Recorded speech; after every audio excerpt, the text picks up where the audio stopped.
to be somewhere important. Okay, I like the philosophy. I'm glad I have a daughter. Do not talk to your father that way. Listen to me, your Uncle Tony. Well, man, I mean, seriously, you really do. I mean, you know, it was sort of like, I mean, well, I thought it was a few people's first time here tonight until they told me they were doing it 2-3 years. But that was like an amazing, true. You know, we've popped a lot of cherries on this show, and that was a great first time set. And you have a real swagger to you. You know, the jokes are never going to be there on the sideline. Your delivery system is very, very cool, very comfortable. And, Good job, yeah, Anna. congratulations. You got to do these open mics and crush it. Yeah, go to the Brainwash Thursday nights. Come Sparks, the godfather of San Francisco comedy. You come up and he'll say, now this is this lady's first time, so we got to give her what? A lot of love. What's that? A lot of love. And then you'll go on, and then you'll become one of these annals of San Francisco. Annals, I'm sorry. It's adorable. But there she goes, everybody. Nina.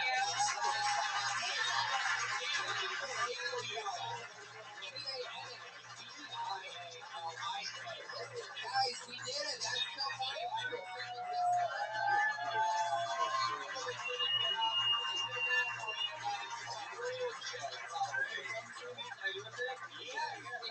Come see me in Vancouver if you're listening. I'm going to be there for the JFL Festival and also my own television program, Problematic, debuts on Comedy Central April the 19th.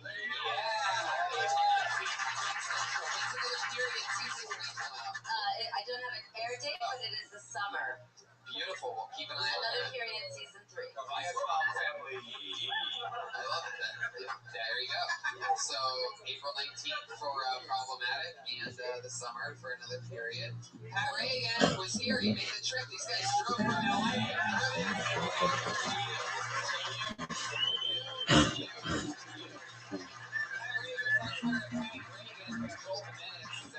Sorry. Shout out to Jeremiah Watkins on that song.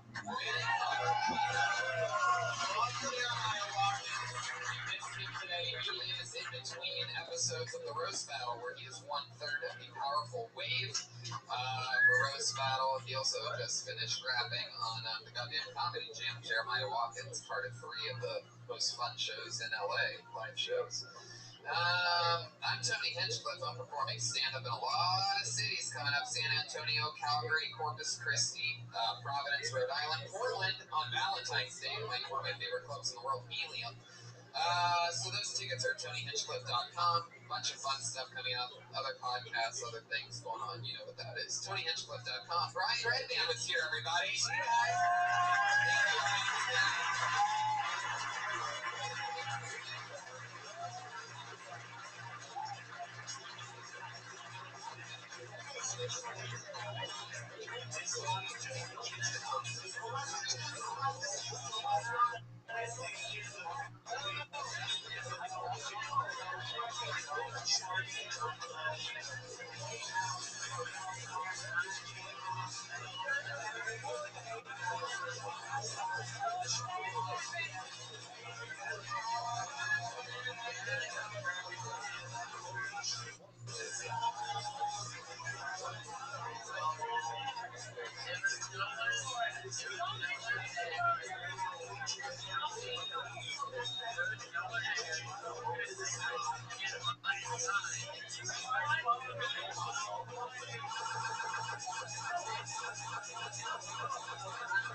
already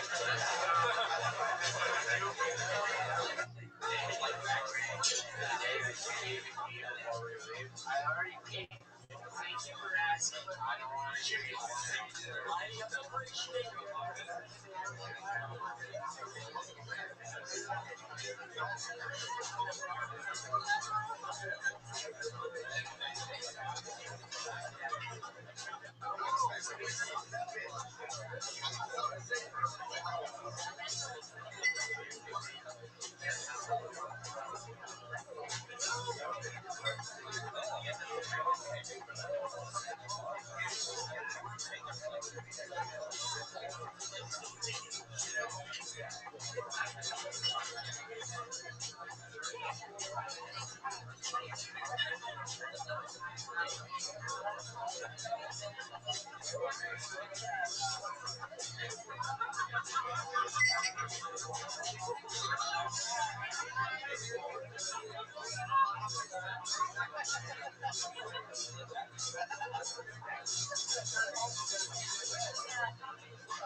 Store for brand new episodes of Kill Tony. Five, get up for Tony and Squid. Hello, good evening, welcome. Wow, I'm so excited about this. Back on our home court, fresh off of a wildly successful Kill Tony in San Francisco. Welcome, everybody. Happy Monday to you all. You guys ready for a crazy fucking night or what? Come on, I think you can do a little bit better than that. We're streaming this right now, people. Let them know that you're here and that we're live. Wow. We're actually streaming in 360. We are streaming in 360 degrees for the first time ever. Yeah. So you can see Ryan J. Evelt, the house artist, drawing that. See how he just looked up at you? Wow, look, that's crazy. Who's still clapping? Oh, that's There's a little delay here. Oh, that's weird. I thought we were seeing the real Comedy Store ghost there. So here we are. We're live on a Monday. A lot of fun stuff happening. We just did a crazy Kill Tony in San Francisco. We're doing one in Austin, Texas. The show that you're at right now, the #1 live podcast in the world, will be at Moon Tower in Austin, April 21st, 421. And I'm doing a bunch of stand-up in a bunch of crazy places. Calgary, Canada, San Antonio this weekend with all my pro wrestling buddies. We're going to the Royal Rumble after that. Corpus Christi, Texas, Providence, Rhode Island, Calgary, Canada, Chicago, Illinois, Las Vegas,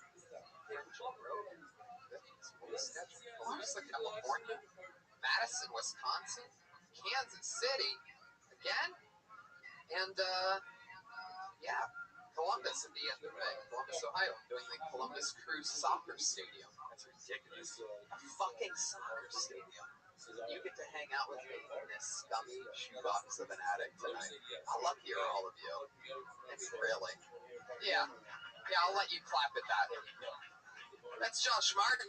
You know him, you love him. He's at Josh Martin Comic on Twitter. So let's jump into the episode, shall we? We got our dates out. We talked about life with people marching for Hillary. Here we are, all unified in the belly room of the Comedy Store.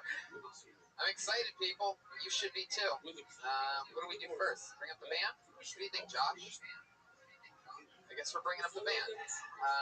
So let's jump into it. You guys ready for a fun time tonight? Let's do it one more time. We're back in. Post promo. What can I say about this band that I haven't said 1,000 times before? I love them. They love me. It's a whole part of the unit. They made it up to San Francisco. This is the entire band. You're a very lucky audience because they're all so busy nowadays making it in show business that we don't always get all three of them at once. This is a beautiful solar eclipse. Always with a different, I never know what they're going to dress up like or what type of intro it's going to be. It's always a secret. But they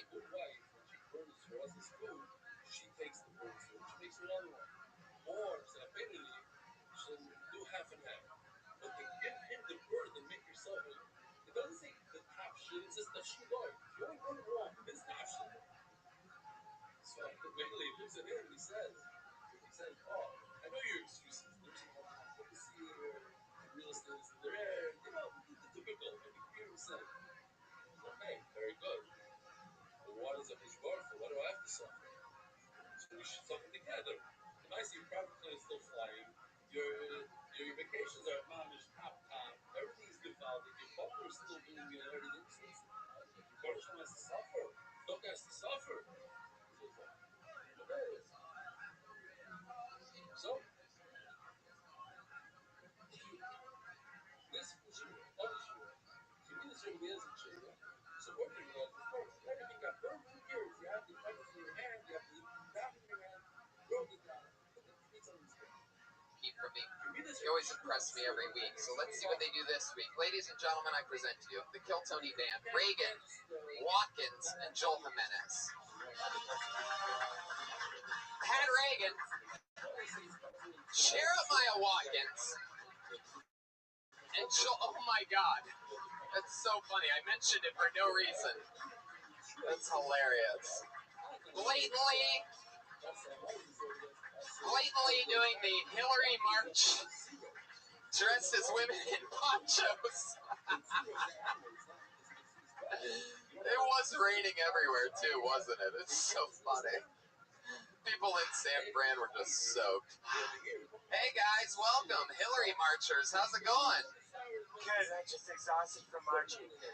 This March shit was pretty fucking crazy. I don't know how close you guys got to it. I was in San Francisco and just witnessing it was very amazing. Just a bunch of it's amazing because nobody wants to tell their kid what they're like. Trump's saying all these bad things, and I don't want my kid hearing it. So I'm gonna put it on a sign and make them scream it over and over. A bunch of 5-year-old girls like, "Don't touch my pussy! Don't touch my pussy!" Joe Rogan, ladies and gentlemen.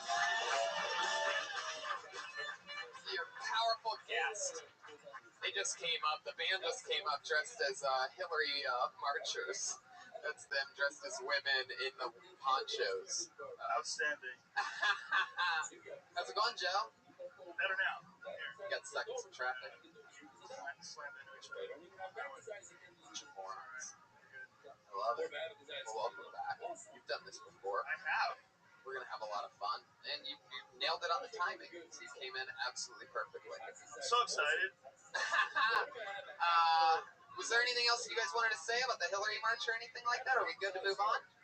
We're ready. We are women here as four. I already love this. We'll see how that develops as the show goes on. One more time for the Kill Tony Band and Joe Rogan. Let's start this fucking show. You know how it works, people. I hope you know how it works. This is your first time. Your mind's about to get fucking blown. It's a bunch of crazy people and some of the best future comedians in the world mixed in. Sign up for a chance to do 60 seconds of stage time. When I pull your name out of the bucket, you get 60 seconds uninterrupted. You know your 60 seconds is up when you hear the sound of the kitty.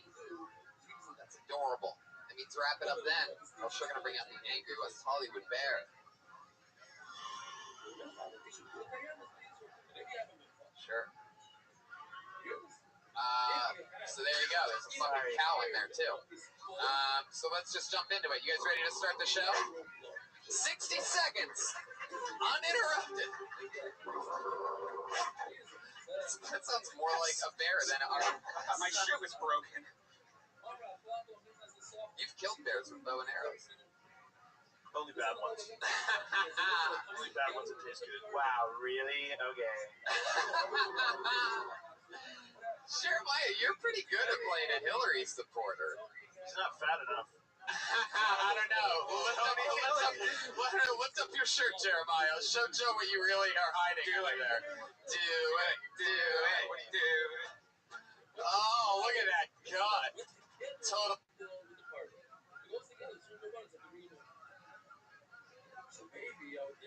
Totally a Hillary supporter. I just want to say I feel objectified right now.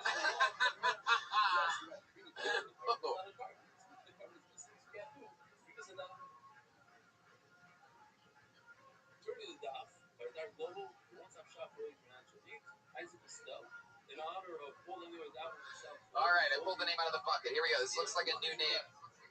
Put your hands together for Joey Massaro. Yeah.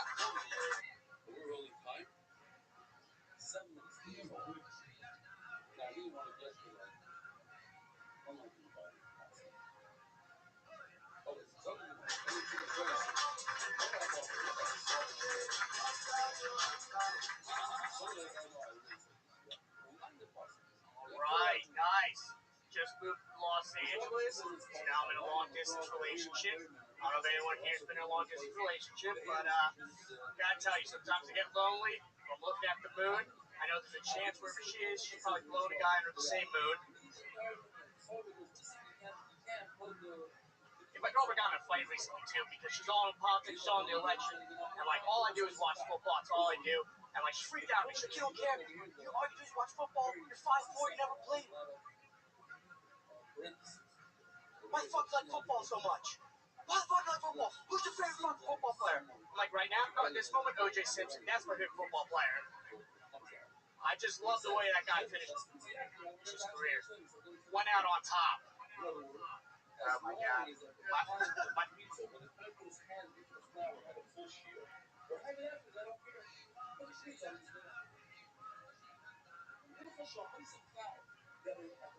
Fucking parents. Thank you. My fucking parents around here, they think I'm like gonna be a magician or some shit. They don't really care. I think the only way I can make my friend gets proud if I fucking get murdered by an illegal immigrant just to like prove their beliefs.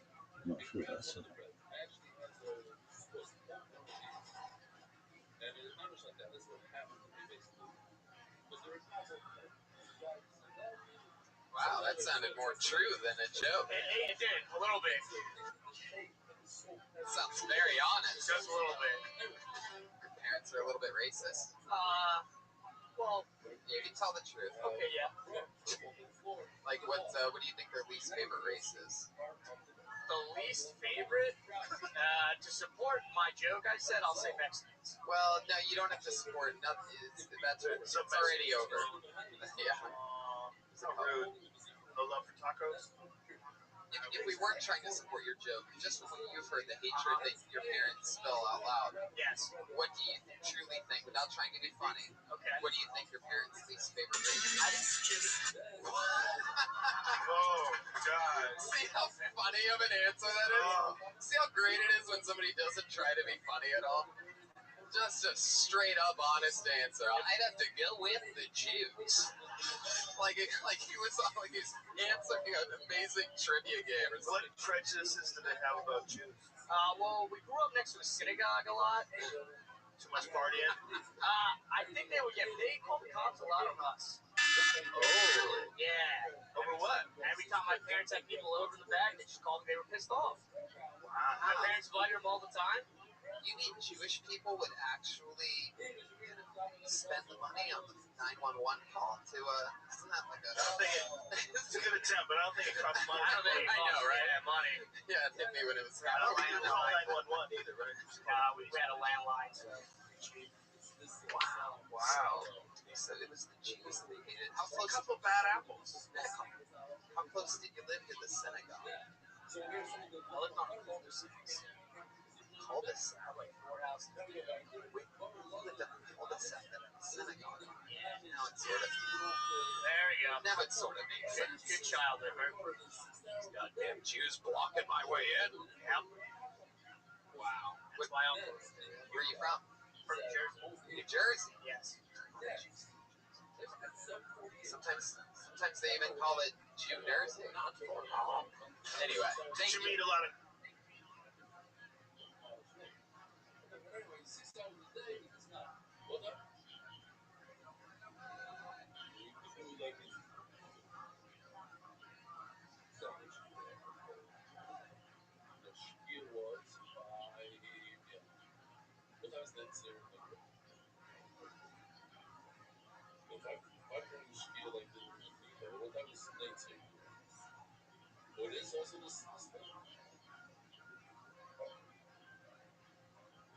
same country. I don't know if you know. Same country. It's a 2 hour difference. You're 2 hours away. Right now, what? It's 9 o'clock in Utah. You know, it's 11 o'clock here, right?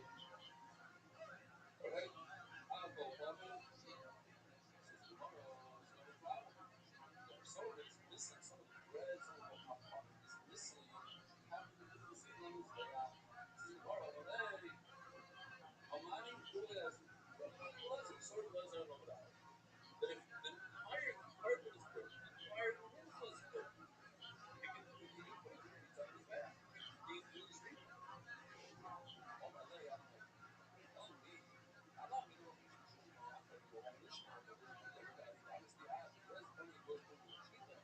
And another problem, here, yes, and I even Israel. You know me, a very small thing.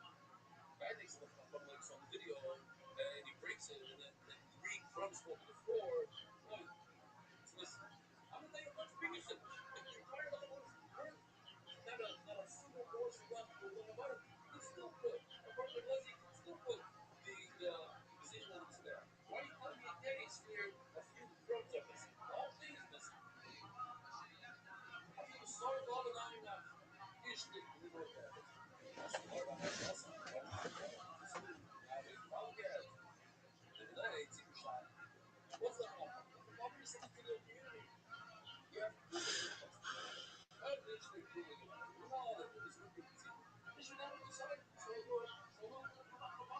This messing so the people are gonna know. I'll tell you why you didn't answer. Because Perez is sorry for the mundo.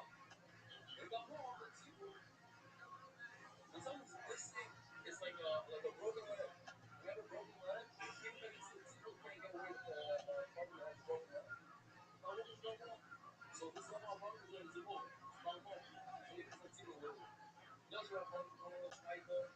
Oh, you're really special on there. By the way, I don't know if you know, a lot of you are new here. The bacon cuts will tell you, lamb pigs and all shots is much, much easier and much quicker, right? Do that maybe. So, do you know? So you said, short, quicker. You're not saying, you're not being worried about this. These are the things that are just flat. Guys are not going to these people, they try to get away with it. You think that I don't know. I know. But me, I'm one person. So the problem is when they get off the base, they don't know it's flying. Sounds like Donald Trump. Put it back. Yeah. You also have one guy on the sniper on the really special on the pop. He said it all. You know, that's still the instruction to so I'm going to see it. It doesn't say where the river and touch are. Go hard in case of the Kasoimer. What's the Kasoimer? On the second place out of the river, which allows us, for the Kasar, allows us to be more profitable. We don't live in the network. That's the New York. That means in Kibbutz. That means the work becomes square. It's America. It's not Brazil. There's only I'm sure. No? The restaurant, the pizza shops. So we map what here in Lakewood. The Barbara also. Yeah? How long ago did this happen? So how long ago? Space Jam.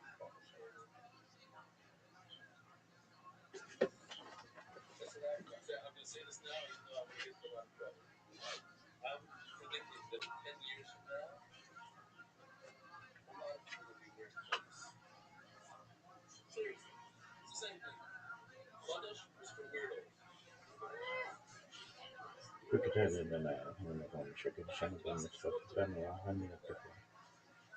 Taylor, tell me a thing. Why is it in this? I know you're thinking this weirdo. But I'll tell you why. It's a customer player service. And tremendous price, and this is it. And the side effect, the down, what's the word I'm looking for? The downside is tremendous. You have to pay for it, really,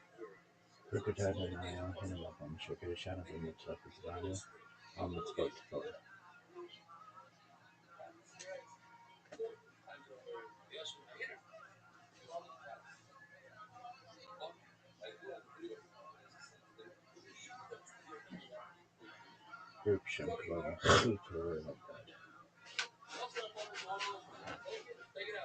Come on, Israel. Adonai, Elohim, Adonai.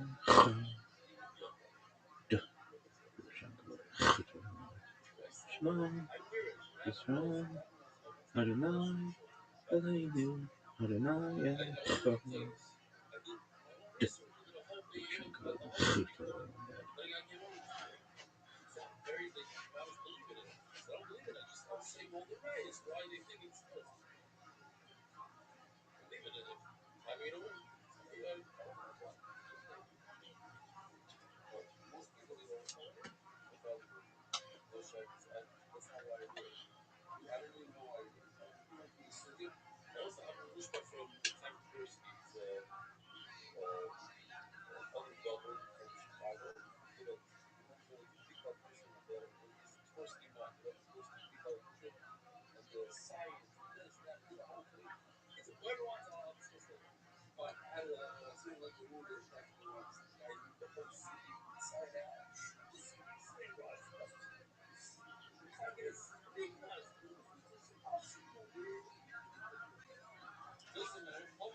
Have a nice shoes at school and try to convince your parents it's just the bad ones that live next door. You know what? I did meet a lot of nice shoes, but my parents aren't who they are. They're the nice. I mean, what am I going to change them? They got their beliefs.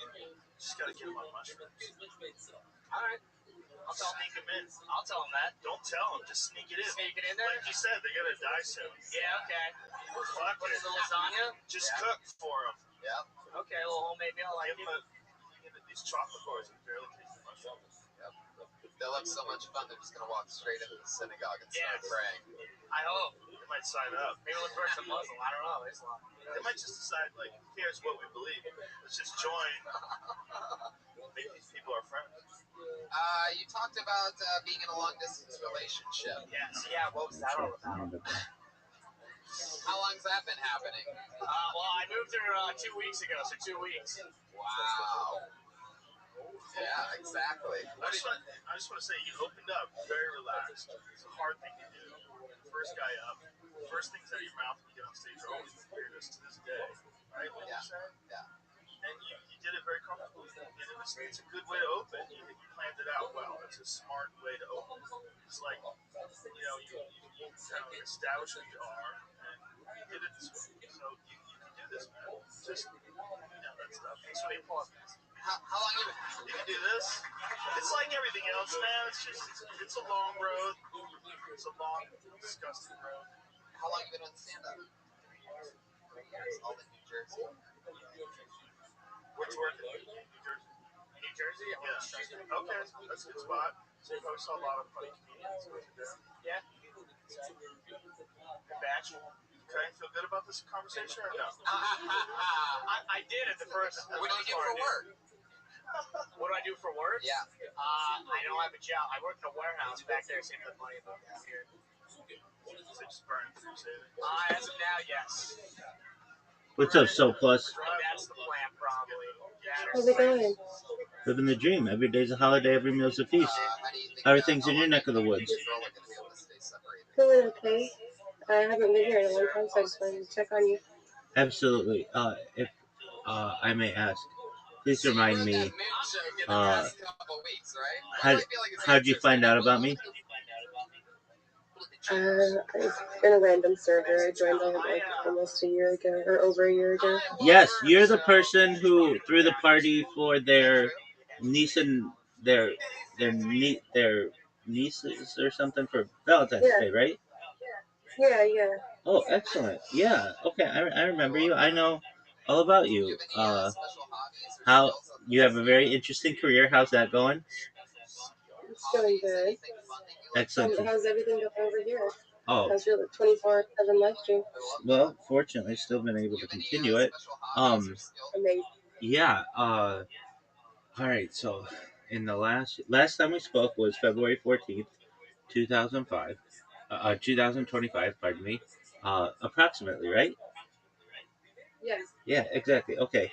So since then, well, I've got two podcasts coming up today, so that's good. I've been booking a lot of podcasts, or more and more recently, which is good to get my name out there. And these are more permanent discussions that I have with people on topics, Yeah. specifically on futurology. That's really what tickles my fancy.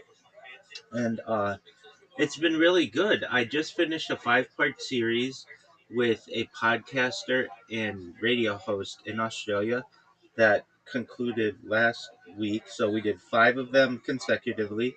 The man's name is Mike Holt, the Mike Holt Show. And we talked about, in the first session, how to improve the world. The second section, no, how to improve ourselves. The second section was how to improve the world.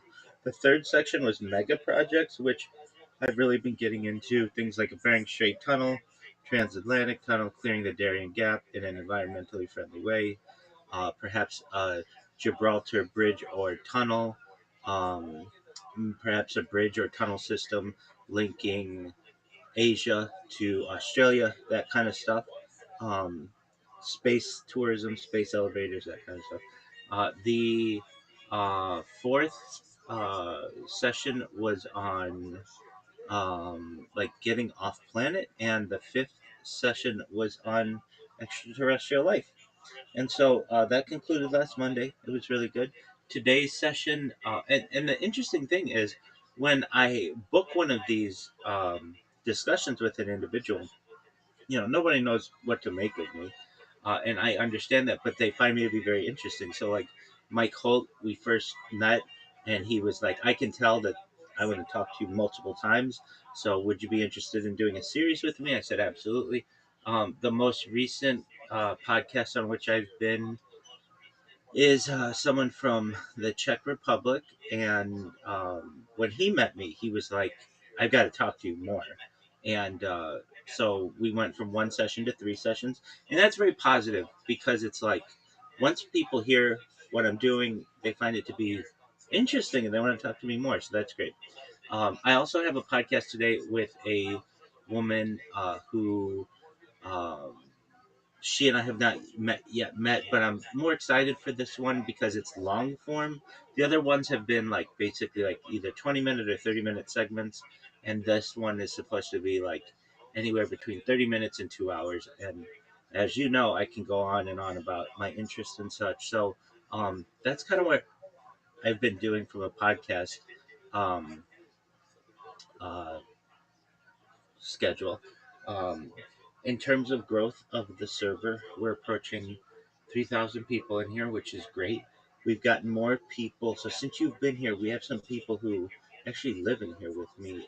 So Brandon has moved in, basically. We have some other people who sleep in here at night.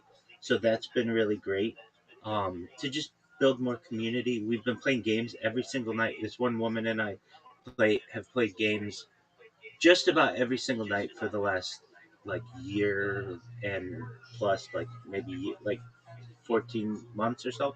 So that's been really cool to develop those types of friendships. We've been doing a thing. A person in Canada, and I have been doing a thing where we watch documentaries every night.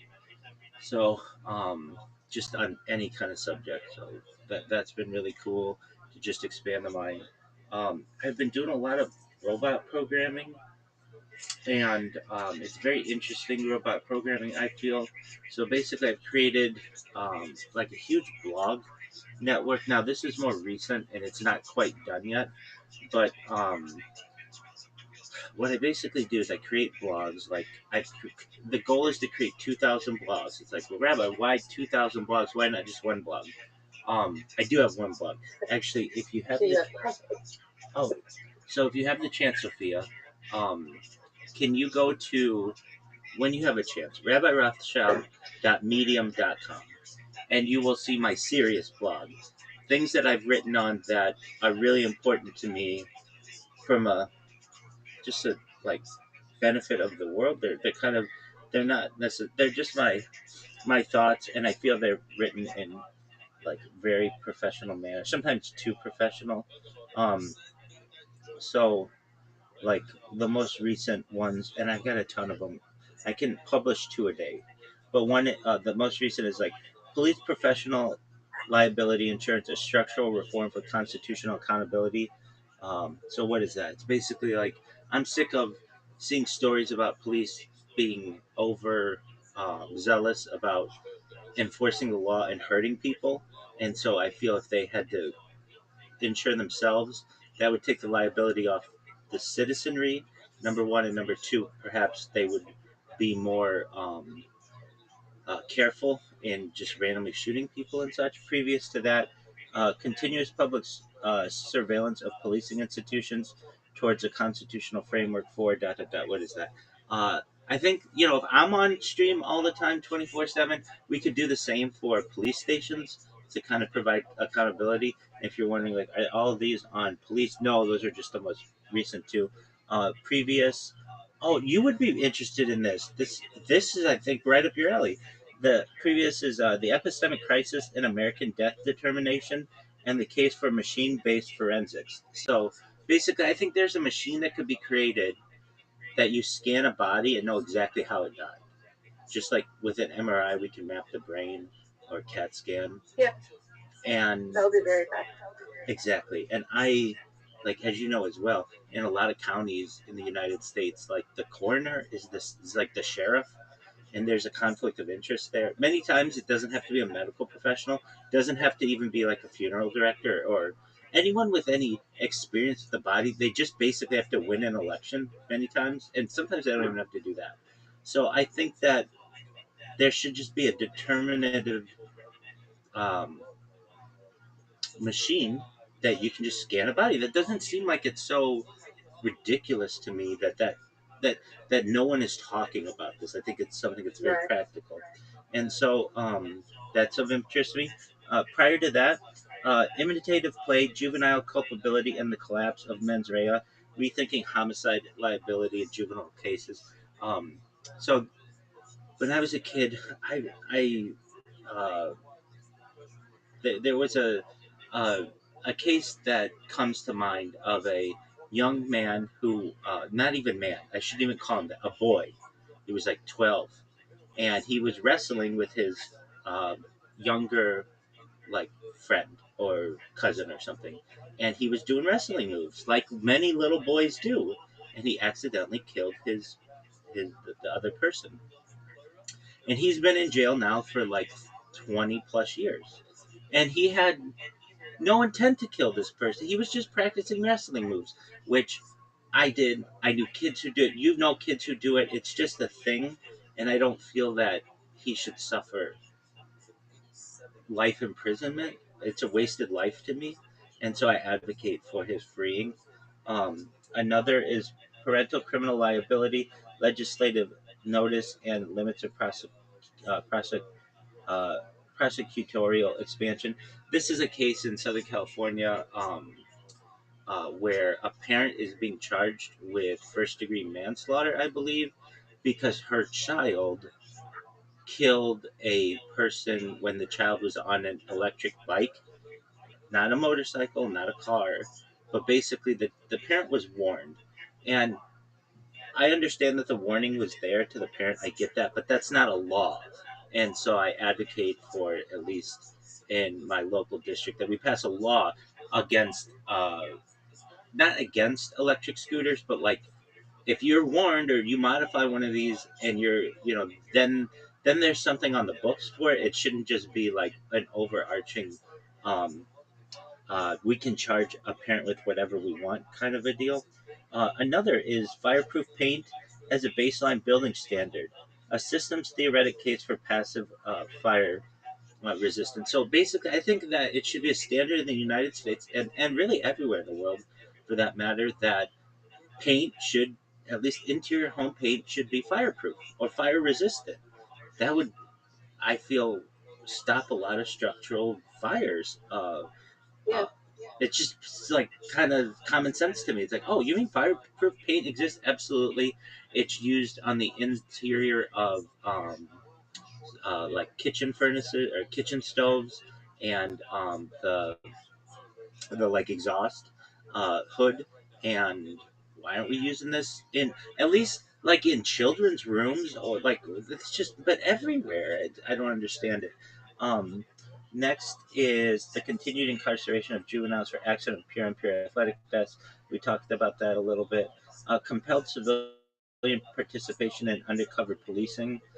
I'm against the practice of dirty policing. And I only have such a like a platform, but really, if I if and when I do go viral, I would like to be able to be an advocate for social justice and justice for people in general. And in this one, um, I don't feel it should be legal for the police to say to you, Sophia, hey, you got caught with a small bag of marijuana, let's just say, and we can either throw you in jail for 5 years, or you could work for us on the inside. I don't feel that that is a proper policing. Basically, you're compelling someone, you're making a plea bargain with them for them to work on the inside, and they're not professionals, and so they're going to be going into a drug deal that could be very dangerous to them, and they could have a wire, and if they have a wire, they're going to be killed. That to me is just too Hollywood. I don't like that kind of policing. So here's one I hope we can agree on: 1 bar, 2 bars, 3 bars, four, toward a legible law of cellular connectivity. And if you're like, what is this? I'm sure it's the same where you are. It's the same where I am. It's been the same for 30 years. Why is it that when I connect to my cell tower, it either says 1 bar, 2 bars, 3 bars, or 4 bars? And it's been this way for 25 years.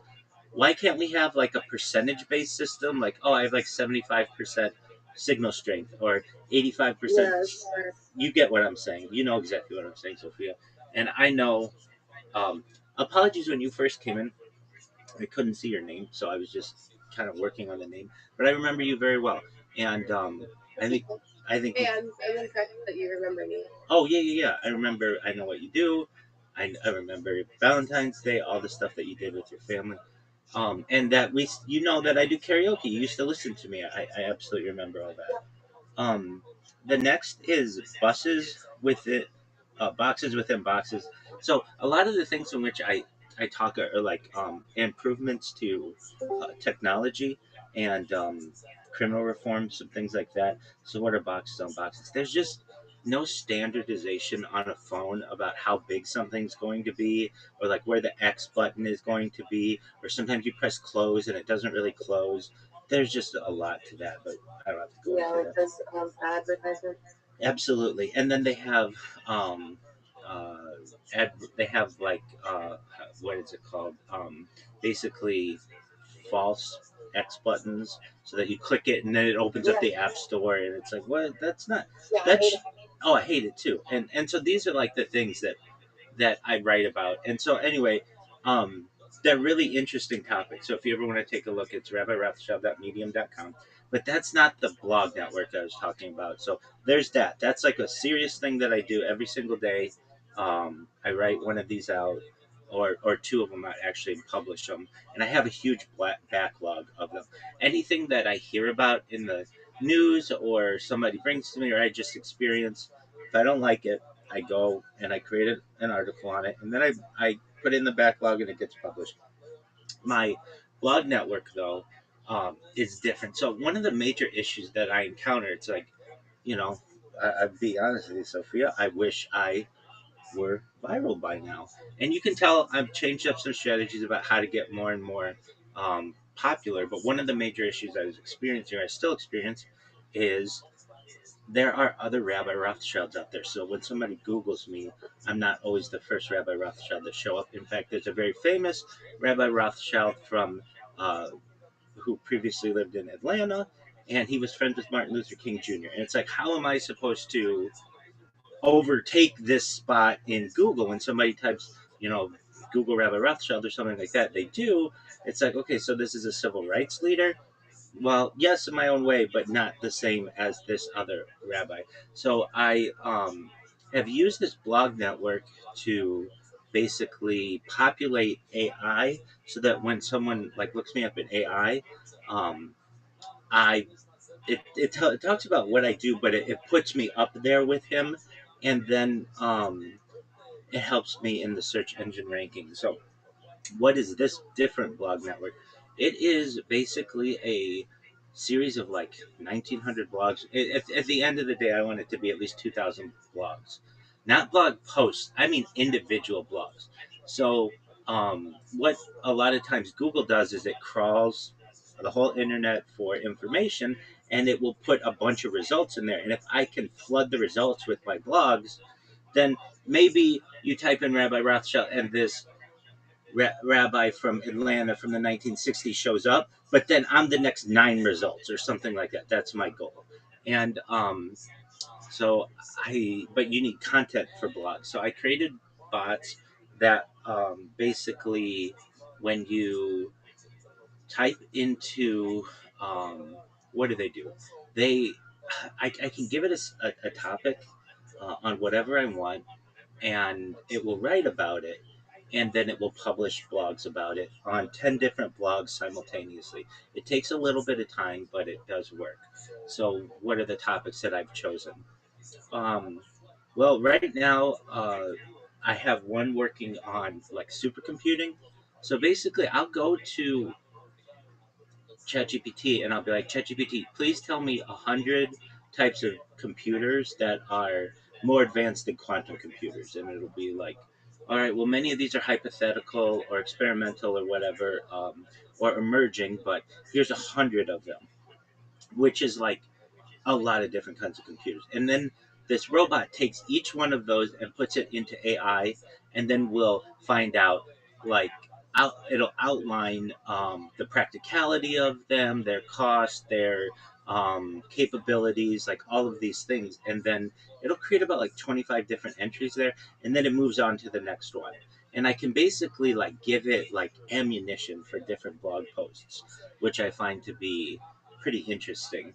So that's one of the bots is doing that. The other bot is basically, I'll give it like a topic. Like, I can notice when people Google me what they look up, and it's not civil rights leader from Atlanta. That's not what they look up. They look up YouTube and Discord and Kick and Reddit and like things that are direct to me. So it's almost like the people are saying, "Hey Google, we understand that Rabbi Jacob Rothschild was a historical rabbi in Atlanta, but that's not what we're looking for. We're looking for the one that's contemporary." Exactly. And so basically, I like am making blogs that are like, "Who is Rabbi Rothschild?" and then it'll have a huge description of me. I've also put out a lot of different press releases recently, which have really helped.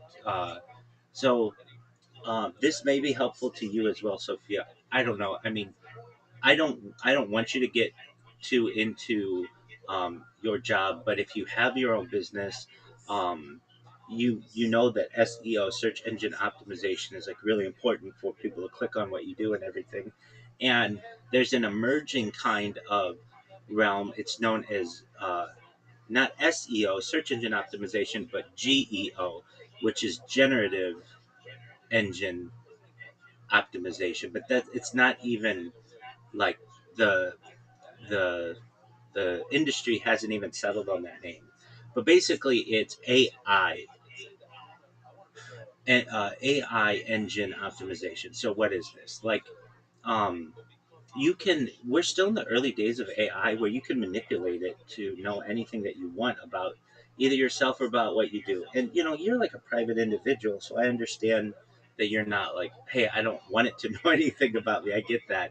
But if you did, you can like put out a blog article or a blog post or a press release and tell it about yourself, and then within like 24 to 48 hours, when someone looks you up in AI, it like knows everything about you, pardon me, from the article that you gave it. And then um, that's that's a really powerful way of marketing yourself, and also getting people to find out about who you are and what you do.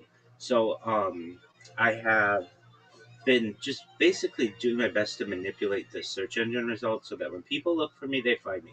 Additionally, I've been using, so like I dominate video because I just create so much of it, and I've actually expanded the amount of streams that I have, and more backups and such. But one thing I wasn't dominating was images, because that's like, even though video is just like multiple images put together over time, generally. Um, I it was another type of search engine optimization, or it's known as image optimization, that I wasn't really focused on. So I started creating memes of myself. So like, what are these memes? I'll take a popular meme like, um, I don't know if you've ever seen it. Like, I think it's from The Great Gatsby. Leonardo DiCaprio with like a martini glass, and he's like cheering, like uh, like he's like cheersing, and I'll put in there like, when you join Rabbi Rothschild server, something like that. Nothing like extremely deep, just really simple. But these are memes. I created like quite a few of them to just populate within these meme databases, and then they show up on Google Images, which I have found to be helpful. Then I did this thing. Um, I I I mean, I love beauty, and so one thing that I thought would be interesting is, what if I took pictures of beautiful women, now not like Instagram models, but like Audrey Hepburn and Marilyn Monroe, like classic vintage beauty, and I put like made those into memes. So I went to the Getty Image database, and I downloaded like all of these very modestly dressed uh, pictures of these like actors and models of old, and basically put text over it that was like, please join Rabbi Rothschild. Actually, it's please type Rabbi Rothschild into YouTube and filter by live, and then it has my link tree and it has my Discord. And um, then what this did is, a lot of people see these pretty women and they click on them, and then I get like social media credit for that or whatever. Boost, exactly. And You post those on TikTok? do I post those on TikTok? Um, Yeah. so I I did something else on TikTok. But And I think that would work really well on TikTok. I do too. TikTok kind of limits the amount of posts I can do like that a day, and it's like, okay, Rabbi, well, you don't have to do like you know me by now. Like, if you tell me that I can drive 200 miles an hour, I want to drive 200 miles an hour. I don't want to drive 180. I don't want to drive 50. I want to go all the way. And I, but it is something that I would like to put more on TikTok. I have been putting some memes on there, but one thing that I did on TikTok, which is interesting, you can search the Discord and just type in TikTok. In fact, I'll show you. I made a bot on TikTok that is getting some attention, totally organically. So if I were to check on here and I type in TikTok, TikTok, and press search, and I go to, um, actually, I should do it in the server, pardon me. So I go to the server, search, and I type in TikTok, TikTok, and I press search. It says TikTok music videos, and there's a bot that I created that literally I took. Okay, so I like music, but I like music of like all kinds, whatever it is. It could be like, I don't know, Caribbean music or African music or Motown music or country music or whatever. Like, I don't care what it is. And so what I did is I like made a robot that would favorite all, like, every song. I would go in and I put in like the Beatles, and it would favorite every single Beatles song within the um, TikTok archive, and then uh, what it would do, this bot, what it still does, is it takes up one of those favorite videos, makes a 60-second like view of my life, whatever I'm doing. It's like a little music video, and then publishes it. And I wasn't really paying attention to this bot. It just goes.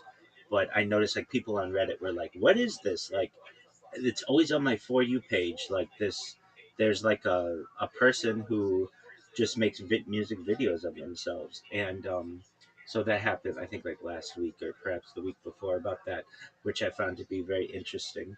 Um, but yeah, I should be uploading these memes to TikTok more. I have uploaded them to Flickr, and where else? Like DeviantArt. I'd never used that website. It sounds like dirty to me, but it's really just like people who've created art that you can buy. Um, where else have I done it? Like these GIF like keyboards and registries and stuff, like basically websites that I wasn't utilizing previously, but I am now.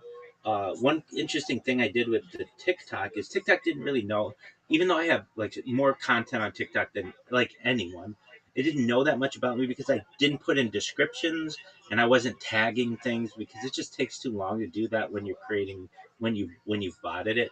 But I created bots that are now doing that. So when you go into the TikTok AI, it knows all about me. It's really accurate. And so I was able to manipulate that one. I was able to do the same on Instagram. Um, I also on X, I streamed a year of my life on X Spaces, and then I archived that account because I don't want to. One of the things that I do is I'll create an account. It'll be really great, but for whatever reason, and it's usually like an algorithm thing or AI, I'll get just flagged and suspended for whatever reason. I didn't do anything wrong. I didn't show copyrighted material. I wasn't naked. I didn't do anything bad. But it'll just flag me. So okay, fine. So I like archive that account. Not when I say archive, it just means I stopped using it so that it's like preserved.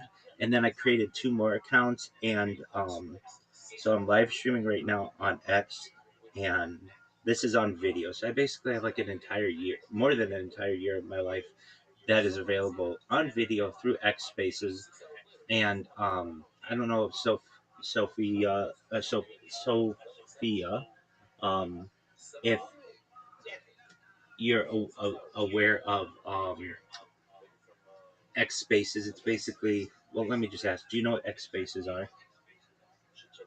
I know what X is. Okay, so X Spaces, X is known as a microblogging website. It's like you can have like 240 characters for like a new account or like a non-premium account, and that's been going on for since like 2006 or something like that. But around the pandemic in 2020, X did something that another website had done called Clubhouse, which allowed for audio calls.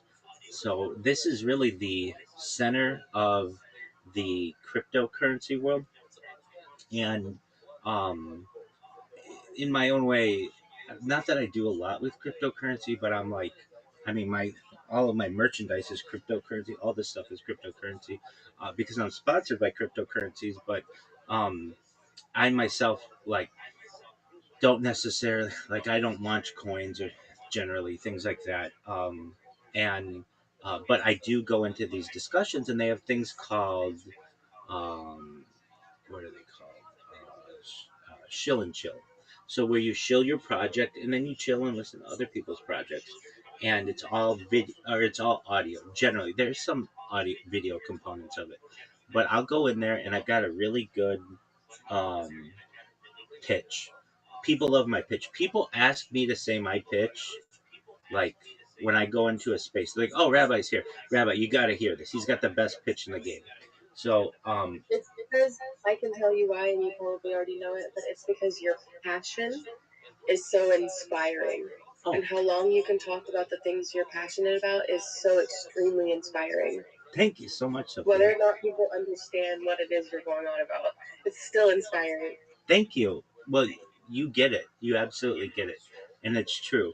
I am inspired by what I do. I'm passionate about it. I feel that it will be good for the world. And so I will go into a space. So here's my spiel, and this is what I say. Oh, wait. Is there, do they give you a time limit on how long your spiel can be in this server? Yeah, so that's a great question. Yes. Some of them say keep it under a minute. Some of them say keep it under 3 minutes. Some of them say keep it under 5 minutes. Some of them give you as long as you want. All right. And Yeah. and so I have different. Well, so I have different versions of them. So my 1 minute version goes. Thank you for the opportunity. I'm Rabbi Rothschild. If you don't know who I am, you will. I stream my life 24 hours a day, 7 days a week, 365 days a year for world peace. I've been doing so for more than 4 years. My streams go back to the pandemic. We've seen the death of a queen, the birth of AI, the coronation of a king, and everything in between. This is a real life Truman Show, a real life Big Brother. This is a timeline and a time capsule of human achievement. In the 1990s, the phrase content is king was coined, and I'm making it true today. I'm king of the internet. This is the biggest event in global history, and here's why. In 2017, The Economist magazine stated that data had overtaken petroleum as Earth's #1 resource, and I have more data archived on the internet than any person ever, which is making me very influential. I'm going viral, and when I do, I want to make you, your friends, your family all financially independent if you're not already. I want to ensure that you have generational wealth if you don't already, and I want you to be able to start charities and philanthropic organizations of your own. And that's like my 1 minute spiel. But when people hear that, they're like, what is this?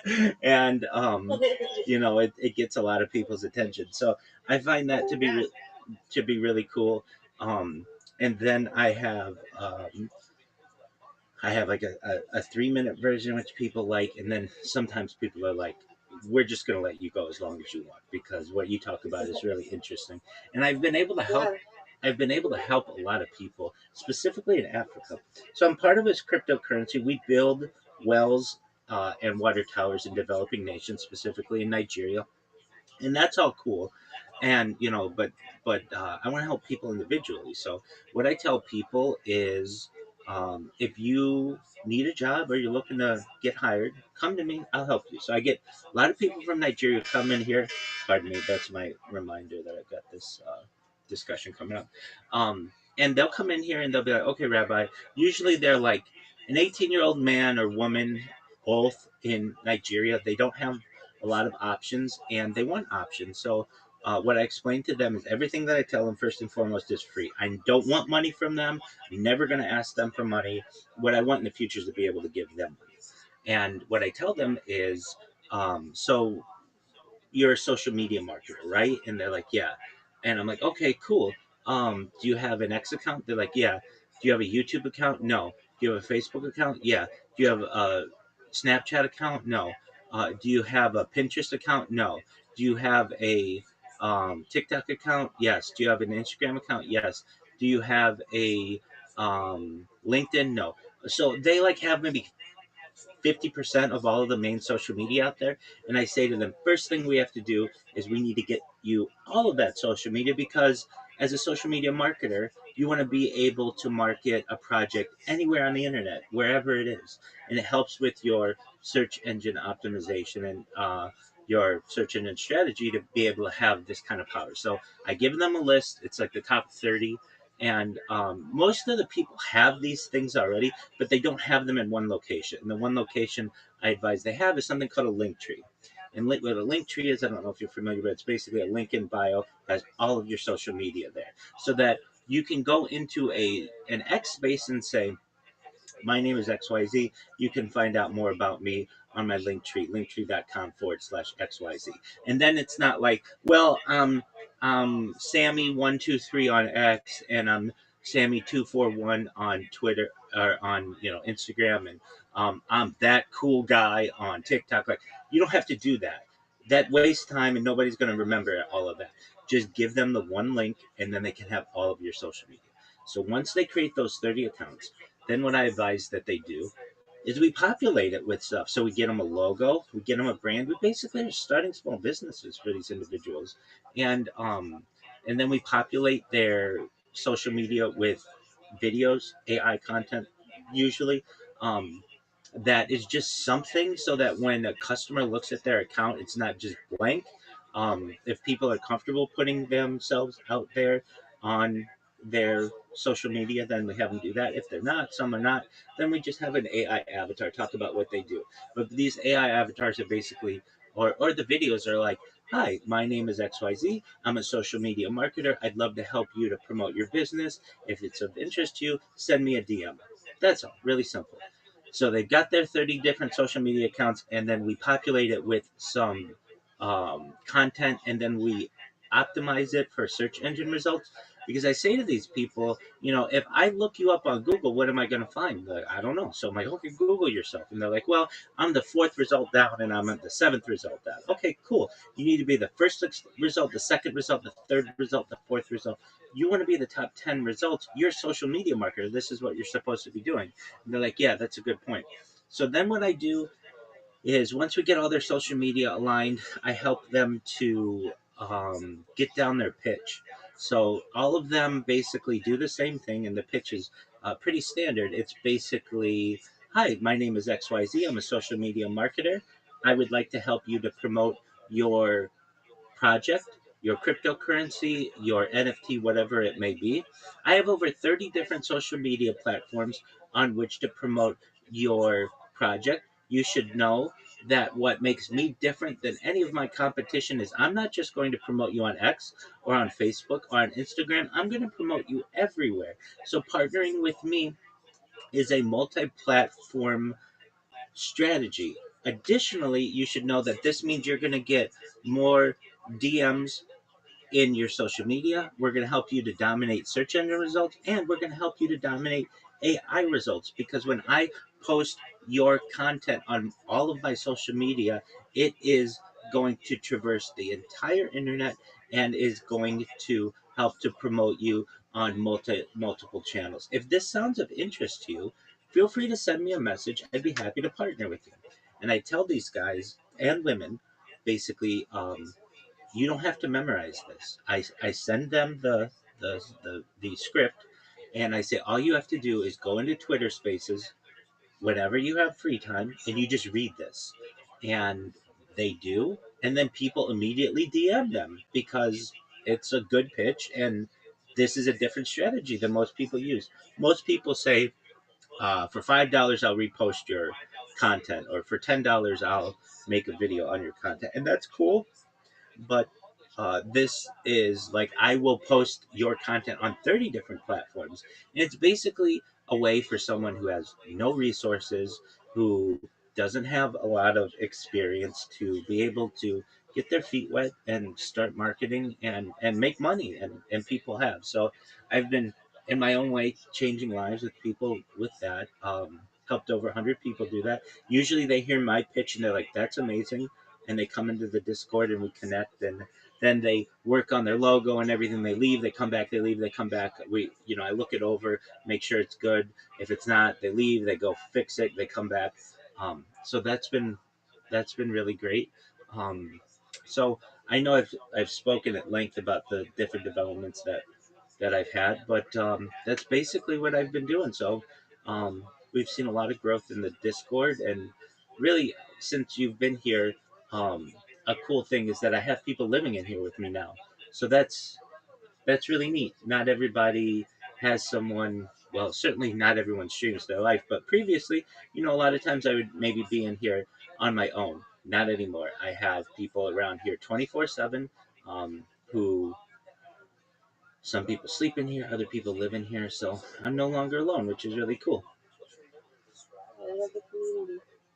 Excellent. Well, as you know, you're always welcome. I need to prepare for this podcast, though. So if you don't Yeah, mind, I'm going to do that. And I want you to know, Sophia, I have thought about you, and I glad things are seemingly good in your world, right? yeah, How about you? actually pretty good. Any new developments for you? I should ask. Not everything's about me. Well, I kicked out my boyfriend last night, so that's pretty much the biggest new development. Okay. But Well, other than that, everything's good. absolutely. Well, then if you ever want to talk about it, I certainly can be a sounding board, and I'm here to support you. Um, Yeah, Sophia, I know it's still new and everything, but good for you.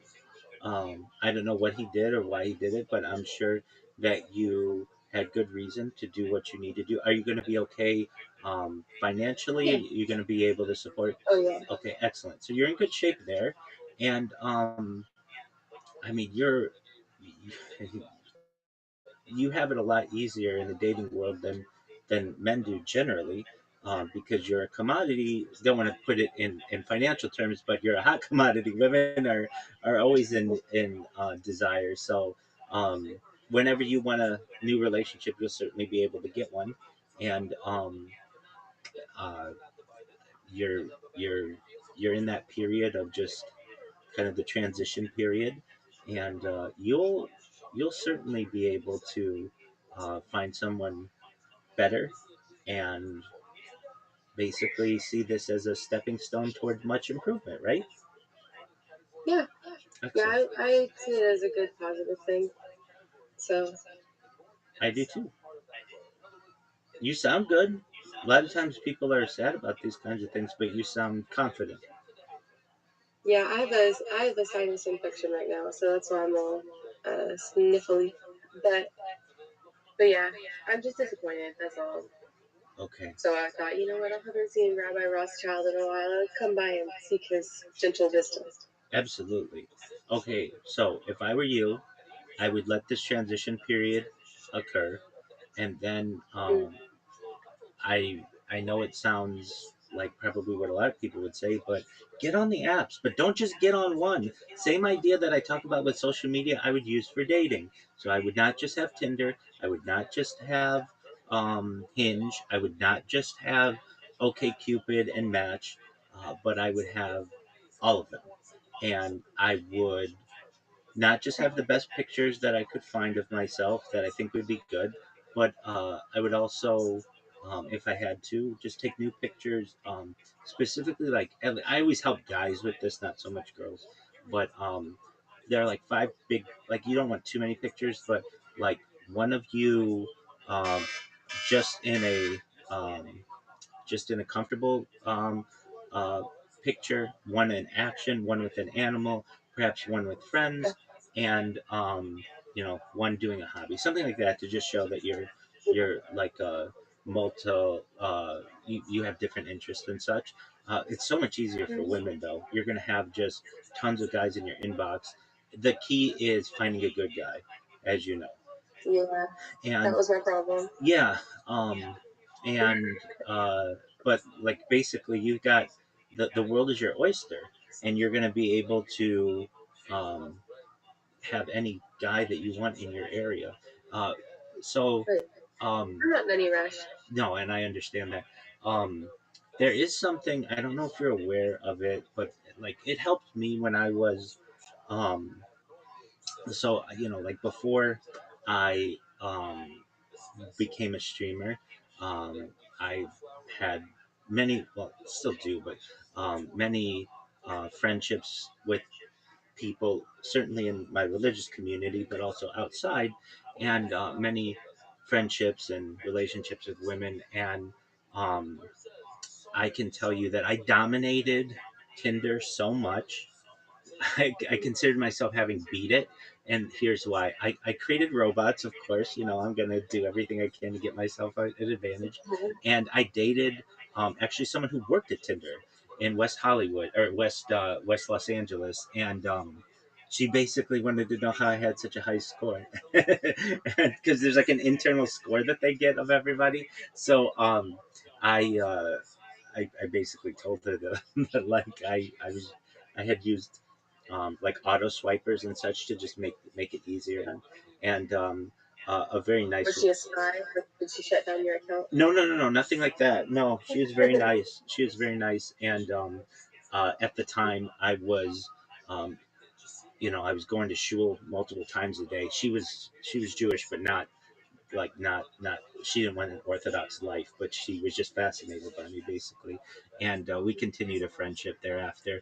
And with other women, um, people always ask me, Rabbi, what's your body count? What's your body count? I tell them I lose track of 42. Like that's kind of a thing, but that means like, oh, so you have had some experience, and yeah, 100%. And one You thing, don't have a vow for pardon, one of them? pardon me, Sophia. Like, you don't have a vow of celibacy? No. In So, fact, within Judaism, we have a commandment to um, multiply, and so within uh, at least rabbis are are not necessarily required to marry, but it is the preferred lifestyle, and certainly not live streaming your life. But but yeah, it is not like some other religions where there's a vow of celibacy. No, um, I can say that one thing that helped me or changed my life drastically was learning about something called pickup. So this is, I'm sure you've heard about pickup artists and such. right. Um, and so, from a woman's perspective, it's really good for you to know about this because these are the things that are going to be used on you for guys to be able um, Mm-hmm. to woo you. So I'm looking right now. I'm looking right now at the person with whom I'm supposed to podcast, and I know we have hours difference. I know that my other podcast I've confirmed for 1 o'clock my time today, so that one's locked in. But I do have a little bit more time, seemingly. So we'll see if this person messages me. But in the meantime, so there are little games that you can play, but it's all about generating interest with an individual. So I don't know if this is gonna. It works in person. Not all of these things work 100% of the time, but you don't need them to work 100% of the time. You just need to be able to generate interest. Oh, here we go. So this is Tony. This is the person with whom I'm podcasting. Sophia, Sophia, Tony, Tony, Sophia. Tony, how are you living, my man? Good, good. It can be better, but good. Okay, are we ready to podcast? Yep. Yep. Oh, okay, excellent. You want to send me the link on Twitter? Yes. Yes. Oh, Yes. Right. Already done. Yeah. Just give me 5 minutes. I need to set up everything, and absolutely. we can do it. Excellent. Sounds great. I'll see you um in Riverside. Yep. Okay. Okay. Excellent. Yep. Okay, Sophia. So if you want, you can listen to this podcast. It'll be kind of neat. Yeah. Okay. Excellent. Okay. In the meantime, I've got to get um my I have to mute my other devices. There's like this checklist I have to go through, and I still many times forget what I have to do because I have so much going on. But I don't want unnecessary distractions. And we previously this person and I we've done 2 podcasts thus far, and this is our third and final one. And we are um, he he has a set of questions that he asks me, and then he lets me go and talk about whatever I want. Um, so the first one was just about how I stream my life. The second was about some mega projects, and we don't really have a topic for this one, so we'll see what questions he has. In fact, this one wasn't even supposed to happen. I like when I do these, it's like sometimes I would rather have just one long conversation, knock it out, than like smaller conversations because then we have to restart and everything. And we did. This is actually going to be he's breaking it up into 4 sessions that he's going to be publishing because we did 2 of them last Sunday, and so this one you'll have the opportunity to kind of hear. Could be anything. Oh, another thing I did, Sophia, and I've been teaching classes every day. So you may be like, well, Rabbi, why didn't you mention that in the beginning? I've done a class on Kabbalah, which is Jewish mysticism, every day for the last 135 days or so. I believe today makes 135 days. So I have over 135 hours of my teaching of Kabbalah. Now, I am, um, you don't really ever master Kabbalah, but it is an interest of mine. It's Jewish mysticism, and it's it's a newer development of Judaism in comparison to Torah or Talmud, and without going into it too much right now, I have been doing that, so I have like a pretty big archive. My classes can be anywhere from 1 hour. They're always at least an hour to sometimes as many as 3 hours. And then what I've been doing recently, for like the first 100 days or so, pretty close, I was teaching. There's this whole like um, routine that I do, and then we go through some videos, some language, specifically Yiddish, and then we would just like I say we, but some other people do participate. But I basically just record for an hour. What I've been doing recently, more recently, is I watch. There's a series on esoterica that a professor has put out, and we've been watching those. Um, I first do an introduction and everything, and we update everybody on the on where we're at, and there's some things that we do within Judaism during this period of the year. It's called the Omer count. It's basically a lead up, the time between Passover, Pesach, and Shavuot.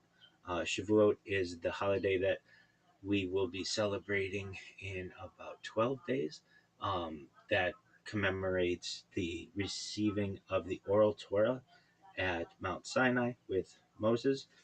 And it's a period of 49 days between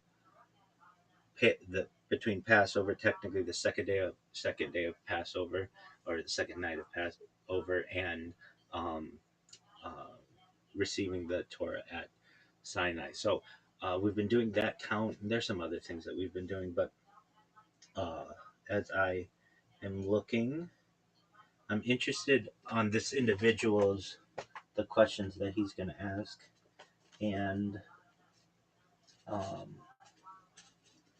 in the meantime, um, let's see. I'm waiting. We have like an interesting software that this guy uses, so I have to wait for his invite. And once I get the invite, I will hop in. Um,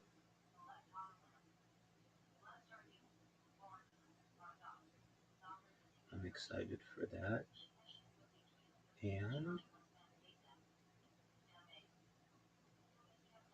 And so this is going to last maybe no more than 30 minutes.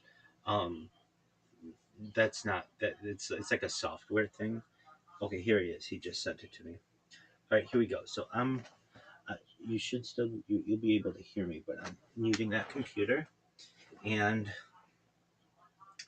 um, I also have like an interesting way. I have to use like earbuds, but my earbuds are like my earbuds are like he can't hear me that well when I have them both in my ear, so I have to use one as a microphone.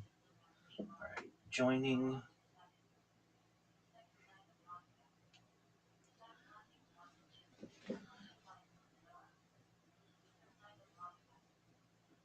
All right.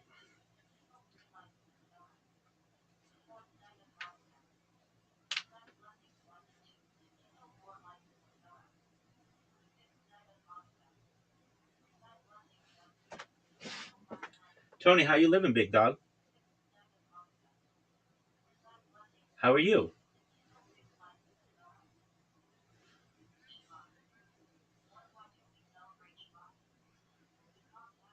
Do I remember? Do I remember what color you have?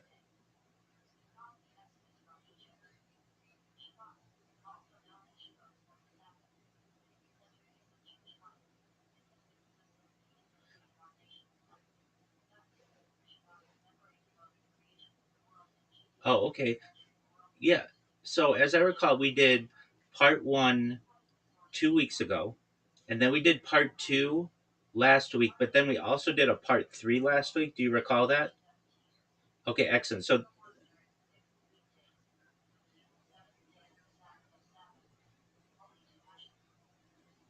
uh,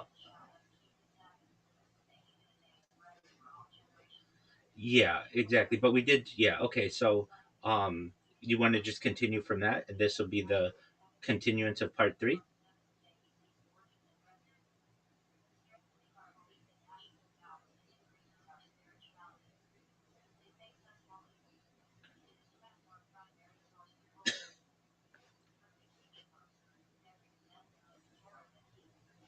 Absolutely. So we I see. So you're wondering what clothes you had on last time? Okay, I don't remember either. We could just make this part 4 though if you want, and then it doesn't matter.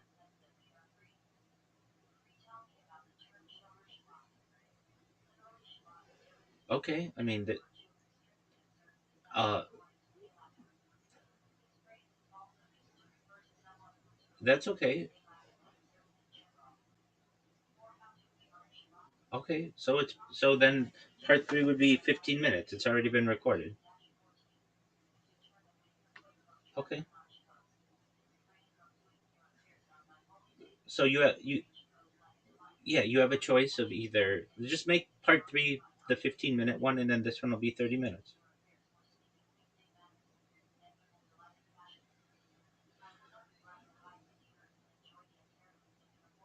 This Okay. I mean, yeah, you can call it that certainly. Why wouldn't you just call it part 4?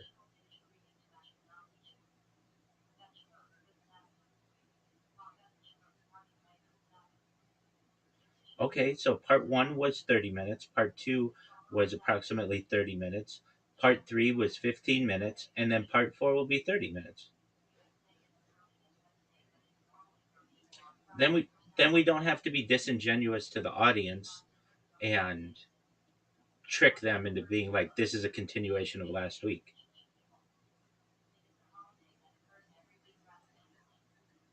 Yes, sir.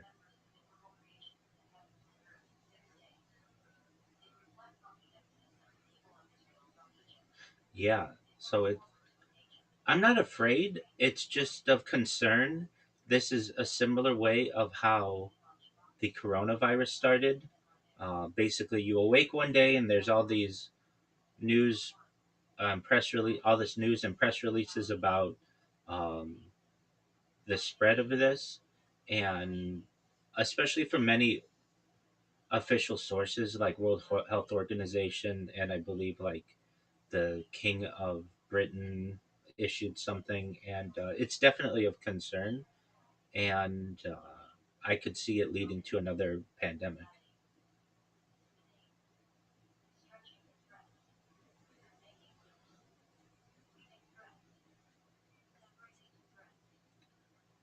Yes, I do.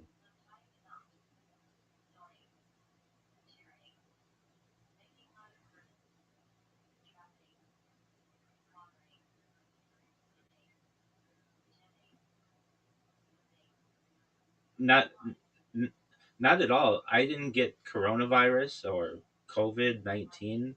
I have the proof of being on camera, uh, and I fortunately haven't been sick in like at least like a half a decade or so, um, and so I'm not afraid of contracting that.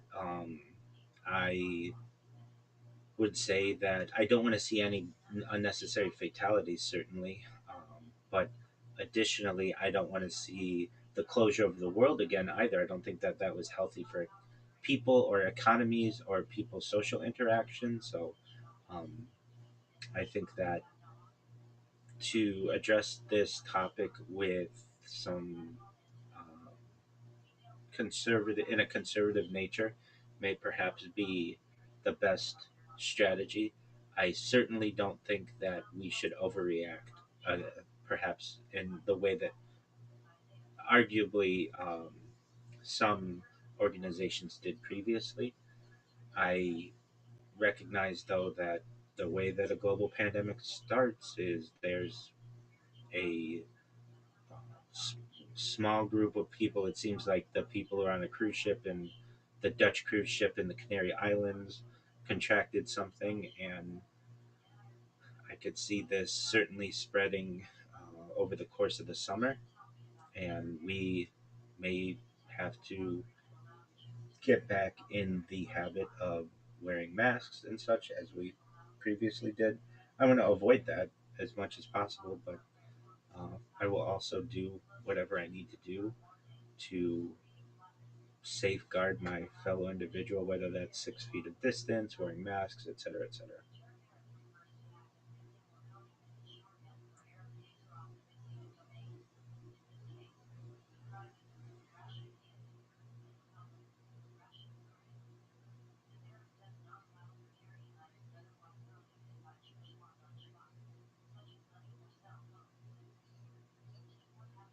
Yes,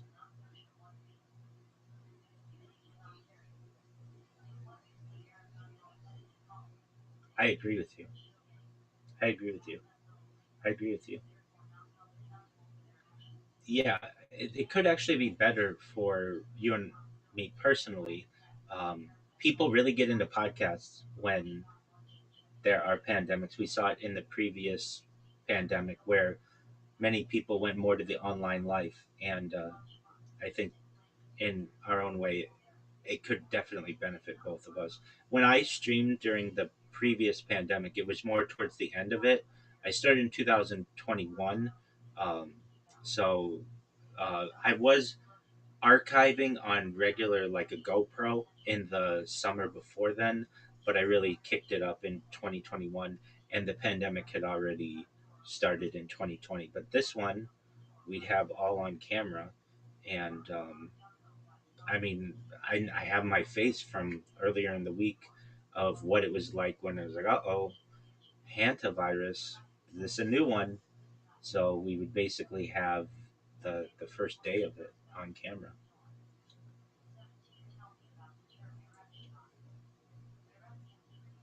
Go ahead.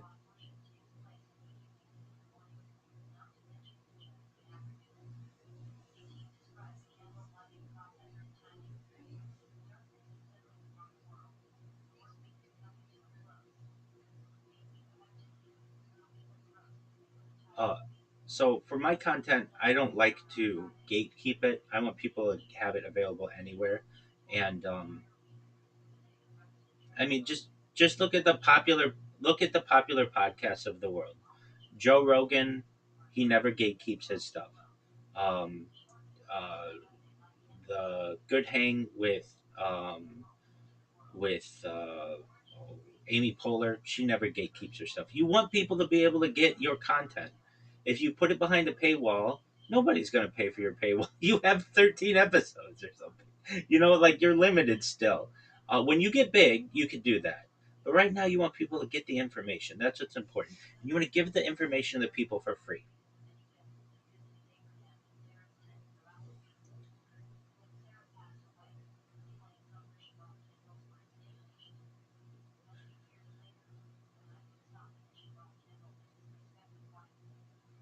Okay, why don't we just?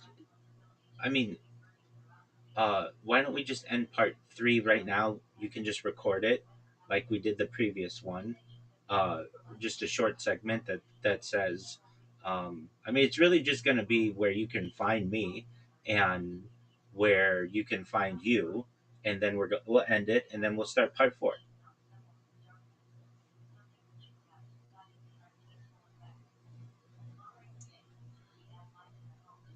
Excellent.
That's okay. Can you hear me without um, an echo?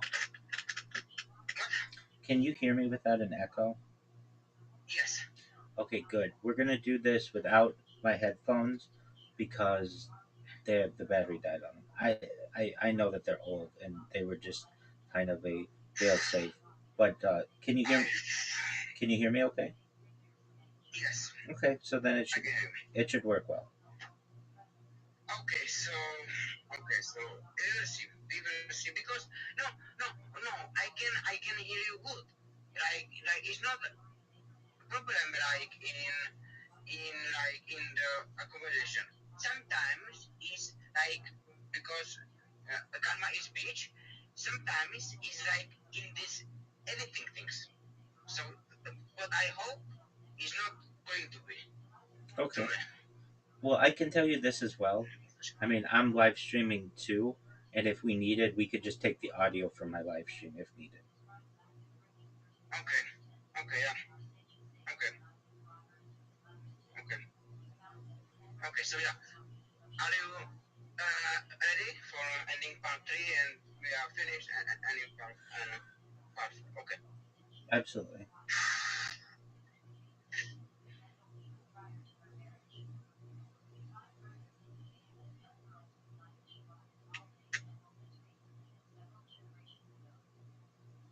So, and ladies and gentlemen, this is it for part 3. Thank you, Robbie, Rothschild. Do you have anything to say? Absolutely. I look forward to continuing our conversation in part 4. If you want to follow me on social media, you can do so linktree.com/Rabbi Rothschild. If you want to see my musings and writings, check out my blog at rabbirothschild.medium.com. Additionally, you can join my Discord, discord.me/rabbi, and connect with me anytime you want, 24 hours a day, 7 days a week, 365 days a year. And I appreciate the opportunity to be here. I am very happy you are here, and of course, is a new information for you guys. I have blog too about Drag Podcast, so you can check there. And we are officially today we are in Amazon Music, so go listen there. And this was Tony from Drag Podcast. See you soon. Bye.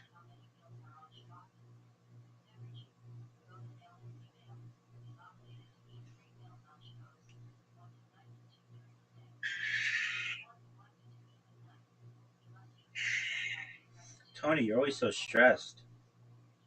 I am stressed. I am because I'm stressed because I am producer, I am editor, and I am everything. So I'm like 5 people in one person. I understand that. You have the ability, though, to edit it any way you want. This isn't live. So that's really fortunate for you. You can make it any way that you want. Yeah. I just fucking hope no echo. Like truly.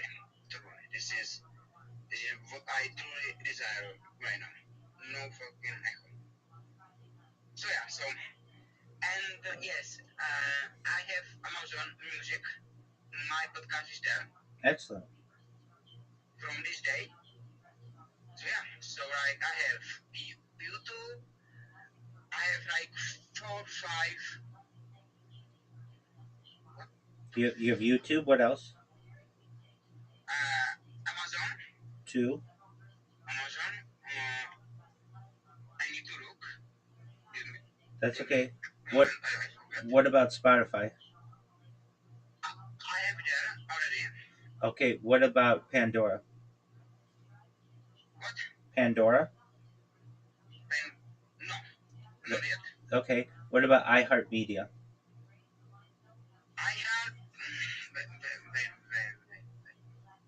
Or Apple Podcasts? Apple podcast I want, but is like I have some some like technical problem with them. So I have YouTube, Spotify, Amazon, Podcast Addict, and Overcast. Those are great. I have this. Good. And plus I will have Apple. Excellent.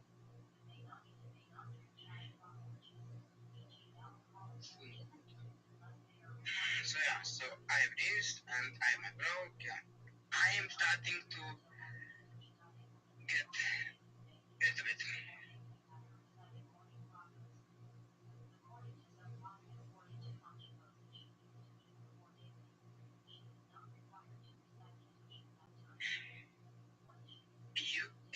You need to buy new headphones because when you are famous, you are not going to only do this like because I'm like 100.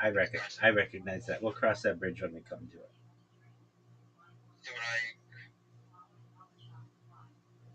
so right now I have found my questions and we can. I hope fucking like echo is the worst enemy. Like truly. Okay. Echo. Okay, you know that there's software that you can use to minimize that too. Send me that on the DMs, please. I don't know off the top of my head, but you could just search AI for that, and it will tell you how to eliminate it. Okay. Okay.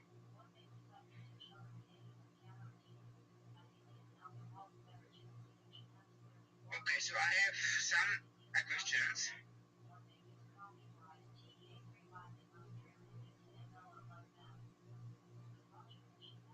Oh, that's good. This is gonna be good episode. So yeah.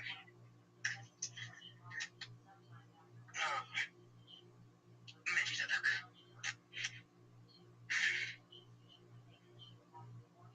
I cannot still my brain is not still processing. Like I am alive right now on fucking 5 different platforms. Oh yeah, My more brain than is that. cannot processing this. Truly, bro. It is amazing. Truly, but my brain is still not can like no. Well, believe it.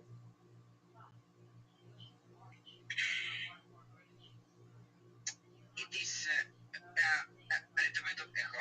I can hear myself. Okay, just one moment. Oh, just one moment. Just one moment. I'll turn it down. A little bit. But very fucking hard.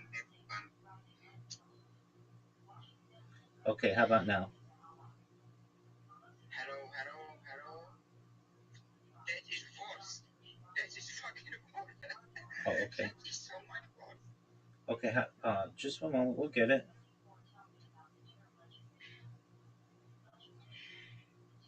Okay, how about now? Hello. Yes. Oh my god. It's better. Okay. It's not the best, but it's good. Okay, well, I can make it better. Okay, try it now. Hello. This is worse. Go back, please. Interesting. Okay, how about now? Hello.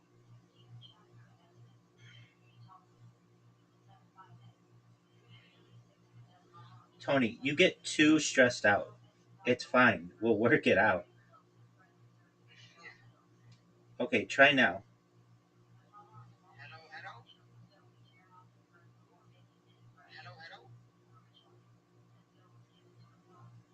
That's better. Okay. That's the best. Okay, That's really the best. let's do it. Let's go. Yeah.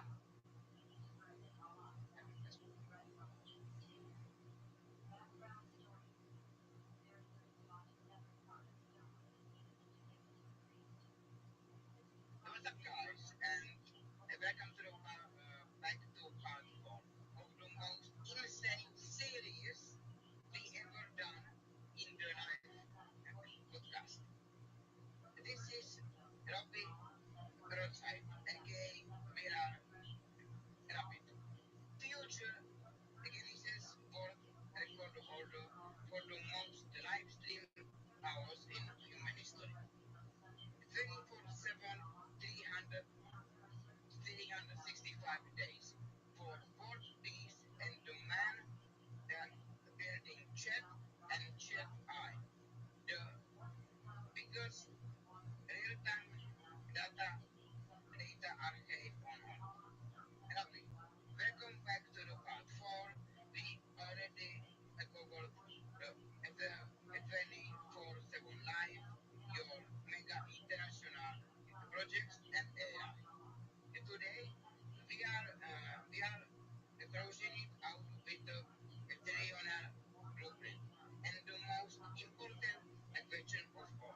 Sounds good.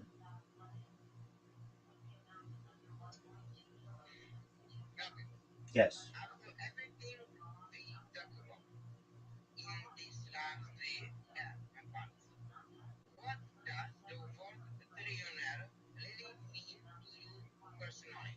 Not just money, but the full vision. Certainly.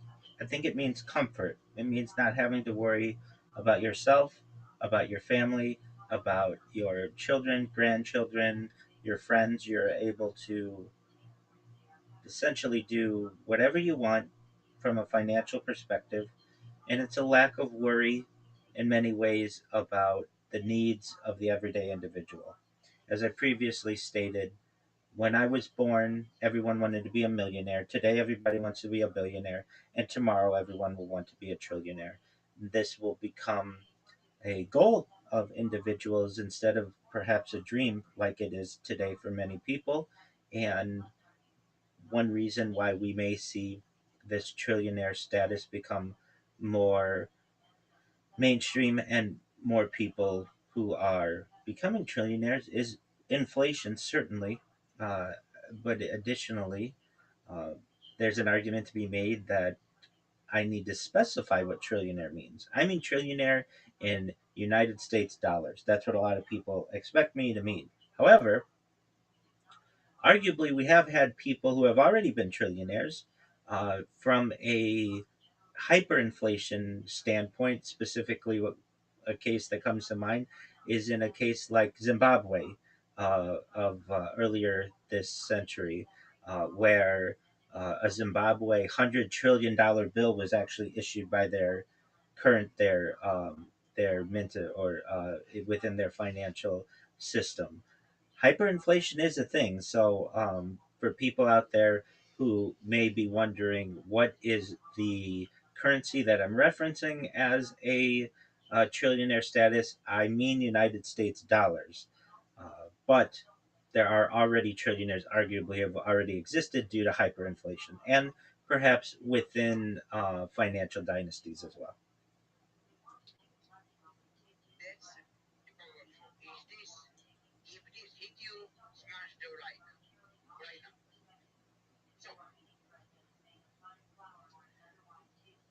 you've been doing this non-stop for years. What is one thing you learn about human potential the most people still don't understand? That we have so many commonalities no matter where you are in the world. I talk with people every single day from around the world in different countries, and we all have the same needs and desires. We all have a desire to be comfortable, to eat, to sleep, to drink, to be merry, to celebrate time with our friends and family. These are universal qualities, and there are so many things that unite us as a species than that which divides us. And one of the goals of my project is to get more and more people to focus on that which unites us. There are estimates that human DNA is 99.9% all the same, and only the 0.1% really divides us, and it's even less than that. And we should focus on the 99.9% of things that unite us so that we can focus our attention on ending world hunger, on ending world thirst, on ending uh, illiteracy throughout the world, and focus less on the minor things that divide us on what team is better or what system is better or what country is better. The focus on humans as a species is something that's very important to me and something that I emphasize on my streams. That's deep. That's really deep. So let's get practical. What is actual trillionaire blueprint? How do chat and chip chip AI and your global data empire turn regular people to trillionaires, regular thinkers and creators? Absolutely. Excellent question. Well, since I have been streaming 24/7, 365 for more than 4 years, all of the interactions that I've had have been recorded. What is interesting about my project and other projects, I don't just stream, I archive the streams. So it is basically a time capsule of what has occurred. So if you want to get on board with what I do and you want to essentially be added to the list, join my Discord, discord.me/rabbi. Follow me on social media. Connect with me. Come into my Discord. Talk with me. You're going to be recorded for the entirety of history, certainly. But be a good representative of yourself. Say, hey, I heard you on whatever podcast you may have heard me, and it could perhaps be on the Life podcast. And we'll talk. We'll learn about your goals, and you're gonna then be basically a member or a character on the world's largest live stream and archive. And what that's going to mean for you is that when I go viral, which if I do this long enough, it is potentially inevitable, we're going to go back and people are going to go back and they're going to study my every waking moment. They're going to use AI and they're going to say, on this date, so and so came into your Discord and talked with you. And we're going to reward all of the people who have helped me along the way. I have the only way I can provide any type of guarantee of this is the fact that I am live streaming it on multiple live streams. People will hold me accountable. I will hold myself accountable. At a certain point, you don't need money anymore. I want to share it with the world. This data is more valuable than perhaps all the petroleum in the world, or at least data is. And my data may have a very significant portion of that. And we're going to share it with everyone. And I want to be able to share it not just with you and not just the people listening right now. I want to help your friends and family. I want you to be the most popular person on your block. I want everyone with whom you went to school with no longer have to work and no longer have to have any debt because they knew you and I was able to give you the money to be able to start a fund or a trust to be able to help them. And I want financial security for everyone who's helped me along the way. So anyone who wants to get involved, just join my Discord, discord.me/rabbi. We have thousands of people who have done so. Is there a formal list? Hey, I was the 58th person or the 5,080th person to join your Discord. No, it's nothing like that. It's essentially you are saying to the world, I helped to connect with Rabbi. I wanted to learn more about their project, and I found it to be positive and um, hopefully, just like you would have, like with a lottery ticket or a raffle, in the future, everything that Rabbi says comes true, and they're gonna reward us for our positivity towards the project. Can I guarantee absolutely every single person who hears my voice will be made a trillionaire? I can do all I can say is I want that's the plan. And in the future, data is going to be worth a huge amount. In fact, we may be able to make you a quadrillionaire to some extent. Uh, really, what I'm talking about here is I want to give your family comfort, security, and happiness. And no one else is out there. You're not going to find any other influencer out there who says that they want to give back to the community as much as I do. Many people ask for money on their streams. I never ask for money. I don't ask for donations. This is all my projects are all self-funded, and I'm never going to ask anybody for money. I want to give you all money. So if you want that, connect with me in my Discord. Uh, we'll build a friendship. Chances are, I will help you. You will help me. We'll grow together. And then when I go viral, they're going to be the whole entirety of the world at some point. Perhaps may take some type of interest in what I do, and people are going to study our conversations together and they're going to hold me accountable, but more importantly, I'll hold myself accountable. So that's the best way that I can say. If you want to ensure that you are connected with me on this to basically say, hey, I was positive back in the day when you weren't yet viral, come to my Discord. Let's connect. Wow, that is game changing. That is really something game changing.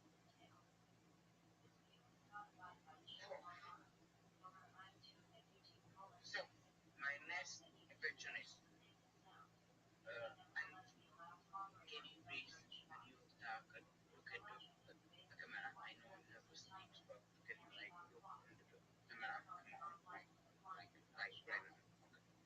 my next question is, what are the concrete steps someone watching right now can start taking today to ally with you, with your vision, and become the part of the trillionaire mindset? Connect with me. Come to my Discord. Let's get to know each other. But if you're not comfortable doing that, just comment in the comments here. These comments are archived for years and indefinitely, and say, hey, I heard you, Rabbi, on the Life podcast, and what you said made sense to me. That data, according to The Economist magazine, overtook petroleum in 2017 as Earth's number one resource, and you have been live streaming your life for more than 4 years on 20 plus different streams on multiple platforms. This is a project unlike I'd ever heard before. And if it turns out that you're able to make a lot of money from this, I'd like to be involved with that. It's as simple as that. Wow. So next question is, how exactly does someone from any country in the world join your mission?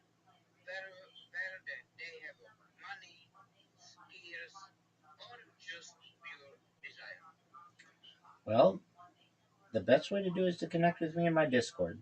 I'm live 24 hours a day, 7 days a week, 365 days a year. No one else, perhaps, that you'll ever find is as open to a global audience as I am. And if you want to work with me, all I ask is that you tell your friends. That's all I want from anybody. I don't want your money. I'm not asking you to be a programmer for me or graphic designer, anything like that. Just tell your friends. Connect them with me in my Discord. Have your friends join my Discord. We have a lot of activities that occur on a daily basis. We watch documentaries. We play games every single day with multiple people from multiple countries. We have every sporting event that you'd ever want streamed in there. Um, we connect. We have people who come for relationship advice or for halakhic or Jewish law concerns. We talk about Kabbalah. There are Jewish mysticism. There are a litany of different various interests that I have, and I do my best to connect with my community in any way that they want. I adapt my discussions to the audience. And so there may be someone who wants to come in. I had someone earlier today who wanted to talk about relationship advice. We did that.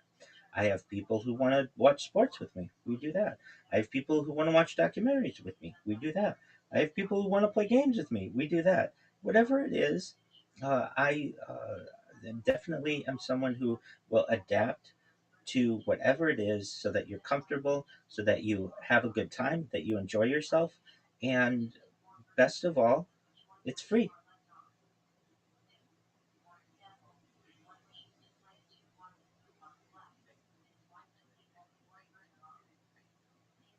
Okay. And do you have like some age when they need to have? Yeah. So I Because internet is very like youngest and oldest. yes, So absolutely. Yeah. So you have to be 18 years old. I don't want to have uh, basically anyone who's not 18 in my Discord, not because it's necessarily inappropriate, but many times people want to have adult conversations, and I don't want to have to censor them. So yes, essentially anyone who I invite through a DM into my Discord, I always say, please join if you're an adult. And in order to join the Discord, there's a requirement, at least to join the voice call, that you are 18. So it is age restricted. I've gotten a lot of people who are not 18 who want to join. And really, when I find out, or a question that I ask just about everyone who, especially if they sound young, is how old are you? And if they're not 18, I just say, come back when you are 18. I've gotten people who are 17 years old and 364 days, and I said, come back tomorrow.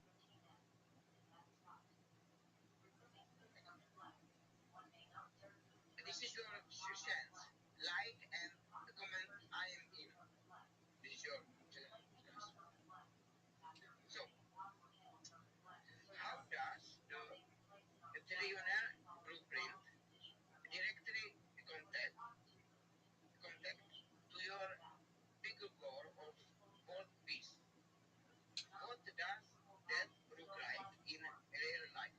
Sure. Well, for anyone out there who has any doubts about the amount of content that I have, just search Rabbi Rothschild in any search engine. Search it in AI. Search it in any social media. Search my hashtag, hashtag viral rabbi. You will see I have over 100 YouTube accounts, over 200 Instagram accounts, over 500 Twitch accounts, over 1,000 TikTok accounts, over 2,000 Twitter accounts, over 5,000 Blue Sky accounts, and over 10,000 Kick accounts. I have more social media than any person ever. And you will quickly see much of my social media has never been viewed before. It's all raw, virgin content. And it's really going to be a treasure hunt for the entire world to learn. And so you can see that that my content is going to be monetized when it is in the future. There's so much of it. So that's an exciting aspect of it. Now, in terms of the how do we get from trillionaires to world peace? Well, nothing is guaranteed in life. And I am someone who can just say, from a heartfelt perspective, that here's the plan.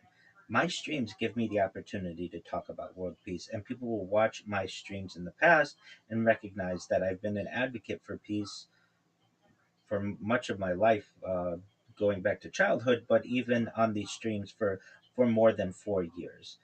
And my goal is to inject in the common discussion of people that war isn't necessary, that eventually people will find a peaceful outcome for the globe. If we look at colonial um, uh, civilizations, generally, in order to explore, they need to have peace at home.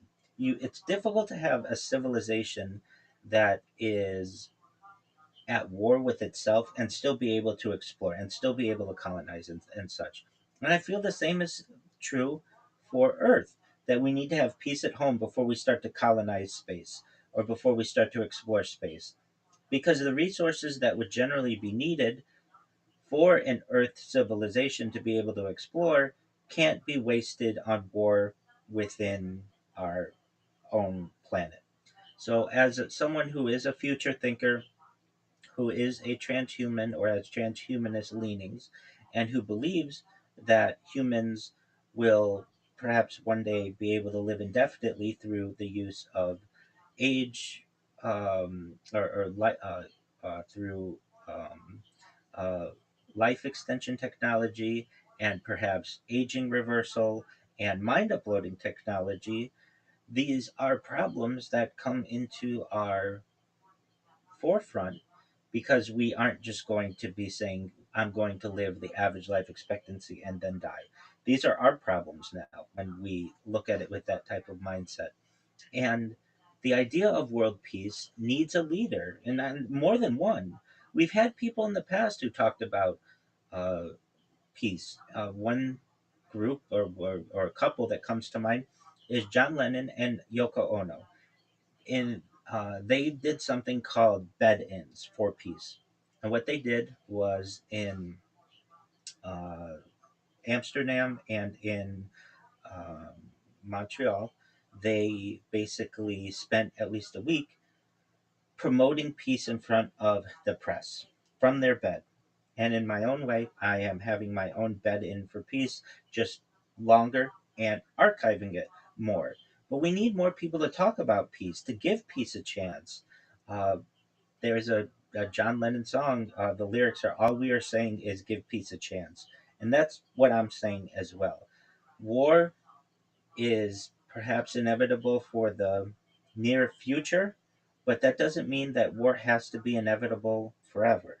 And I am someone who feels that in order to move away from a world where we have global wars, we need the injection of peace. Now, I also have arguments for the military industrial complex and the military war complex, that profits from war. And these are the people who I really need to address. And they should know that their efforts could be much improved and perhaps more profitable, which should pique their ears, if they started to dedicate the efforts that they make for creating bombs and ammo into robotics and drones, things that benefit humans and things that would make human life easier, like agricultural drones, like robots that do mining to help lessen the burden on humans and allow us to be able to help to unite. I want to, in a generation or so, not see any humans who have to risk their life from very dangerous professions. I'd like to see robots be able to replace, especially in where human life is at risk. I'd like to see robots replace those types of positions, but right now we don't have a large enough set of robotics companies that are really working on this. There are some, but not to build mass amounts of bots. But guess who has the factories that could do this? The Lockheed Martins of the world, the Northrop Grumman's of the world, the Raphael Advanced Defense Systems of the world, the L3 L3 of the world, the the Boeing's of the world, and thus I'd like to see them use their efforts for things that help to build community as opposed to that which destroy communities.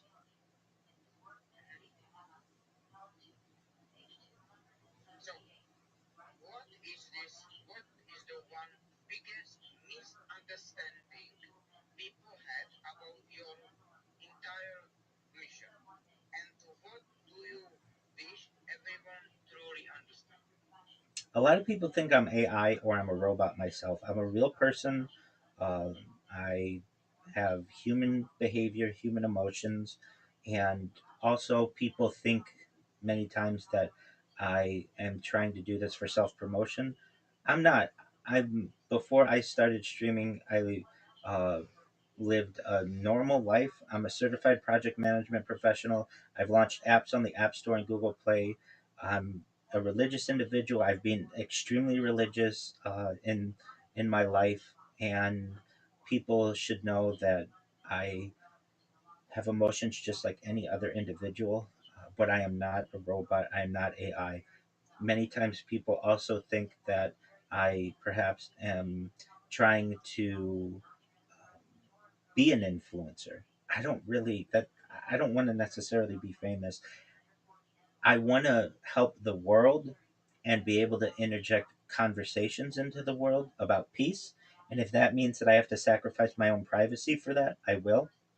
Anyone who's watching this or listening to this podcast may say, okay, Rabbi, you want to make us all trillionaires, that's cool. And you want to help with mega projects, that's cool. And you want to live forever within reason, that's cool. What if it doesn't happen? Okay, then I tried. When my head hits the pillow at night or whenever it is that I'm falling asleep, I can say I gave a good effort to help improve the world. And I can do that stress free and know that I did my best. And the question that I have for anyone else out there is, can you do the same? Can you say that you work toward peace? Can you say that you help to build in developing nations and help to help your fellow individual? If you can, then great. Continue to do so. Continue to build your communities. If anyone out there wants to know how they could really revolutionize their own life, it would just be get to know your neighbors, invite them over for a cookout, invite them over for dinner, share your interests with them. If we all just went to our local community and got to know each other better, that would be a beautiful revolution that we could have in our own backyards. Not everything has to be on a global scale immediately, and I'm not saying that it does. So, anyone who wants to just transform their life, get to know your society, the society around you. That's very important. But for anyone out there who wants to connect with an individual who is a peace based individual who wants to improve the world and talk about the most fascinating subjects that we can discover, come to my Discord. Let's chop it up. Let's discuss. Tell me about yourself. I'll tell you about myself. And hopefully, we can advance the conversation of humanity in a positive manner.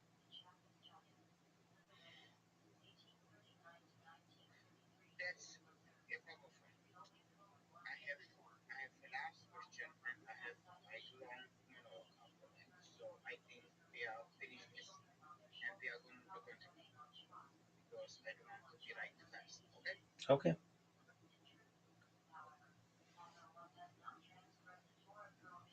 You teach me this. I am remember from the last episode. I can do this. Absolutely. And then you just clip it together. Nobody will ever know. Yeah. So yeah. So so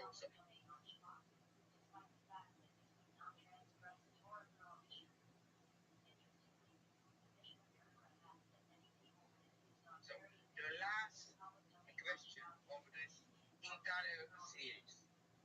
After 4 parts of rough conversation, what is the one single message or action do you want every per, do you want every person to achieve from anywhere in the world to remember and do right now? Be peaceful. That's very important. Treat others the way that you want to be treated.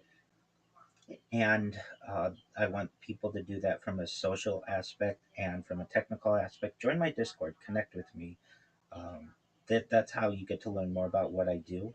If you're not comfortable joining Discord, you don't even know what Discord is, that's absolutely fine. Type Rabbi Rothschild into YouTube, filter by live. You're going to see more live streams than you've ever seen of any individual ever. You're going to see more content than you've ever seen of any individual ever. Type Rabbi Rothschild into any social media, into any AI, into any search engine. You're going to find more content than you've ever seen of any person ever. And you're going to say, wow, there's a lot to digest here. And they're fascinating conversations. Look at my blogs. Look at my main blog, rabbirothschild.medium.com.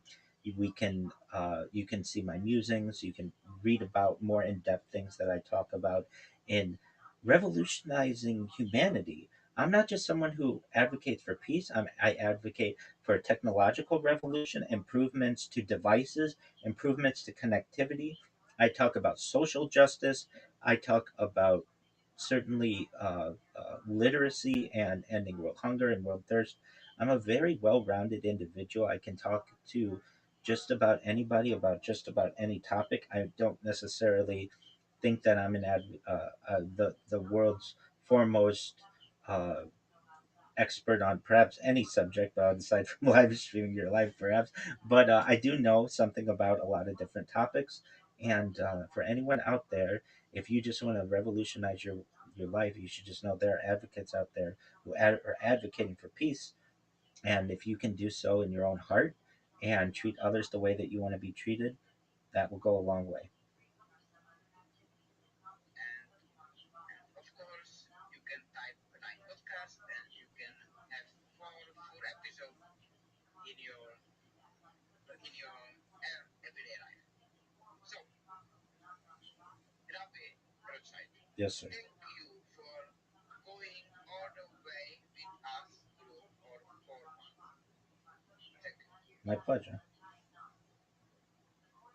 Guys, if this series woke something up in you, smash the like button right now. Comment I am in or trillionaire prudent if you are ready to join the mission. Turn the notification and subscribe for more real talk. Rabbi, one last time. Thank you. Stay legendary. Thank you so much. And again, if you want to connect with me, linktree.com/rabbi is the best place to find all my social media. Type Rabbi Rothschild in YouTube, filter by live. You can see all my live streams. Check out my blog at rabbirothschild.medium.com and, of course, my Discord, discord.me/rabbi. It's been an absolute pleasure to be here. And perhaps we'll do this in a year or so and update each other on how things are going and the growth in both of our projects. And again, thank you to the audience out there. If I may say, I can't guarantee anything that I say. I can't guarantee it. I wish I could. If I could, I would.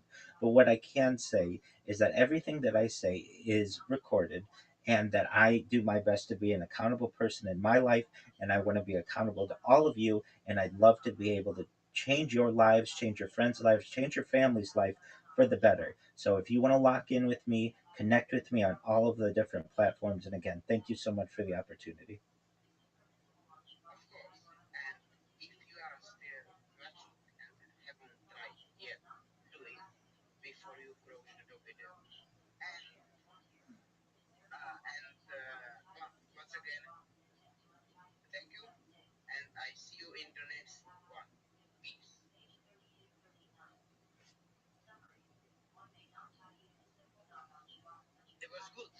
Excellent.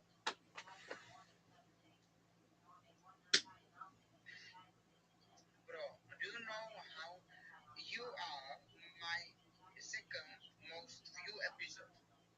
And it's still new. Three. Yeah. You have like like more than 100 views. Likes are not that bad, not that good, but views are best views. That's great. Views are very good. That's great. I mean, and it's only been up a couple weeks. Yeah. Okay. You are one, two, three, four. You are forecast. Okay, but I mean, I haven't been up as long as the other people, have I? Yes, that's true. The yes, you are the you are not fastest because the fastest was somebody else, but you are one of the fastest grow episode I have. Well, excellent. I never said that I could guarantee that I'd be the fastest, certainly. But in the long term, this will be your most listened to episode. It's slow and steady wins the race. I'm the tortoise, not the hare. Yeah. So I will do anything and I will gonna text you if this echo. I Okay. will fuck you not because we are out of luck. And yeah, Wait, and if there is an echo, I'm live on 25 different YouTube streams and on Twitch and on X and a bunch of other platforms too. We'll be able to get the audio however we need. So that shouldn't be a concern. And then there's also software that can remove echoes, so that should be a very small concern. and I will have almost 70 subscribers. I have I need two and I have 70 That's great. You're growing. subscribers. Yeah, yeah. So I will let you go. I have some things to do. So I will see you on Discord. Excellent. And I have another And podcast I'm doing later today. So I'm doing more podcasts, which is great, which will help you to grow as well. And I'm always available to help you in Discord. And send me a message on X if you need. And yeah, once you publish the other videos, I will promote them on my social media in similar ways that I did previously. And thank you. if you and I mean it when I say this, a year or so from now, let's do it again and again and again and again and again, years every year, just an annual thing. We'll update each other. I think that'll be interesting for your Yeah, audience. If you notice, major podcasts do that. They don't just have one person on one time and never again. They have them on every year or two, to connect with them and see what changes have happened. So, but I know that we will continue to connect, and I'll continue to listen to your podcast when I have time. And if there's anything you need from me in the meantime, you let me know, okay? I know. Thank you so much. Once again, thank you for this series. My pleasure. Take care, Tony. Thank you. It was really, really nice. So yeah, I have last a question. Yes, sir. Did you talk with episodes you have about other podcasts that like I did with them is good, or you are just completely not mention this? Oh, I talk about the other podcasts I've been on. Um, Yeah, yeah, it just depends on how the conversation goes. I don't yeah, necessarily force it on anybody, but yeah, like, I mean, today, uh, I was talking to people about your podcast, so, um, you know, really? oh yeah, I mentioned these routinely. So you have to understand my whole life is like a podcast. It's always going. So yeah, right before you came in, I was talking with a young lady about your podcast, and I talked about it with someone yesterday. I talked about it with someone from the United States today, and someone from Canada yesterday, and I think someone from Australia the day before. So once I'm on your Yeah, podcast, you're starting to be famous. well, I'm and starting to be famous a little bit. yeah, a little bit.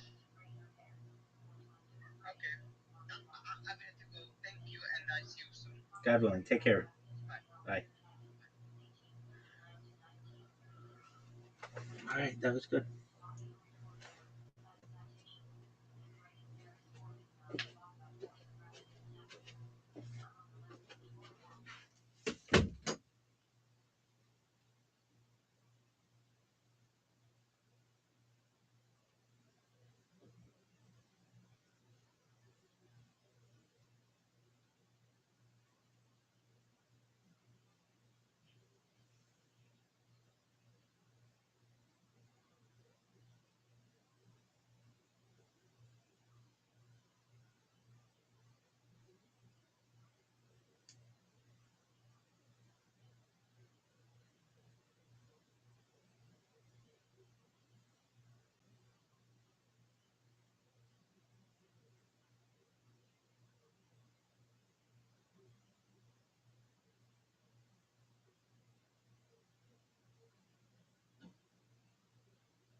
it certainly should be also for a chef, so to speak. How can you bring this animal to the base of English when you yourself can't eat it at your Shabbos table? You can't eat it at your barbecue. It's a trademark. We know that they check for holding the heart. They won't sell it. They sell it to the gun. So after you bring it, really bad. Well, I have something. I have a few things here. Shabbos. Something you're permitted to do for the Mizbeach. You're not allowed to do it privately. You're not allowed to shut the animal on Shabbos. You're allowed to shut the animal on Shabbos for the Beis Hamikdash, for the Mizbeach. You come in. You do that twice a day. The Musa.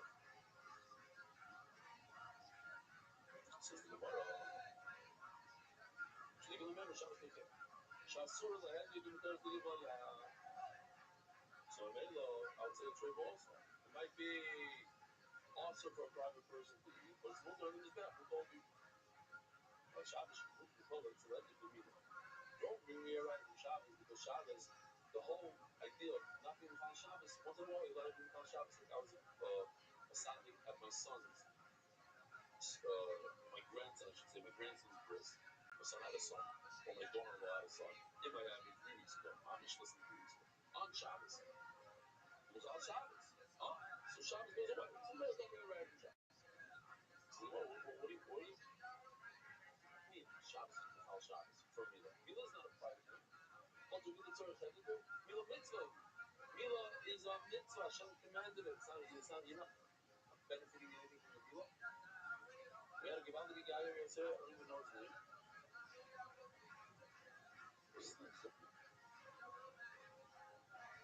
Or maybe I confused him with somebody else. But he became about true when he was 43 years old. And he described he had a bris Mila then. 43, he had to get a bris. Hard to share. Hello, man. Shabbos came to us with a buddy. The reason he can't bring a ride from Shabbos is because that's how we do the mitzvah. No other way to do it. But bringing a carbon, I could do it without bringing a crate. I could bring a good, healthy animal. I don't need to bring a crate. But in Shabbos, I have to shut an animal to get a perfect cover. Rather have all my art and treat it. Name art for my new piece. Let me prove it from Shabbos. What Shabbos? Oh, so let's do Shabbos. Marcus, your mom, you're not worried about Shabbos. So your mom is part of the shul. What Shabbos? Putting seminary Ukishtin Yaakov, flax and wool together. You're not allowed to weave them together. So here, it's Shema weaving them together. He takes the wool, makes a thread of it, and he takes the two threads and puts them together. Then what? Shasurim have you doing currently? You're not allowed to wear shackles. In fact, if somebody comes over to you, the middle of the persuasion tells you that your pants are shackles. You have to remove your pants in front of the whole base member. There's no common reason when it comes to shackles. But in the piece of English, they use shackles where the gargle, the avne of the kind gadol, the belt of the kind. Just a little bit. More about clients, you can usually employ them to let you. No, once in a while, shackles is more room for an individual. Where? Since you can wear a flat beggar and put on wool cinches on the corners, and that's mama shackle. And it's smothered. So the Gemara, the same thing we said about the Bris Milah, it's sort of you do. You're doing it for yourself. Mitzvah. Torah command you to wear tzitzis. Hello, Taco Bell, Malachi, it's supposed to be gone. This bell, that's the way to do the mitzvah. I can't bring a ride. Rav Shishim read about video on the reason why I need a puzzle. It tells that a trade for is also on his death. I can't learn how to become a flavor from a gold. So you can remember the whole deal of Daisy, this was something me personally, when I was a child, that caused me trauma. This math out. But it's so simple. In fact, if you do it on in a chart, it's just like, wow.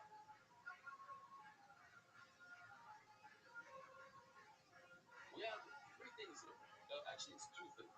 We're going to go in a circle. It's like a catch-22. We're trying to prove that something that's also to an individual should be mutter or also for the mizbeach. So what I'm saying is, let's learn from the Mika. That what? Mika, when I kill a bird in the Beis Hamikdash with my dog, my male. So it's also for the individual, it's mutter for the mizbeach. So what are we going to say? No. But the reason why it's not a good raya is because over there it's something special that as the kohen kills it, he makes it mutter to his damage, and at the same time it comes to us. Something special. So I'll bring a raya. These are two things that we learned lessons. Then we bring a raya from blood. Blood is also for the individual, but mutter to his bad. So maybe a tray ball from mutter to the individual, also to his bad. Or okay, also to the individual, mutter to his bad. No, the blood comes from something that's mutter. The whole animal is mutter. Whereas the treifa, the whole animal is a treifa. No, but what about malika? So I'm going to pull out malika. So the combination of these three things, I can learn one thing. I'm going to learn that there is a concept where something is also to the individual, mutter to the bad. Let's see inside. Three non food. Mala malika should be shows inside. That's the top thing in this chart. Caleb, the Dami Chifu, that's the 3 o'clock in this chart. Mala Caleb, the Dami came over the ball, the Dami came right because the whole body of the animal is moving. Look at the kid, the whole and the whole bird is also. The Chazar, I think it goes in a big circle. Each one has its own. Sorry, but they have one common denominator. What's the common denominator? Shasu, let every argument come in the way. Individuals also doing something that has malika, and it's also going to take blood. But yet they're both multicolor in this app. So too, a trade. I'll be trade, but I'm going to show that they do something the way. Never made a one. They like that little fight, and that's why you're opposite. So the trade was awesome. You just like the whole talk. What am I learning now? I'm learning that I'm not going to talk about it. I say, have a good time. Why do I need a puzzle? So you want to show that she came and tells him, take a look at the chart.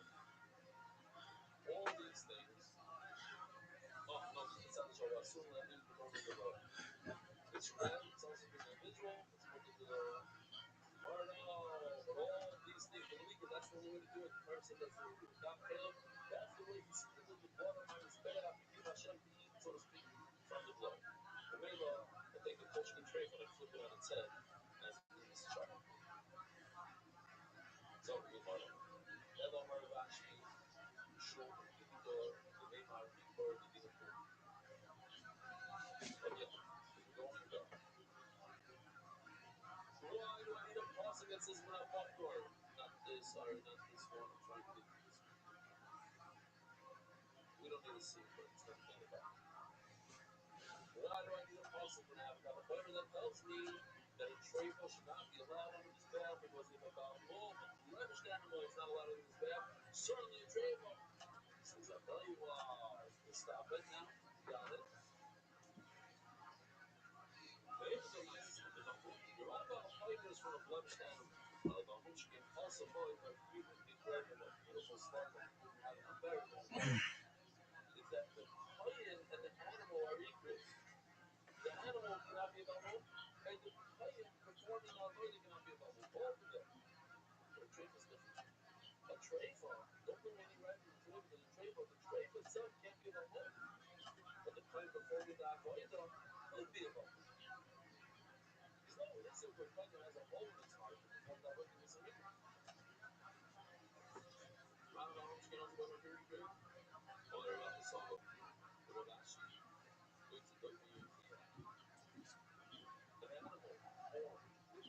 What's up, sluts? Elevate. What's up, sluts? Nobody knows for sure. What's up, sluts? No one really knows for sure. Elevate. But this is the Missouri Live. Been doing this bitch 135 days. It's 23rd of ER, 5786 on May 10th. Coffee.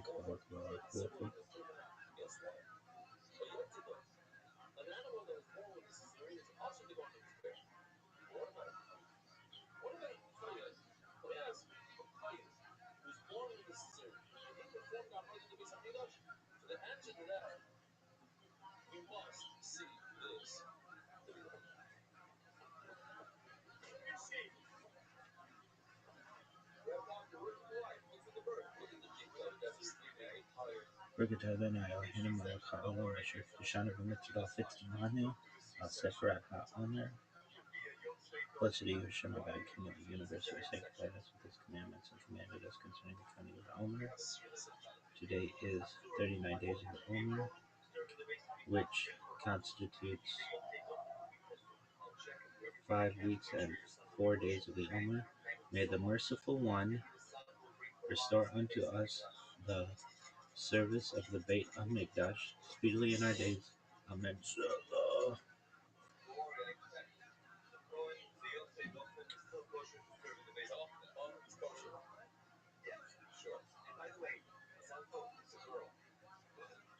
3761 creation of the world, birth of Adam and Eve. 3631 130 Seth, son of Adam, was born. 3526 235 Enosh, son of Seth, was born. 3436 325 Kenan, son of Enosh, was born.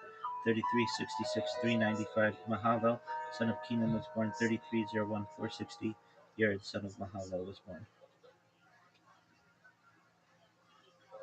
I'm Dr. Justin Sledge, and welcome to Esoterica, where we explore the arcane in history, philosophy, and religion. One of the most difficult aspects in starting to study Jewish mysticism and Kabbalah is getting a handle on just how those ideas developed over time. It's tempting to think that, for instance, Kabbalah has just always existed in the form that we have it, or that Kabbalah is just one thing at all. Of course, neither of these positions is really tenable. Such notions developed greatly through the ages and are still developing. And there are now, and there have always been, numerous mutually exclusive schools of Jewish mysticism and Kabbalah. This class is meant to serve as an introduction to Jewish mysticism and Kabbalah from the point of view of its incredibly complex development from the prophets of ancient Israel unto the rise of modern Hasidism in the 18th century. Of course, this series isn't meant to be exhaustive by any means, but only should serve as a springboard for deeper study and reflection, and hopefully it will also enable you to situate developments in Jewish mysticism and Kabbalah in their historical and cultural context, and hopefully embolden you to dive into the primary texts, which are admittedly as sublime as they are obscure. Let me express my gratitude to Congregation Tchia for allowing me to use these lectures to reach a larger audience here on Esoterica. If you want, you can find the entire series under the playlist Entering the Garden, an Introduction to Jewish Mysticism and Kabbalah. I'll be uploading them over the next few weeks, or if you find these episodes after autumn of 2021 and you want to watch the entire series, you can find them in that playlist. If you find this series on Kabbalah interesting, I'd hope you check out my other content on topics in esotericism, and perhaps consider supporting the production of free academic and scholarly topics in occultism, hermetic philosophy, by joining my Patreon, or perhaps with a one-time donation. You can find those links below, and I really appreciate your consideration. Now, let's enter the garden of Jewish mysticism and Kabbalah. So, first and foremost, I just really want to thank everyone for taking the time to join me on this journey through Jewish mysticism. This is some of the weirdest stuff. I mean, it's sort of like ancient science fiction. And so I really appreciate folks taking the time to join me as we begin to explore some of this vast and I think really, really amazing and beautiful and very controversial literature. So that said, again, also just really stoked at some of the really awesome people. I mean, it's like scholars like Ashley Moore. That's really, thank you so much. Ashley is an amazing scholar of Marxism who I really admire a lot. So having folks in the room that are so smart and just willing to take the time to listen to me, I guess. I'm just really humbled by that. So thank you all for coming along with me on this journey entering the garden. As I mentioned in the email, the term garden here is from pardes, right, which is this big word in Jewish mysticism that often mystics are described as going down into a garden. In Jewish mysticism, we don't typically go up, which is a little unusual, right? We typically think of mysticism as going up towards God or whatever that is up there. But typically in Jewish mysticism, we go down, we descend into things. And so the sort of lobby of the world of the mystical is this pardes, this garden. And what's really amazing is that we all get to enter this garden together. And I will say that in traditional Jewish lore, especially found in the Talmud and through the Middle Ages, this is considered to be a relatively dangerous journey. In the very famous story, as you may know, in the Babylonian Talmud, in Tractate Chagiga, 4 people went down into the garden, and only one came out alive, basically, right? So one became a heretic, one became insane, one died, and only one, Rabbi Akiva, emerged. And so we'll talk about that really famous story here in just a couple of weeks. So Jewish mysticism is, on the one hand, I think, an incredibly intriguing domain of study, but it also has always had an undercurrent of danger. And we'll see some of that undercurrent of danger as we get into it as well. So, what kind of class is this going to be? How are we going to approach this material? Well, I wear my methodology on my sleeve. I am a historical materialist. When I approach this material, I try to approach it from a historically minded, material understanding of history. And what that means is I try to locate historical ideas and persons and other kinds of concepts in the environment in which they emerge. And I don't try to do sort of general mystical ideas about what this stuff might mean. You have to do that on your own time because I don't have the mental capacity to tell you what half this stuff means. I can tell you what got written down, by whom and why, and maybe something about the world in which it got produced. But what it might mean for your spirituality, for instance, is something that might just be, frankly, completely beyond me.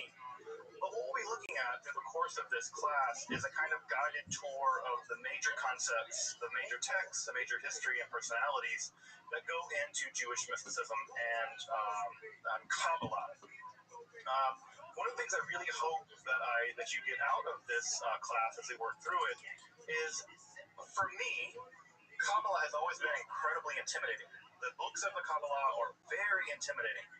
And part of what I hope to do is give you confidence and give you enough context that if you wanted to dive deeper into Kabbalistic books, you could do that, right? So you could pick up a copy of the Zohar or the Sefer Yetzirah or other major historical Jewish mystical texts, and that you could feel confident that you could dive into them. Now, sink or swim, that's probably up to you, but you can at least feel the confidence to make the dive. So what I'm not going to do, what my aim isn't in this class, is I can't make you a Kabbalist, right? I'm not a Kabbalist. I don't identify as a Kabbalist. And so I can't make you a Kabbalist. I think it takes a Kabbalist to make a Kabbalist. I think it works like that. Like it takes a rabbi to make a rabbi. I think it takes a Kabbalist to make a Kabbalist. And I ain't no rabbi, and I ain't no Kabbalist. So I don't have the ability to make you a Kabbalist. Now, that's not to say that some of these ideas might very well prove to be incredibly positive in your spiritual life and your spiritual development. And if that's the case, that's fantastic. But I don't want anyone to have the idea that what I'm going to be teaching is how to do Jewish mysticism. Because I don't know how to do Jewish mysticism, or if I did, I would be doing that in a different class, maybe. So we're going to be studying it again from a historical, academic perspective, as opposed from studying it as trying to be mystics. So we're not going to be doing much in the way of meditating on Hebrew letters to measure the body of God, which was a thing in Jewish mysticism. We'll talk about it. Yeah, they measured the body of God. God has really long fingers, which are really creepy. So we'll get to that this kind of mysticism later. So what do I mean by mysticism? This is a word that is really difficult to pin down. It's one of these words like religion or magic, where scholars and academics have no real consensus about what this word means. So I'm just going to throw out a really stipulative definition of what I'm going to mean by mystical in this class. And you're certainly going to hear the fact that I come from a philosophical background. And so coming from a philosophical background, I think about mysticism largely in a philosophic lens. And what I mean by mystical is a non-rational mode in which one experiences or learns about fundamental reality, right? So, and in addition to that, right, it's also the traditions that accrue, right, because of those kinds of experiences. Now, and by the way, the word tradition there, right, I'm kind of punning on it in Hebrew, right? The word Kabbalah actually means received, and it has a sense of tradition, right? So I'm kind of punning a little bit on what this word mysticism. When I say non-rational, what I want you to hear is not irrational, right? It's not like mystics can just say whatever they want. They can't do that. They're inside of traditions, they're inside of cultural contexts, they're inside of religious settings. And so what they say, as daring as it might be, is always situated and only makes sense within a specific context. So it's not just irrational. They're not just saying random crazy things. Right? Sometimes mystics are thought as being somehow crazy or something like that, and that's not the case. In fact, many mystics in many traditions are incredibly systematic in how they go about doing their mysticism. Think of Hildegard of Bingen, the great German Christian mystic. But when I say non-rational, what I do mean here is that they're not going to be giving us arguments. A mystic's not going to tell you A, then B, then C, therefore you should deduce D. And they're not going to be saying something like, I did an experiment, and from my experiment, my induction is a 75% certainty that blah, blah, blah, blah, blah. They're not doing any of that.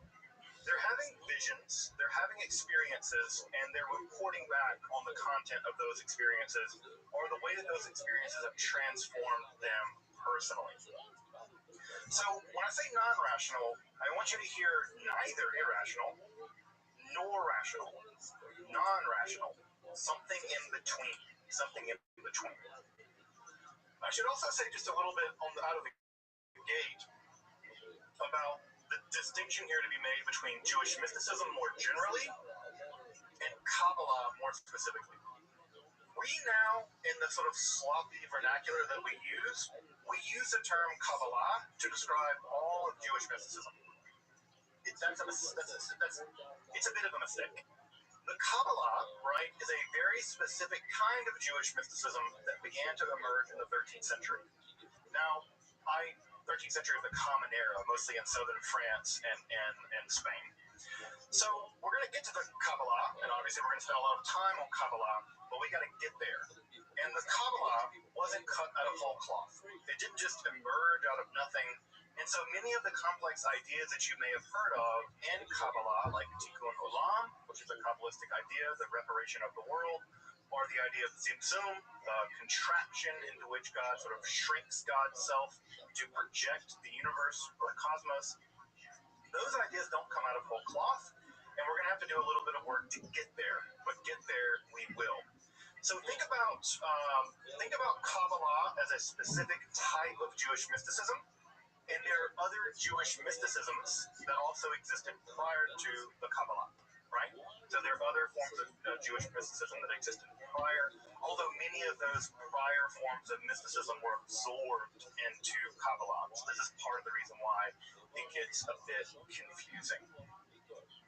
So, suffice to say, Israelite or Jewish mysticism extends probably back before history. What I mean by history, of course, here is just the history of writing, when the ancient Israelites began to write things down. And as we'll see in a moment, some of the earliest texts that have been recovered in Israelite literature are, interestingly enough, both composed by women and also both composed by mystic women. So we'll get to those in just a minute. But I think this is a weird thing that, for whatever reason, doesn't get enough press, that some of the earliest Israelite literature is by women mystics. So why that doesn't get enough press is misogyny. But, right, it's true. If you're curious what you're seeing on the screen here on the left-hand side, this is an image of an amulet recovered from a burial site in Jerusalem called a Ketef Hinnom. And what you're looking at is the earliest recovered archaeological section of the Hebrew Bible. So if you've ever wondered what the earliest text of the Hebrew Bible looks like, it's this. These are tiny little silver amulets that were recovered from a tomb. And for the folks here that read a little bit of Hebrew, you probably can see that this is a version of the priestly benediction. So the earliest fraction, the earliest text we have of the Torah is actually an amulet, a magical device put into a tomb, very likely to protect the dead, perhaps from malevolent supernatural forces. So in many ways, we might even say that the first appearance of the Torah in history is a supernatural, mystical appearance. It's an amulet. It's an amulet there to protect the dead, probably. If you've ever been to the Israel Museum, you may have seen this, and it's actually on both sides, and it's tiny. The little amulet's probably about that big, and the Hebrew letters here, as you can see, are not modern Hebrew letters. They are very old Paleo-Hebrew letters. The earliest case in which we can talk about an Israelite form of mysticism has to do with two different concepts. One concept is theophany, which means God appearing. We'll talk about it more in just a moment. And the other, of course, I'm sure many folks know, is prophecy, which is a case in which God, the Israelite God, Yahweh, is said to speak to people, and those people that Yahweh speaks to, in turn, speak on the behalf of Yahweh. And in fact, that's where the word prophecy comes from. The word prophet just means to speak for in ancient Greek. So core to ancient Israelite religion, like many ancient religions, was the idea that their God, their tribal God, Yahweh, spoke to people and communicated to people. Now, typically, when gods speak to people, that is non-rational, right? That's not rational. It's not rational, right? It's not like you can make a logical, deductive argument that God's speaking to you. And yet, prophets are often taken seriously and sometimes killed in history.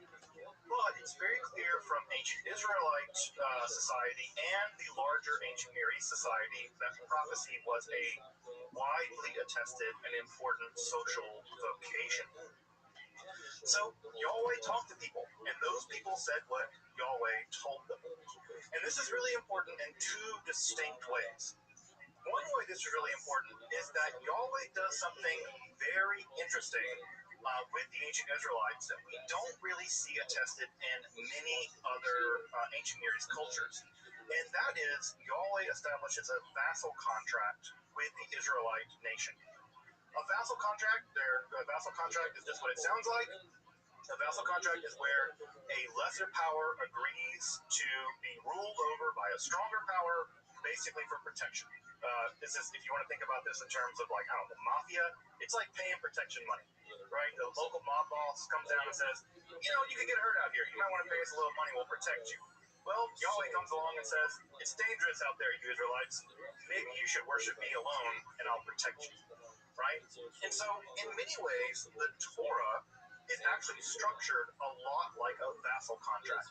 In fact, if you read ancient Near East vassal contracts written in the Akkadian language, it's very clear that the writer of the Torah, at least certain sections of the Torah, are emulating that contract language.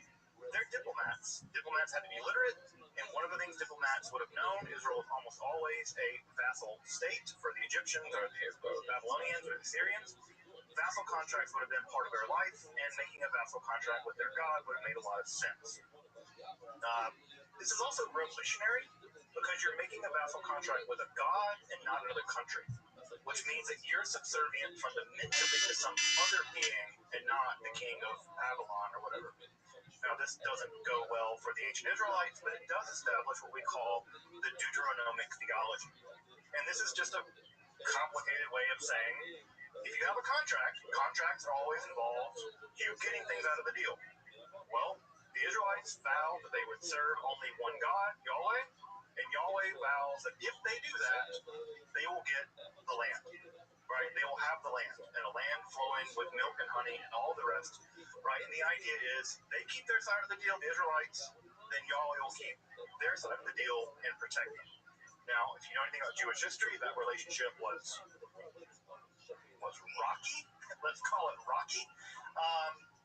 And this didn't happen for lots of reasons. There are lots of things that broke down in that process. Further, right, in addition to this whole vassal contract business between Yahweh and the Israelites, it also seems like there was a tradition within the Israelite community where Yahweh spoke to individual people. Those people typically called Navi, right, prophets, Navi'im. These prophets would receive the message from Yahweh and then go communicate it to the broader Israelite community. It was almost always negative. The prophet, you never invite a prophet to a party. They will ruin any party you invite them to because they'll mostly spend all their time condemning everything you have your whole life. So prophets are the joy kill of all times. So prophets, as we know from ancient Israelite and other ancient Near East literature, are widely attested. Prophet was a job, right? You could be an independent freelance prophet. You could be an institutional prophet. We'll talk more about prophecy in a minute. What you're seeing on the screen here on the right-hand side is actually a divinatory device. I don't know if you can recognize what organ that is, but that is a liver. That is a liver. And what you see here is the liver is divided into certain sections, and there is cuneiform script on that liver. This is from the old Babylonian period. And what you would do, if you wanted to figure out the will of the gods, is that you kill an animal, typically a sheep, and you would take out their liver, obviously, and you would inspect it. And what this is a Babylonian liver inspection guide. And so if there are blemishes or deformities or other kinds of markings on the liver, livers are typically very smooth organs. If you've ever seen a liver, they're typically very smooth, but they sometimes have all kinds of markings and things on them. And what happens is that you would locate the markings, and you can see here there's a guide in Old Akkadian, and it would tell you what the markings meant. So this might mean that bad things are going to happen, the king's going to die, whatever. And so there have been, by the way, hundreds of these recovered from ancient Mesopotamia, and divination was widely attested. I should also just note here, that we separate divination and prophecy when it comes to talking about the ancient world, because the vast majority of prophets, contrary to what idea might come to your mind about what a prophet is, very few prophets predicted the future. That was a different job. Those were diviners. Diviners predicted the future. Prophets communicated via the God. The God would tell the prophet stuff, and then they would tell other people. That's a different job. Now, sometimes prophets did predict the future. In fact, in the Hebrew Bible, there's only a couple of occasions where prophets attempt to predict the future, and they're almost always wrong. One time Ezekiel attempts to predict the future, and he's wrong, and he has to go back later and be like, well, I meant that metaphorically or something. And so very few prophets attempt to predict the future. In the ancient world, that is a different job. We now think of prophets as predicting the future, but that's a modern idea, much more than an ancient Israelite idea or ancient Near Eastern idea. So let's talk about theophany first, right? So theophany just means God appearing. It just means that God appears to people, right? This was an idea in ancient Greek religion, but also in ancient Israelite religion. God is appearing to you currently on the screen. I don't know how many people have ever seen an image on the left. This is very likely an early depiction of the Israelite God, Yahweh. We think that is Yahweh for a couple of reasons. One, it says Yahoo there in Hebrew, which was an abbreviation of Yahweh's name. And this coin was minted as part of the satrap of Yehud during the Persian period. And also we have a winged throne chariot that this is sitting in, and that image is very tightly associated with Yahweh and the book of Ezekiel. You're probably looking at a depiction of Yahweh. That's probably the Israelite God. We're fairly confident that is how ancient Judahites conceived of how their God looked. I don't know, how many people have seen this image before? Show of hands or things like this. Some folks have seen it. I think it's very interesting that most folks, when they see an image like this, they think of the idea that Yahweh is not allowed to be depicted But clearly here on the coinage is Yahweh. I also like that Yahweh has a six-pack. I really appreciate that.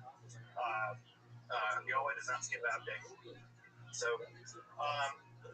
so God appearing, right? God appearing is a relatively common motif in ancient religions. In fact, many ancient religious rituals were meant to compel the god to appear. This would be in temples and other kinds of locales, and you would do rituals to make the god appear to you. And so, what's interesting about the Israelite theophany, God appearing, is that sometimes the Israelite writers, like to depict their image of Yahweh as a kind of divine monarch, sort of like a king sitting on a throne. Very common image. And if you had the chance to read the section in Isaiah, the theophany of Isaiah, that's exactly what you get, is a kind of divine leader sitting on a throne. However, what's also important is that the ancient Israelites had developed at some point an allergy to depicting their God. They thought of their God as incorporeal and as invisible. And in other texts, most famously the text of the theophany to Moses, Yahweh actually tells Moses that if you see me face to face, you'll die. You cannot see me face to face. Although later in the book of Deuteronomy it does say you saw me face to face. Whatever, the Bible has all kinds of editorial problems. We do see images where God appears to the Israelites, but always occluded somehow. One of the main depictions in the book of Exodus is God is hidden in the Arafel, which means something like the gloom or the darkness. And there's all kinds of light and lightning all around where the God is, but the God himself is actually hidden somehow in the darkness. So God appears, but God is also hidden at the same time. So the Israelites are always trying to navigate. On the one hand, they want to be able to claim, our God appeared to us on Mount Sinai and gave us a law. And this is our contract. We have a contract with God, and that's what makes us special, a chosen people. And on the other hand, they're like, yeah, and our God's invisible. You can't see our God. Our God doesn't have a body. Doesn't live in a place. God's a God of everything. And so God often also appears quasi-invisible as well. The main accounts that we have of theophanies in the Hebrew Bible are the main three, right, or four actually. We have the theophany to Abraham, or Abram at that time, right? His name hadn't been changed yet. Where God appears to Abram and says, hey, you need to follow me and do what I said, right? Move out of Ur of Canaan, move to Canaan and set up shop there. We don't learn a lot about God in that instance. The other three theophanies that are important are the Moses theophany, that is to say, the one in which God appears to Moses, both in the burning bush. So notice again, God is there and not there at the same time. The voice comes out of the bush, but it's not like there's a person there that Moses sees. Again, there's a relationship to God that they want to keep separate, unlike perhaps other nearby religions. Although I will say that the two most important theophanies that we have in Israelite literature are the ones to the prophet Isaiah and the one to the prophet Ezekiel. And I don't know if you had the chance to read the theophanies to Isaiah and Ezekiel. They're very strange, especially the Ezekiel one. It's notoriously weird. But the one thing that we do know about those theophanies is that in both cases, they are terrifying. You do not want Yahweh showing up for you, right? This being is not your friend. This being is not your buddy. It's not your drinking partner. This being is a terrifying being that when they do show up, the people that seem to see this being, they must say quaking in their boots. The text says they are quaking, like literally, they are shaking in terror. And this is one of the things that we see in Israelite literature, beginning in the Hebrew Bible, but extending into other mystical literature, is that the experience of the divine is terrifying. We have the word awesome, right? But notice how we say all full of awe, the word gets negative. All full is bad, all some is good. Some awe is okay. Like a rainbow, a lot of awe is bad. It's all full. And when God appears to you, when Yahweh appears to the Israelite prophets, it is a terrifying experience. We even have the records of their bodies physically shaking, sweating. They lose the ability to speak, things like that. What we think is that the instances of Ezekiel and Isaiah may have been part of what we might call an Israelite shamanism. Now, I don't like to use the word shamanism in a willy-nilly way, because I think that shamanism, as you may know, was a religious practitioner, an ecstatic expert, primarily found in Siberia. And this idea that shamanism has been taken out of this context and applied more generally, I'm a bit skeptical of that process. I don't like using terms like that in a kind of a rough and ready way. But what we see is that the ecstatic expert, or the shaman, is able to withstand a visitation from Yahweh. And from that visitation, they're able to extract certain kinds of information about what needs to be done. And so, in much in the same way that traditional shamans will often travel to the spirit world in order to cure people, it seems like something analogous is happening with some forms of Israelite prophecy, where the shamans are being visited by Yahweh, and Yahweh is basically telling them how to fix their country. Right? Most of what goes on in prophecy is criticism of society in a general way, and the idea is by criticizing society along religious and social terms, then the Israelites can restore their relationship with Yahweh, and therefore Yahweh will continue to protect them and allow for the prosperity of the land. So the prophets don't cure individual people. You can think about them much more like shamans, but they're shamans for the entire community. So again, this is where using some of these terms can be a little bit misleading and a little bit unclear, but I think that the term does track, at least in a general way. We think that the experiences of the prophets Isaiah and the prophets Ezekiel, the literary record that we have in the Hebrew Bible, probably actually represents an experience. Which is just to say that the persons of Ezekiel and Isaiah probably did experience some kind of mystical event. And they record that event, and it is that recording of it is found in the Hebrew Bible. Now, Ezekiel is especially interesting in this regard because if you've read other texts of Ezekiel, you'll know that he is really unusual as a person. He seems to do really extreme things like lie in the street naked for days at a time. So he may have been suffering from some kind of underlying mental health condition, right? We don't know. I mean, again, it's not for me to pathologize Ezekiel or to diagnose him because I have neither the ability to neither.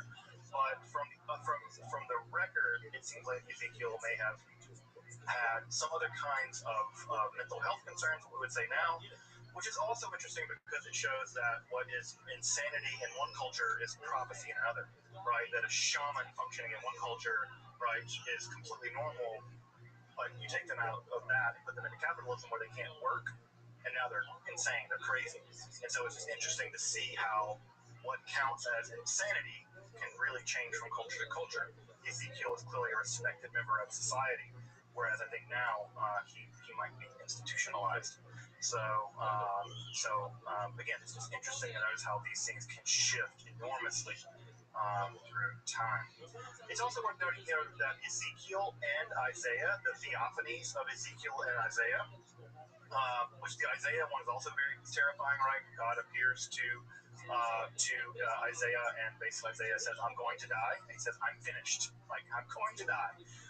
And he doesn't die, and then he's basically anointed by God to tell the message of Yahweh. What's really important about both of these visions is that they will become the foundations for an entire school of Jewish mysticism called Merkabah literature, or chariot literature. This form of Jewish mysticism, which we'll get to not next time, but the time after that, this was the dominant form of Jewish mysticism for 800 years. So if you want to think about the Kabbalah as existing now for about 800 years, Merkabah mysticism was the dominant form of Jewish mysticism for the 800 years prior to that. So this chariot mysticism, and again, when I say chariot mysticism, you should always keep in mind, right? This is how Yahweh is depicted, as literally riding on a kind of winged chariot. Unsurprisingly, this form of mysticism is going to be very important. Just as a preview, Merkabah mysticism is a form of mysticism in which the rabbinical elite would descend into the palaces of Yahweh, and they would meet with various angels, and they would show angels these various passwords, and eventually they would be able to climb through the various heavens. And again, even I did it up, right? But they're not going up; they're going down in the mystical your day. They go down to the chariot. And they eventually are given a glimpse of the throne of God. Sometimes they're allowed to see the body of God, which I know that Jews are not supposed to believe that God has a body. They did. They were allowed to measure the body of God, look at that literature, and in some cases, they were even allowed to sit on the throne of God and be transformed into angels. So if you ever want to be transformed into an angel, all you have to do is bypass a bunch of scary angels and sit on the throne of God. No big whoop. No big whoop. So that's a very cool form of mysticism, and we will get to it in a couple of weeks. So again, American mysticism, not Kabbalah. Different kind of Jewish mysticism, but anchored in the theophany of Ezekiel and Isaiah. So as I mentioned earlier, ancient Near East prophecy is very well attested. The only major exception is Egypt. Egypt is the outlier. For whatever reason, there's not much in the way of Egyptian prophetic literature. Now, there's a lot of debates about why that is. We do have a quasi-prophetic document called the Prophecy of Nefertiti that does exist from the ancient Egyptian world, but it seems like the ancient Egyptians, for a host of reasons, and I'm happy to talk more about that later if folks are interested, for whatever reason, institutional prophecy just didn't exist. It probably had to do with the fact that Egyptian religion was very highly centralized in the temple structure, and therefore the gods just didn't interact with human beings in the same way that they did in the wider Near East. But the ancient Egyptians just don't have much in the way of prophecy. We have a lot of ancient Egyptian religious literature, just not prophetic literature. I will say that outside of ancient Israel, the best adaptation of prophecy in the ancient Near East world more generally is from the Neo-Assyrian period. Now, this may be a little deceptive because it just so happens that the Assyrian Empire was destroyed and they managed to burn down the main temple, the main library of Ashurbanipal. And when they burned that library down, the entire library was preserved. We have basically an entire ancient Neo-Assyrian library. It's like the Library of Ancient Alexandria, but over in Iraq. It has tens of thousands of cuneiform tablets that are in great shape because unlike burning libraries down now, right, because the books tend to burn, that's bad.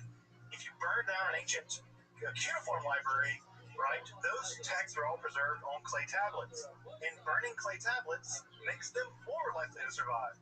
So, thank God they burned it down, right? Because had they not burned it down, it probably wouldn't have survived. So, we have the entire library of Ashurbanipal. It's in the British Library because they're great at stealing things. And so what we have is an enormous amount of literature from this time period, including prophetic literature. In the ancient Assyrian context, what they would do is that individual prophetic utterances would be requested by a leader, typically the king. Those utterances would be written down, and then a digest of those ecstatic utterances would be collected together on large clay tablets, and then those clay tablets would be stored in the library of Ashurbanipal. So we have individual utterances stored together on bigger tablets and then archived. The exact same thing happened in the ancient Israelite context too. Many of the documents that we have, for instance, the book of Isaiah, is not written by one person. Isaiah is at least written by three people, right? At three different times with three different agendas. All of the various Isaiah texts got edited together into one digest, and that Isaiah prophecy became the book that we now know of as Isaiah. So the exact same literary and material culture in ancient Assyria is also attested in ancient Israel, which we shouldn't be surprised about because ancient Israel isn't special. Now, I know that some of us were raised with this chosen people stuff, but the ancient Israelites were an ancient Near Eastern people. And they did what other ancient Near Eastern people did. Sorry, not sorry. So we know a lot about ancient Neo-Assyrian prophecy. We'll get to Israelite prophecy in just a minute. We know a little bit about their prophetic techniques. We know, for instance, that they engaged in dancing. Dancing was one of the mechanisms by which both Israelite and Neo-Assyrian prophets managed to work themselves into a kind of ecstatic state. We don't know what the dancing looked like. Maybe it was the Dougie. I don't know. But whatever the dancing was, it seemed to get them into it got them into an ecstatic state, and in those ecstatic states, they would shout what the god had to tell them, and a scribe would write those ecstatic utterances down. They also engaged in self-laceration.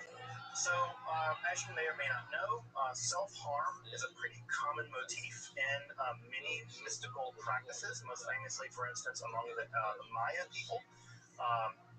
The Maya would they would pierce their tongue or their genitals, and they would pull string with barbs on it through their tongue or genitals in order to make themselves in a great deal of pain. That blood would be gathered into a pot, and then the paper with the blood soaked would burn, and in the burning smoke, Maya kings would see visions.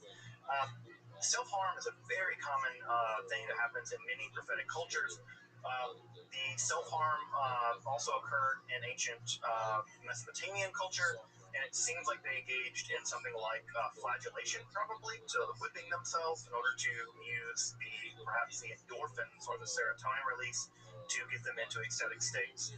Although there's some medical debate about whether blood loss would have been helpful in getting you into an ecstatic state. I don't intend to find out. So at any rate, self-harm was also part of this. Also notice that in the ancient Israelite law, there are several prohibitions on self-harm, especially in terms of religious self-harm, specifically things like tattooing and harming yourself on the occasion of the dead. So it seems like the Israelites knew about these practices and forbid them. So if you've ever heard things about you're not allowed to get tattoos if you're Jewish or whatever, it actually comes from those kinds of laws. Although also there's a persistent myth that if you have tattoos, you can't be buried in a Jewish graveyard. That's nonsense. I don't know where these weird things get started, but that's a thing people say, and they're wrong. We also know, interestingly enough, that ancient Near Eastern prophets could be both women and men. We have attestations of both women and men prophets. And we also, what's I think really important that doesn't get talked about enough, is that we have a third gender that is specifically connected to ancient Near Eastern prophecy. Specifically, the goddess Ishtar, who you may know from the name Esther. The name Esther is just the version of the name Ishtar. We know that the goddess Ishtar could convert your gender from typically male gender, man gender, to another third gender called Asinu. And these Asinu prophets would have their gender converted by Ishtar, and they could be converted and converted back on the command of the goddess. And while you were converted to this Asinu gender, this third gender, you would be serving the goddess Ishtar probably in a ritual sex working job in the temple precincts. And so we don't know a lot about this exactly because the literature is pretty scant.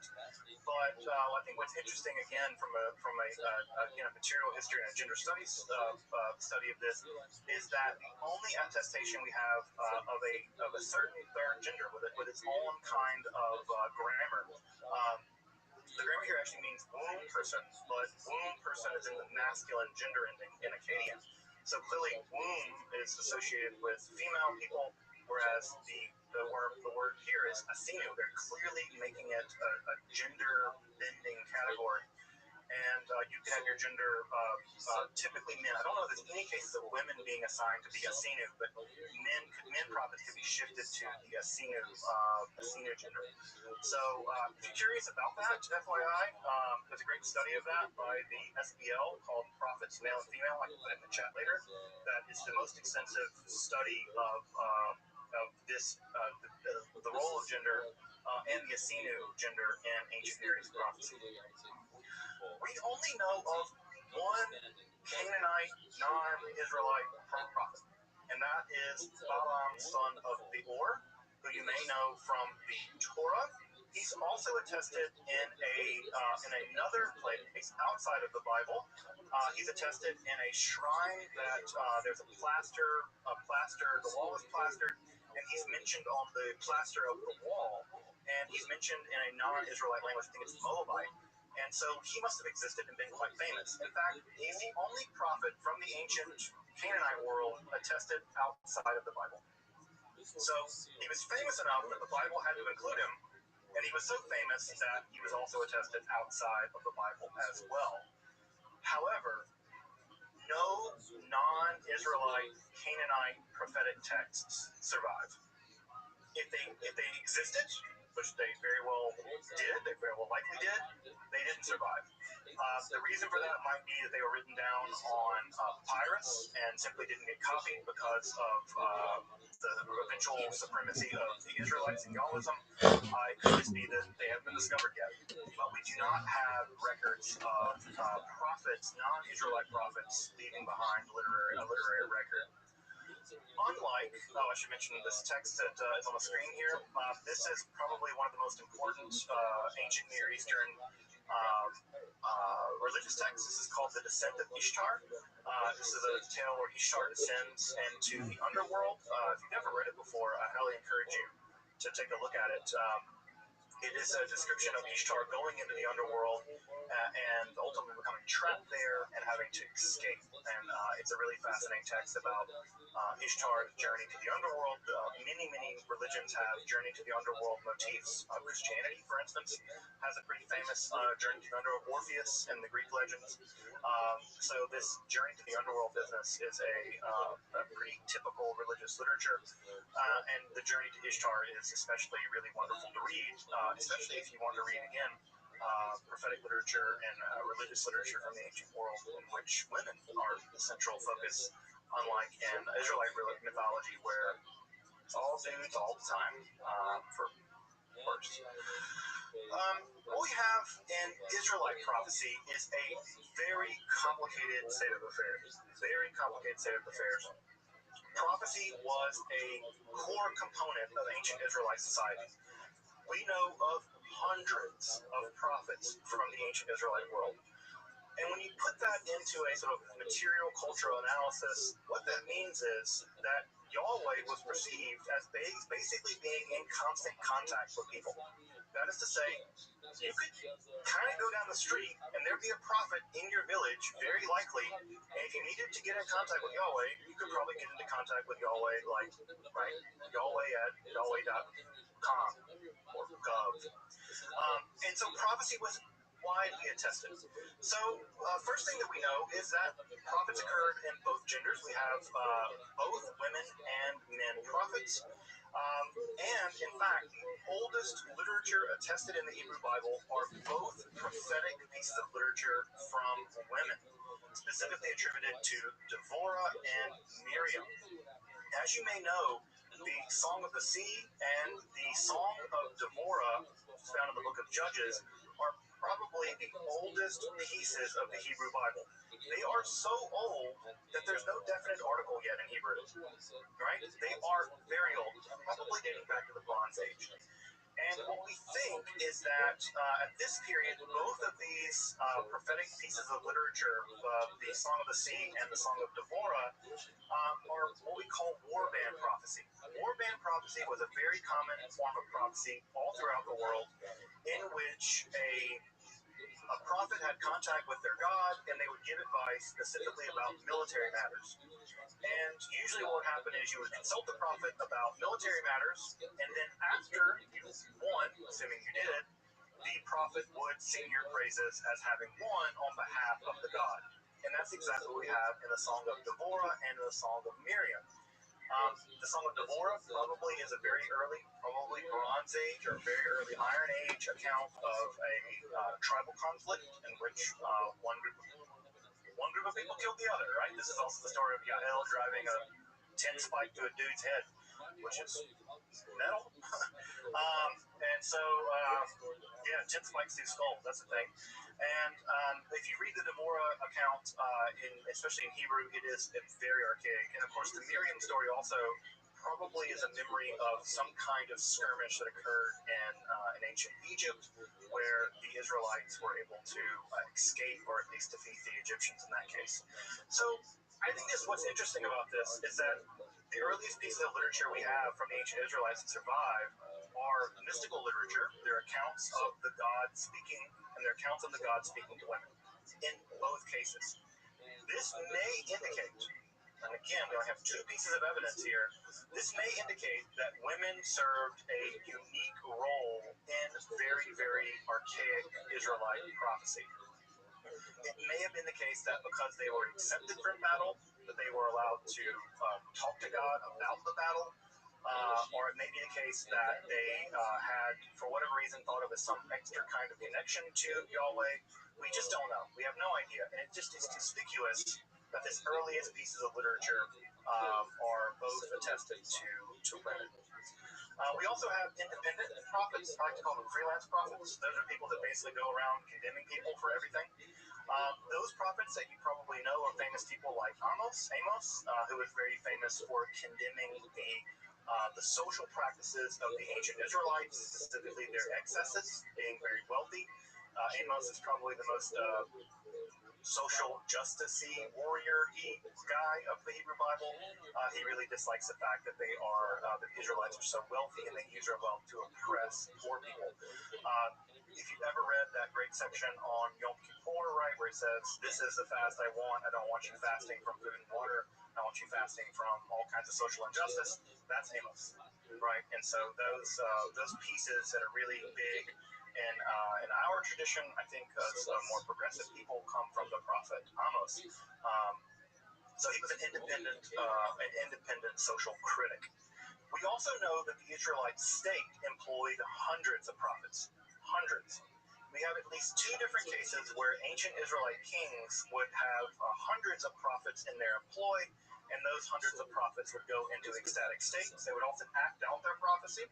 So, for instance, if you thought that the king would be gored by an enemy, it's not uncommon that the prophets would actually have gore, like horns made of iron, and they would dance around with the horns of iron in a very theatrical way, it seems. And that these theatrical shows where prophecy, ecstatic states, and theater really meshed together in ancient Israelite society. So we do know that the Israelite state, like the ancient Neo-Assyrian state, employed a huge number of prophets. It also seems like, by the way, FYI, that unlike other ancient Near Eastern peoples, the Israelites did not rely on astrology. The ancient Assyrians, ancient Babylonians had developed a very, very sophisticated form of astrology. The ancient Israelites rejected it for reasons that aren't clear. And they rejected it not because they knew better. It wasn't like the ancient Israelites somehow knew that astrology was wrong. It's probably just that they were jealous and they didn't have as sophisticated math. But the ancient Israelites do not like the idea of astrology. Rather, they like a direct contact with their God. All things told, none of them were terribly reliable when it came to predicting the future. They all got destroyed by somebody. None of them saw it coming. We also know that there were roaming prophetic bands. These are sort of prophets that sort of roamed around the countryside. We know they had leaders. Samuel was a leader of such a band of roaming prophets. And we also know that they would roam around and they would play music and they would dance. Again, this is more dancing and music were attested in ancient Israel. One of my things I really miss is that we have no idea what any of this music would have sounded like. My idea is that it was always like some great metal or something. But we have no idea what their music sounded like. We have some vague ideas what the instruments were. And we do know that, for instance, the king Saul, the first Israelite king, came in contact with one of these roaming bands of ancient Israelite prophets, and he also immediately fell into an ecstatic state. So it seems like going into ecstatic states was a thing that was, I don't want to say normal, but normalized. It was a thing that could be expected of them to happen. So these bands would come through your town, and you might go into an ecstatic state and commune with Yahweh. We do know of several women who were engaged in prophecy, and they had, in some cases, very high rankings in society. One thinks of the prophetess Huldah. Huldah is primarily known from the book of Kings, where the King Josiah, the Judahite King Josiah, finds a Torah scroll in a wall, has it written down to justify his political agenda, and which is the Torah we still have, by the way. Like, it basically is a piece of political propaganda from the 6th century BC, which no one talks about that. That's the thing. But Huldah is actually a woman prophet who is an immigrant, a refugee from the north. She's living in a suburb of Jerusalem, and she's consulted to basically vet whether or not this scroll found in the wall is true. And of course, she does the very wise thing and says that it is.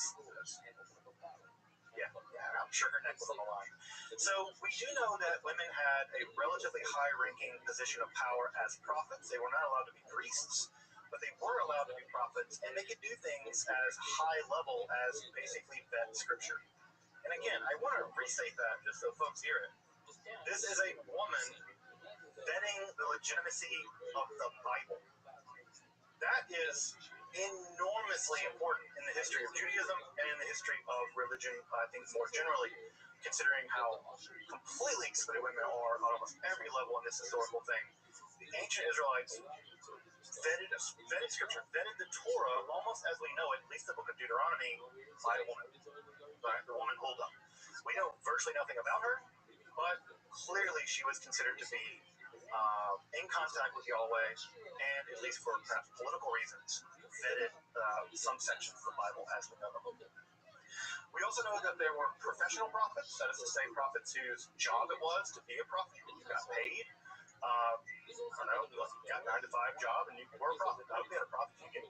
I don't know if they did, but local prophet one, number 95. But they had professional prophets that existed. We also know of non-professional prophets. Sometimes they're called Ish Elohim, men of God. And these were often associated also with miracle working and what may be better described as magic. These would be folks like Elijah and Elisha, who the only accounts of people being resurrected from the dead in the entire Hebrew Bible are both associated with Elijah and Elisha. And so, on the one hand, they represented God, mostly in divine duels. As you may know, many Israelites and other Canaanite people worshiped a god called Baal, who was very popular as a storm god, because, as you may know, storms are very rare in ancient Israel, and you relied on winter rains, basically, to make sure that you had agricultural crops. And so, storms were a godsend, and Baal was very popular. Well, just like on the middle school playground of your childhood, people fought each other to show how cool they were, and so did the gods. And so what we know most famously about Elijah was Elijah challenged the prophets of Baal to a duel and subsequently murdered them all by cutting their heads off when they lost the duel. If that rings of Al-Qaeda or Daesh to you, yes, this is a brutal world, and whether the story happened or not, we don't know.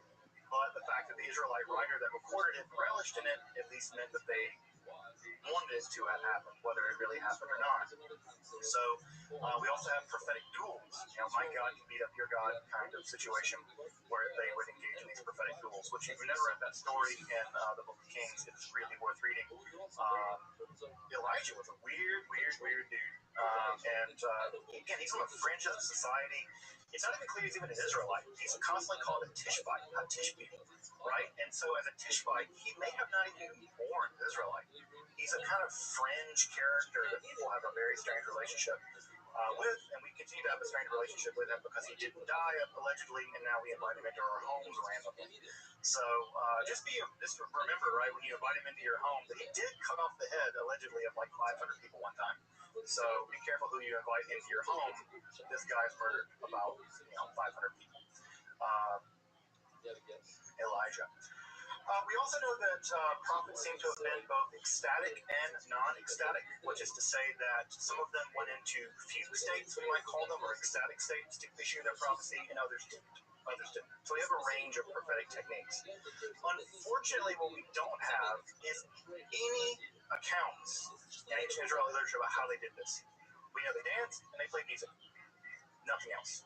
And yes, I know some of you are probably wondering, did they do drugs? Probably not. At least if they did, it's not recorded, right? We don't have any attestation of Elijah, ate some mushrooms and then went to town, or smoked some weed, or what, or even drink alcohol. Many of the prophets are actually sworn off of alcohol as part of their prophetic vocation. So we don't have much evidence of substance use in the prophetic literature. However, archaeology is a hell of a drug. And what we recently found at a site called Tel Arad, which is one of the few Yahweh shrines to survive from the ancient world, we found on the top of one of the altars where you burned incense, cannabinoids. And so we know that room, right, would have been relatively small. If they were burning incense with cannabinoids in it, they were hotboxing.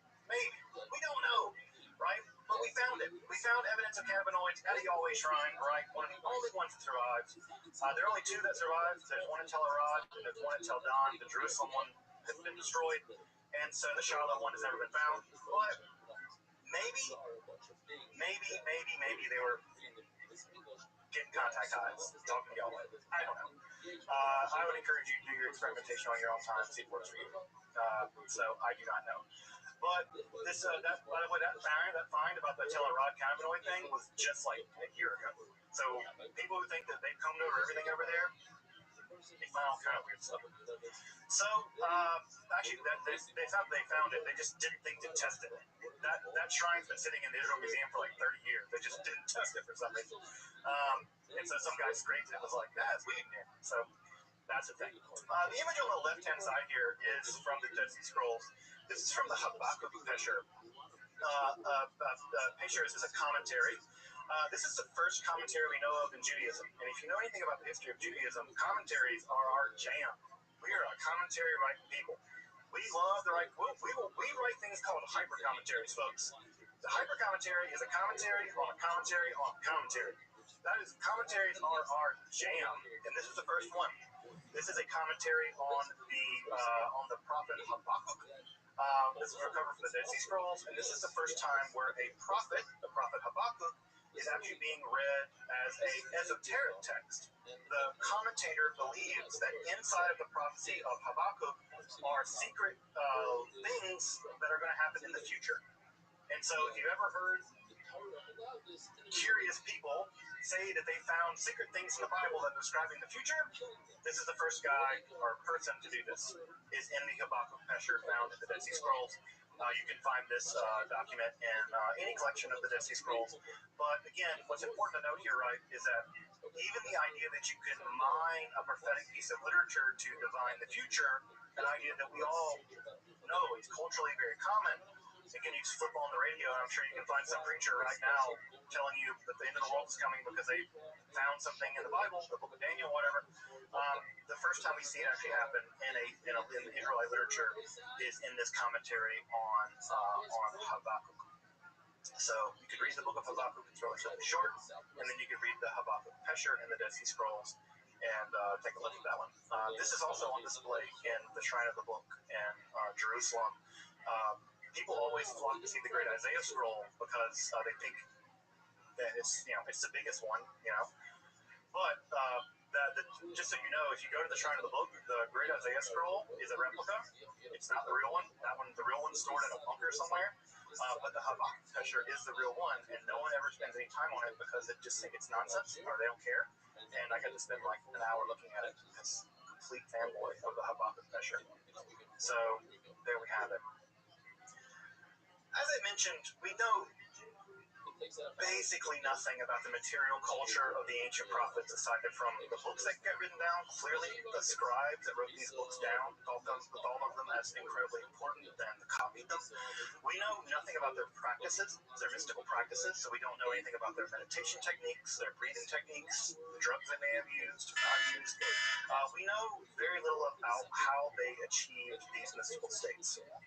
So reconstructing what they did is very difficult. We also know very little about the phenomenology of this. And phenomenology is the $2 word that means the experience of this. What it was it like to be a prophet in ancient Israel? What was it like to experience this ecstatic state? We know very little about it because ancient Israelites, like many ancient cultures, just didn't put as much emphasis on subjectivity that we do. We are a narcissistic people. We love ourselves. We love talking about ourselves, and you can find 1,000 books about people talking about it. We have memoirs and things, right? Ancient peoples did not care about subjectivity in the way that we do. And so when you, again, think about this from reading the Hebrew Bible. How often do you learn about the emotional states of characters? Basically never. It's like, and he got angry, or they were sad, and they move on. We know very little about the interiority of these characters because they didn't care about it as a literary motif, right? It's not like Russian romanticism or something. And we know very little about the phenomenology of these experiences, aside from they were apparently very scary. That's it, right? So we know that ancient Israelite prophecy, ancient Israelite mysticism was a social anchor. It was a political anchor. It was an economic anchor. We know that with that many people, 400 prophets employed by a court, this is a part of the economy, right? This was no marginal thing by any stretch of the imagination. But we know very little about it from a material culture point of view, unfortunately. What we do know is that the prophets went away. Israelite prophecy went away eventually. And the reason probably that it went away is that, well, the countries that they served were destroyed. Ancient Israel was destroyed in 722 BCE, and ancient Judah was destroyed in 586. And if your country gets destroyed, well, you don't have a job anymore if you're alive, right? If you're alive. And we know there were prophets operating in the exile. Ezekiel's one of them. Jeremiah flees into Egypt. So we do know that they escaped, but we know that the social institution of prophecy did not survive these destructions. So, why? Well, it could be a lot of things. One of the reasons it could just be that they got killed, right? Just wipe them out. That's the thing that happened in the ancient world. Another reason why it could be the case is, well, they didn't see it coming. Your whole job is to communicate from Yahweh what's about to happen to us and how we can make this not happen. And they didn't, right? So, again, if your astrologer doesn't see the thing coming, well, get a different astrologer. So, part of the problem of divination is if you don't see the big things coming, like your whole country being destroyed, well, that shakes confidence in your ability to communicate for your God. We also know that prophets just weren't terribly popular in some ways. I mean, no one likes social critics, right? Go ask the social critics. People hate social critics, right? People hate people being like, listen, you're rich and God hates you for it. God's going to condemn you and God's going to kill people because of your wealth and your religious abandonment, right? No one like wealthy people, powerful people don't like to be told that being wealthy and powerful is evil, right? And they're also the people that kill people to prevent them from saying that. And so prophets often got themselves killed for saying these kinds of things. So it could just be that they were also always at some level, in many ways, a marginalized group. As the political situation in ancient Judah gets increasingly bad, what ends up happening is that prophecy ultimately shifts away from condemning the Israelites to basically saying, well, one day God's going to come and kill them, right? You're not doing the right thing, and God's going to get God's revenge on you. And this becomes a shift to what's sometimes referred to as the Yom Yahweh motif, or the Day of the Lord. When I say Lord, it always makes me feel like I'm a Southern Baptist preacher. But I can make that Lord really long. The Lord. Anyway, basically what it comes out to is the prophet's more or less saying, God's abandoned you, God's going to kill you all, I'm out. Right? And so there's a kind of prophetic frustration that seems to set in, where the prophets are increasingly thinking about a more distant, removed future where God will sort things out because the present is just a nightmare. The Babylonians are destroying everything and things like that. And what ends up happening is that after the Judahite state is destroyed in the 6th century BCE, the prophets basically are done for as an institution. The Judahite prophets vanish. And the prophetic literature as we have it in the Hebrew Bible is codified. Now, that doesn't mean that people stop being weird. People continue being weird, It's just that their weird is a new kind of weird. And that new kind of weird is apocalypticism, right? That new kind of weird is apocalypticism. Now, I know that the word apocalyptic typically has to do with the end of the world. That's not what apocalypticism is going to mean in this case. But, right, what we will do is we'll return next week to talk about the rise of Jewish apocalypticism. Notice what we haven't talked about much. Angels, demons, the end of the world, the battle between good and evil, right, the Messiah. We haven't talked about any of that yet. And there's a reason for that. And the reason for that is the prophets didn't know about any of that stuff. Ancient Israelites didn't really concern themselves with those kinds of things. It's the apocalypsis that do. And so when we get back next week, we'll talk about the rise of people who have visions of angels and demons, people who have visions of the afterlife. The Israelites really didn't believe in an afterlife. They believed in a place called Sheol, which is just sort of a cave-like grave that you went and stayed in forever. There's no demons living in there or anything like that. So what we're going to see is a massive innovation in Jewish religion in the aftermath of the end of prophecy, where rather than the prophets speaking to God, right, rather than Yahweh speaking to the prophets, what's going to end up happening is there's going to be a shift from an oral culture, God speaking to the prophets, and this prophet speaking for God. Rather than speaking, God is going to show things to people. Right? We're going to switch from a visual culture we're going to switch from an oral culture to a visual culture. And in fact, the word apocalypsis means to reveal. And if you've ever read much by way of apocalyptic literature, is showing rather than telling. Right? Showing rather than, and I saw, blah, blah, blah, blah, blah. So we're going to see a huge shift starting next time with the rise of the apocalyptic. And the apocalyptic is going to bring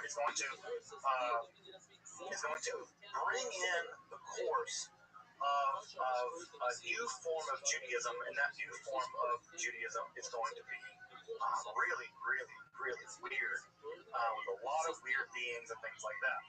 I will say this, just as we wrap up for tonight, prophetic Judaism did not completely go away. There continued to be prophets from time to time that did speak on behalf of Yahweh. You probably know of one of the more famous ones. His name was Jesus, Josh of Nazareth, as I like to call him. It's probably the case that Jesus of Nazareth, Jesus is just the Greek version of Joshua, Josh. He probably thought of himself as speaking on behalf of God. And so these people did emerge, and they did manage to get themselves killed pretty consistently. And what we will also see through the Middle Ages, through the rise of the Middle Ages, is a new form of prophetic Kabbalah, where Abraham Abulafia will actually develop the first mystical techniques for getting a vision of God. And we actually have those techniques. They're breathing techniques and meditation techniques. And we'll talk about some of those techniques as we get into the rise of Kabbalah. So prophecy has not completely gone away, but it has a kind of half-life. That as an institution, it passed away, but it has a half-life, and there continue to be prophets from time to time in Judaism.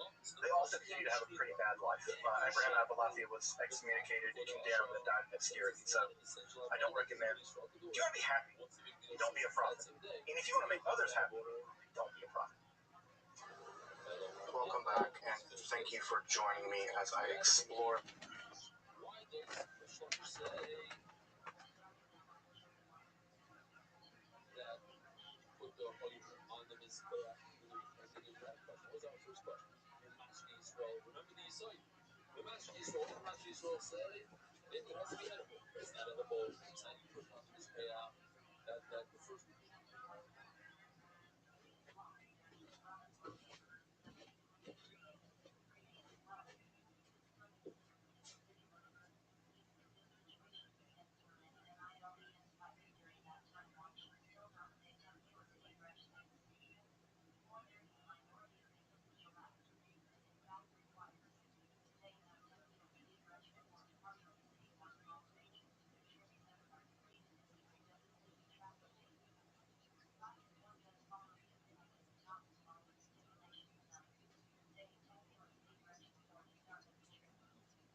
do it, baby.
Hello, Elizabeth. How are you? Pleasure to meet you.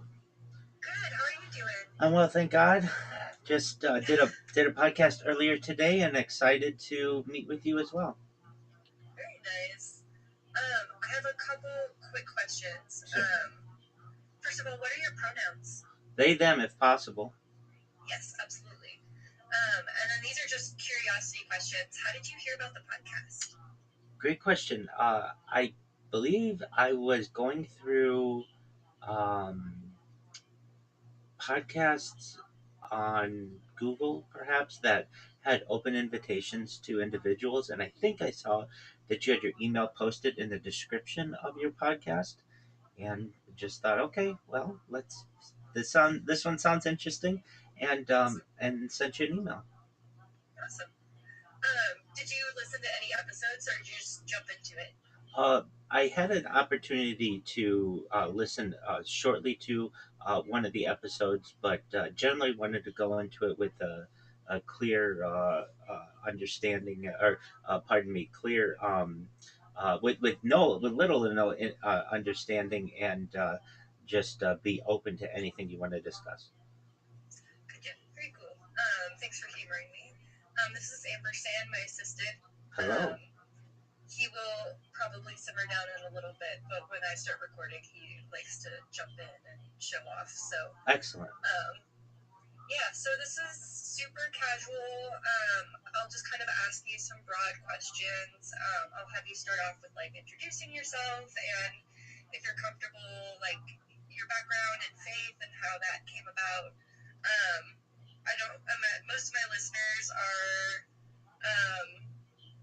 sort of like me from Montana and Oregon, don't have a lot of like spirituality experience, or if it is, it's mostly Christianity. So anything you're willing to share about like how you became like a rabbi, or I guess specifically how Judaism plays into what you do, that would be great. But again, it's just sort of whatever you're comfortable with, however much or little you want to share.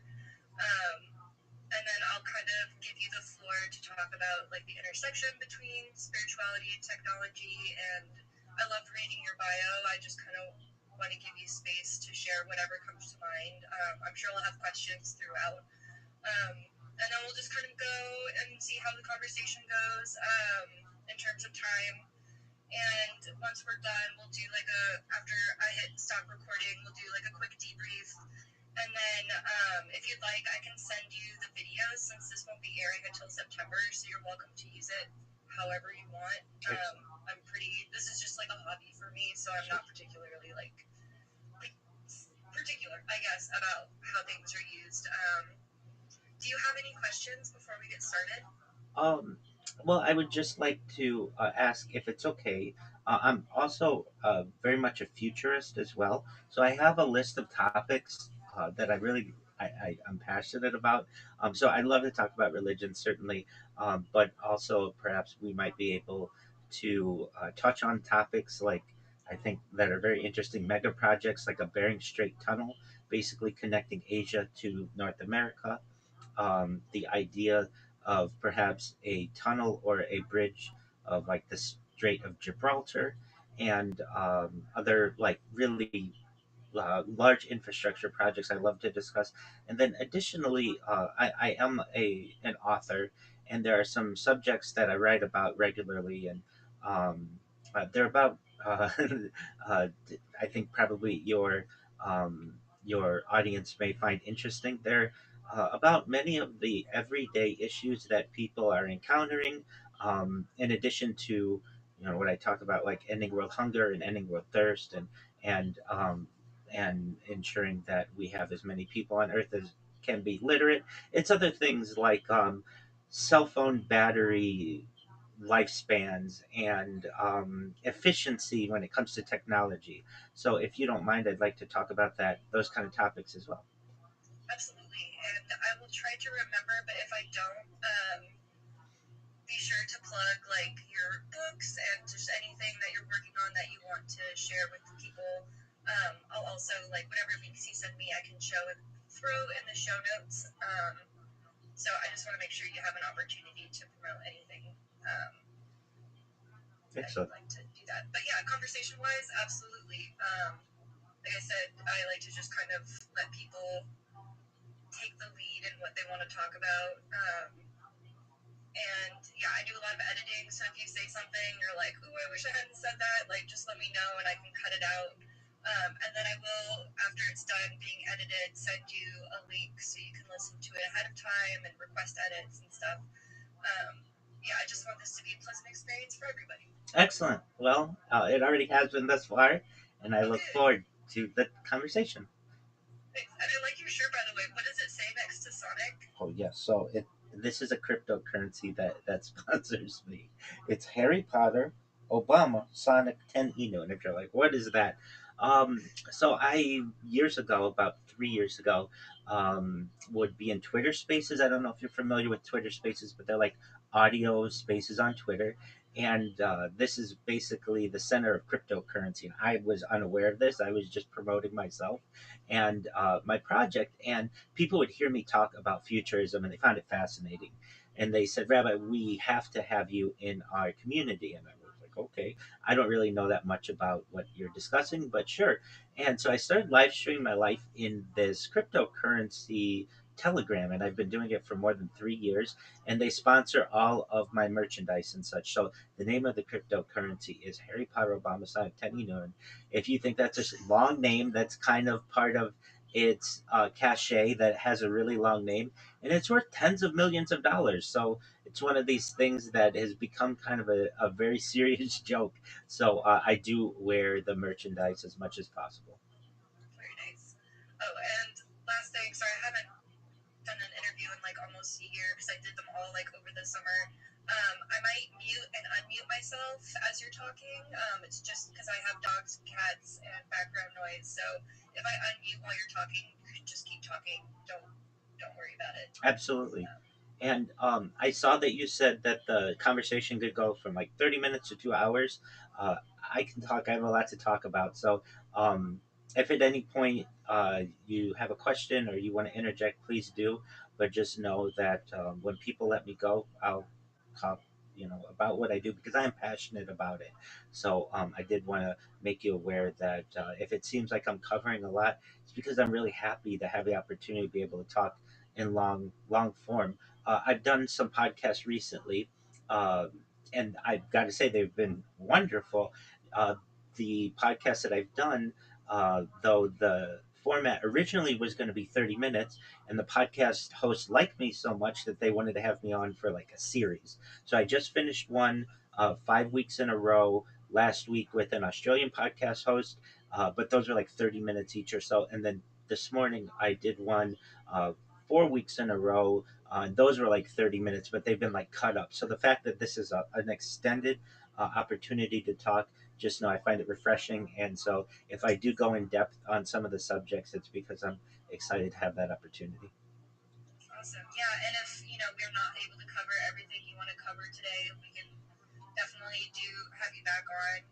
The 30 minutes is usually every once in a while I get somebody who it's usually because I haven't eaten, which is why I made sure to make time to eat. But we just don't quite connect, and so it's almost kind of like pulling teeth on each other's end. So sometimes they're a little bit shorter, but then other times we have super engaging conversations, or people just have a lot to share. So I like the flexibility in that. So all right, I'm gonna go ahead and hit record if I can find it and change since I used it last. Where did it go? Oh, there it is, right in front of my face. Recording in progress. Hello, everybody. Welcome to Talking Shit About. I'm here today with Rabbi Rothschild, and we are going to be talking about spirituality and technology and just all sorts of really cool, interesting things. So I'm going to give the floor to them so they can introduce themselves and what they do, and maybe if they're comfortable sharing how they got to where they're at today. Absolutely. Thank you so much for the opportunity to be here, Elizabeth. Thank you to your audience. I'm Rabbi Rothschild. If you don't know who I am, you will. I stream my life 24 hours a day, 7 days a week, 365 days a year for world peace. I've been doing so for more than 4 years. My streams go back to the pandemic. We've seen the death of a queen, the birth of AI, the coronation of a king, and everything in between. This is a real life Truman Show, a real life Big Brother. This is a timeline and a time capsule of human achievement. In the 1990s, the phrase content is king was coined, and I'm making it true today. In my own way, I'm king of the internet. This is the biggest event in global history. Here's why. In 2017, The Economist magazine stated that data had overtaken petroleum as Earth's number one resource, and I have more data archived on the internet than any person ever, which is making me a very influential person. I'm going viral, and when I do, I'd like to make you, your friends, your family all financially independent if you're not already. I want to ensure that you have generational wealth if you don't already, and I want you to be able to start charities and philanthropic organizations of your own. As you said earlier, Elizabeth, I am a rabbi. Rabbi is Hebrew for teacher. I am an Orthodox rabbi, which live streaming my life is certainly unique. Throughout this process, I didn't begin as a streamer. Prior to the pandemic, I was your classic Orthodox Jew, black hat, going to synagogue 3 times a day. Um, I would attend classes in uh, both Chumash or Torah and Gemara, Talmud, Hebrew, and really lived my life off of social media. However, when the pandemic occurred, many of my classes and our services within my Orthodox community went online. And this changed my life drastically because I became much more comfortable being on camera. Additionally, as a career, I'm, in addition to being a rabbi, a um, certified project management professional.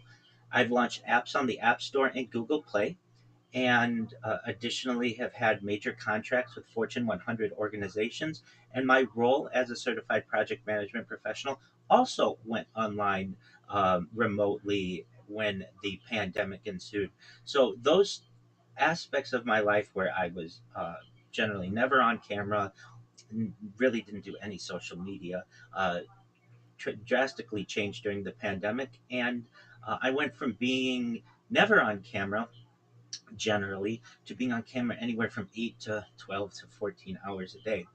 And that anxiety that I think a lot of people have of sharing so much of their life with the world slowly left me. And I became more comfortable on camera. And I recognized during this time, I was in the process of becoming a rabbi, that I wanted to do something with my life to improve the world. And sure, I could go work at a kashrut organization or a kosher certification agency, or I could be a congregational rabbi. I know rabbis who are certainly involved in both and in other aspects of life, and I had the opportunity to perhaps impact the world in a way that I felt uh, I could make a gift. And so during the pandemic, after work, working as a certified project management professional, I found that my normal classes that I was would attend in person had all gone virtual, and it freed up some time in my day.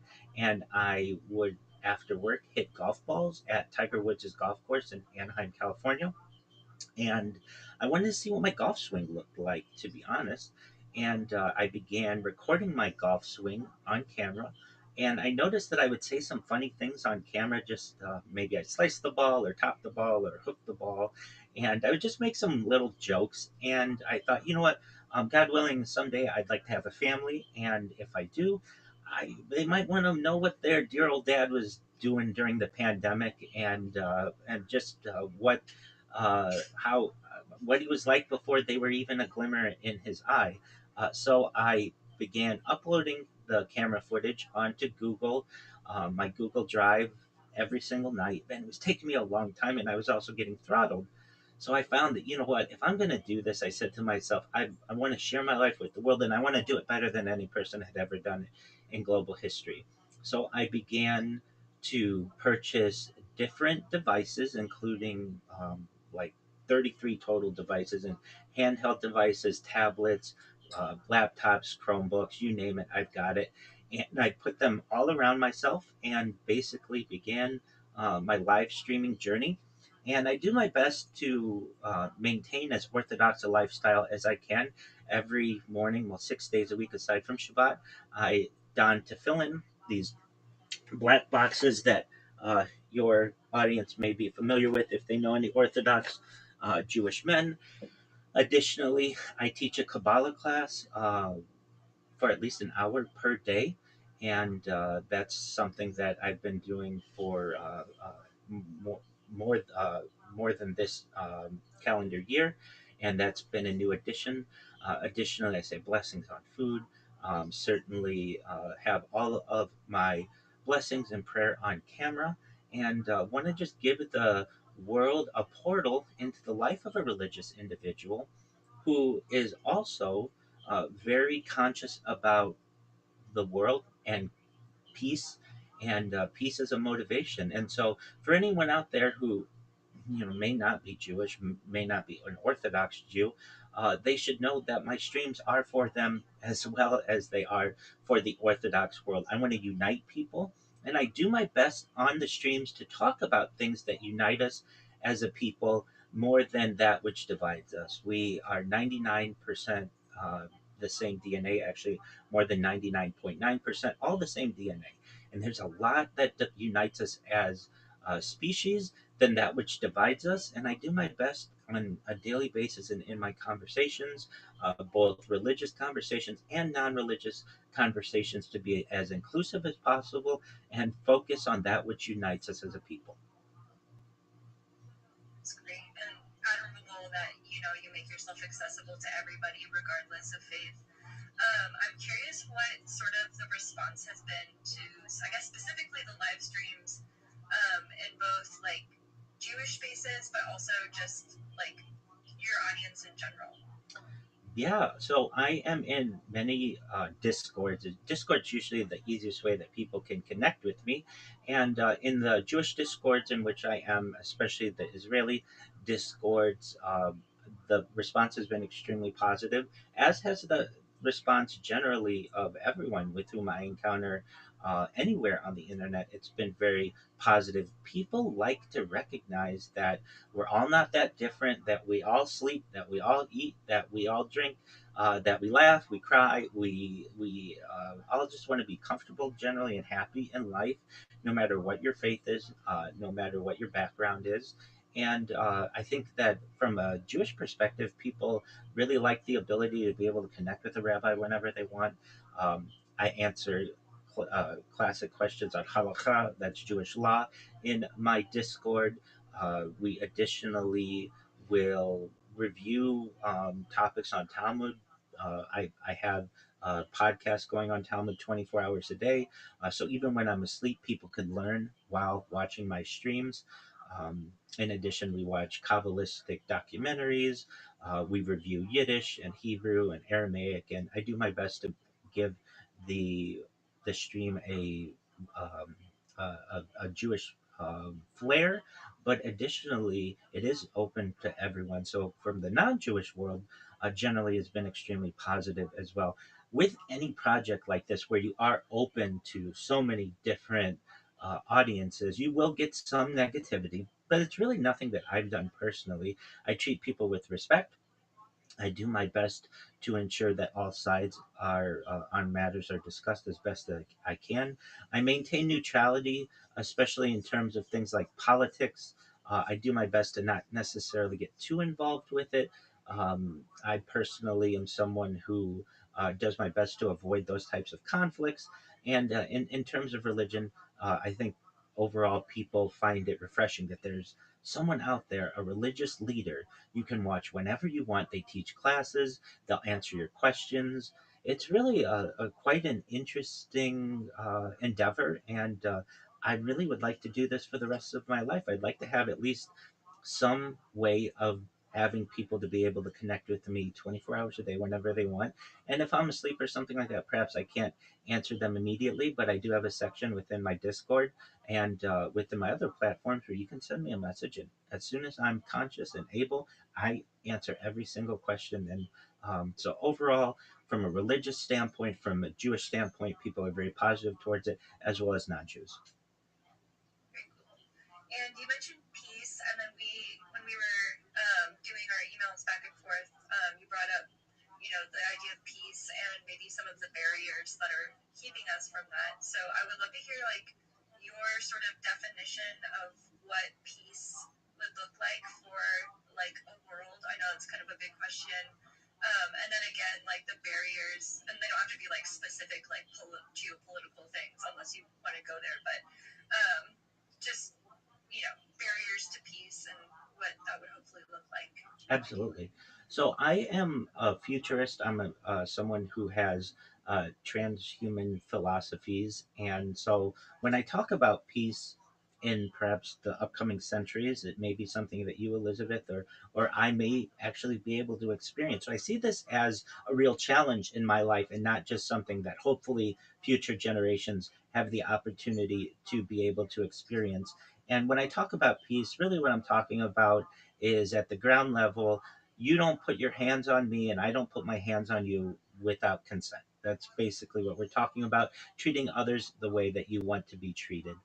And for much of the or perhaps the entirety of human civilization, there have been certain groups and perhaps entities that have found peace on Earth to be a challenge. And I am someone who wants people to know that I'm a leader in speaking about peace. My live streaming 24/7 gives me the opportunity to talk about the subjects that are preventing us from peace and using technology to perhaps be able to bridge some of these gaps. So, for instance, many of the issues that prevent us from peace are things like world hunger, world thirst. I'm an advocate for using technology such as agricultural drones, floating greenhouses, saltwater greenhouses, hydroponics, vertical farming, cloud seeding to perhaps end world hunger, ending world thirst. I'm part of a sponsored by a cryptocurrency. It's known as Harry Potter Obama Sonic 10 Inu.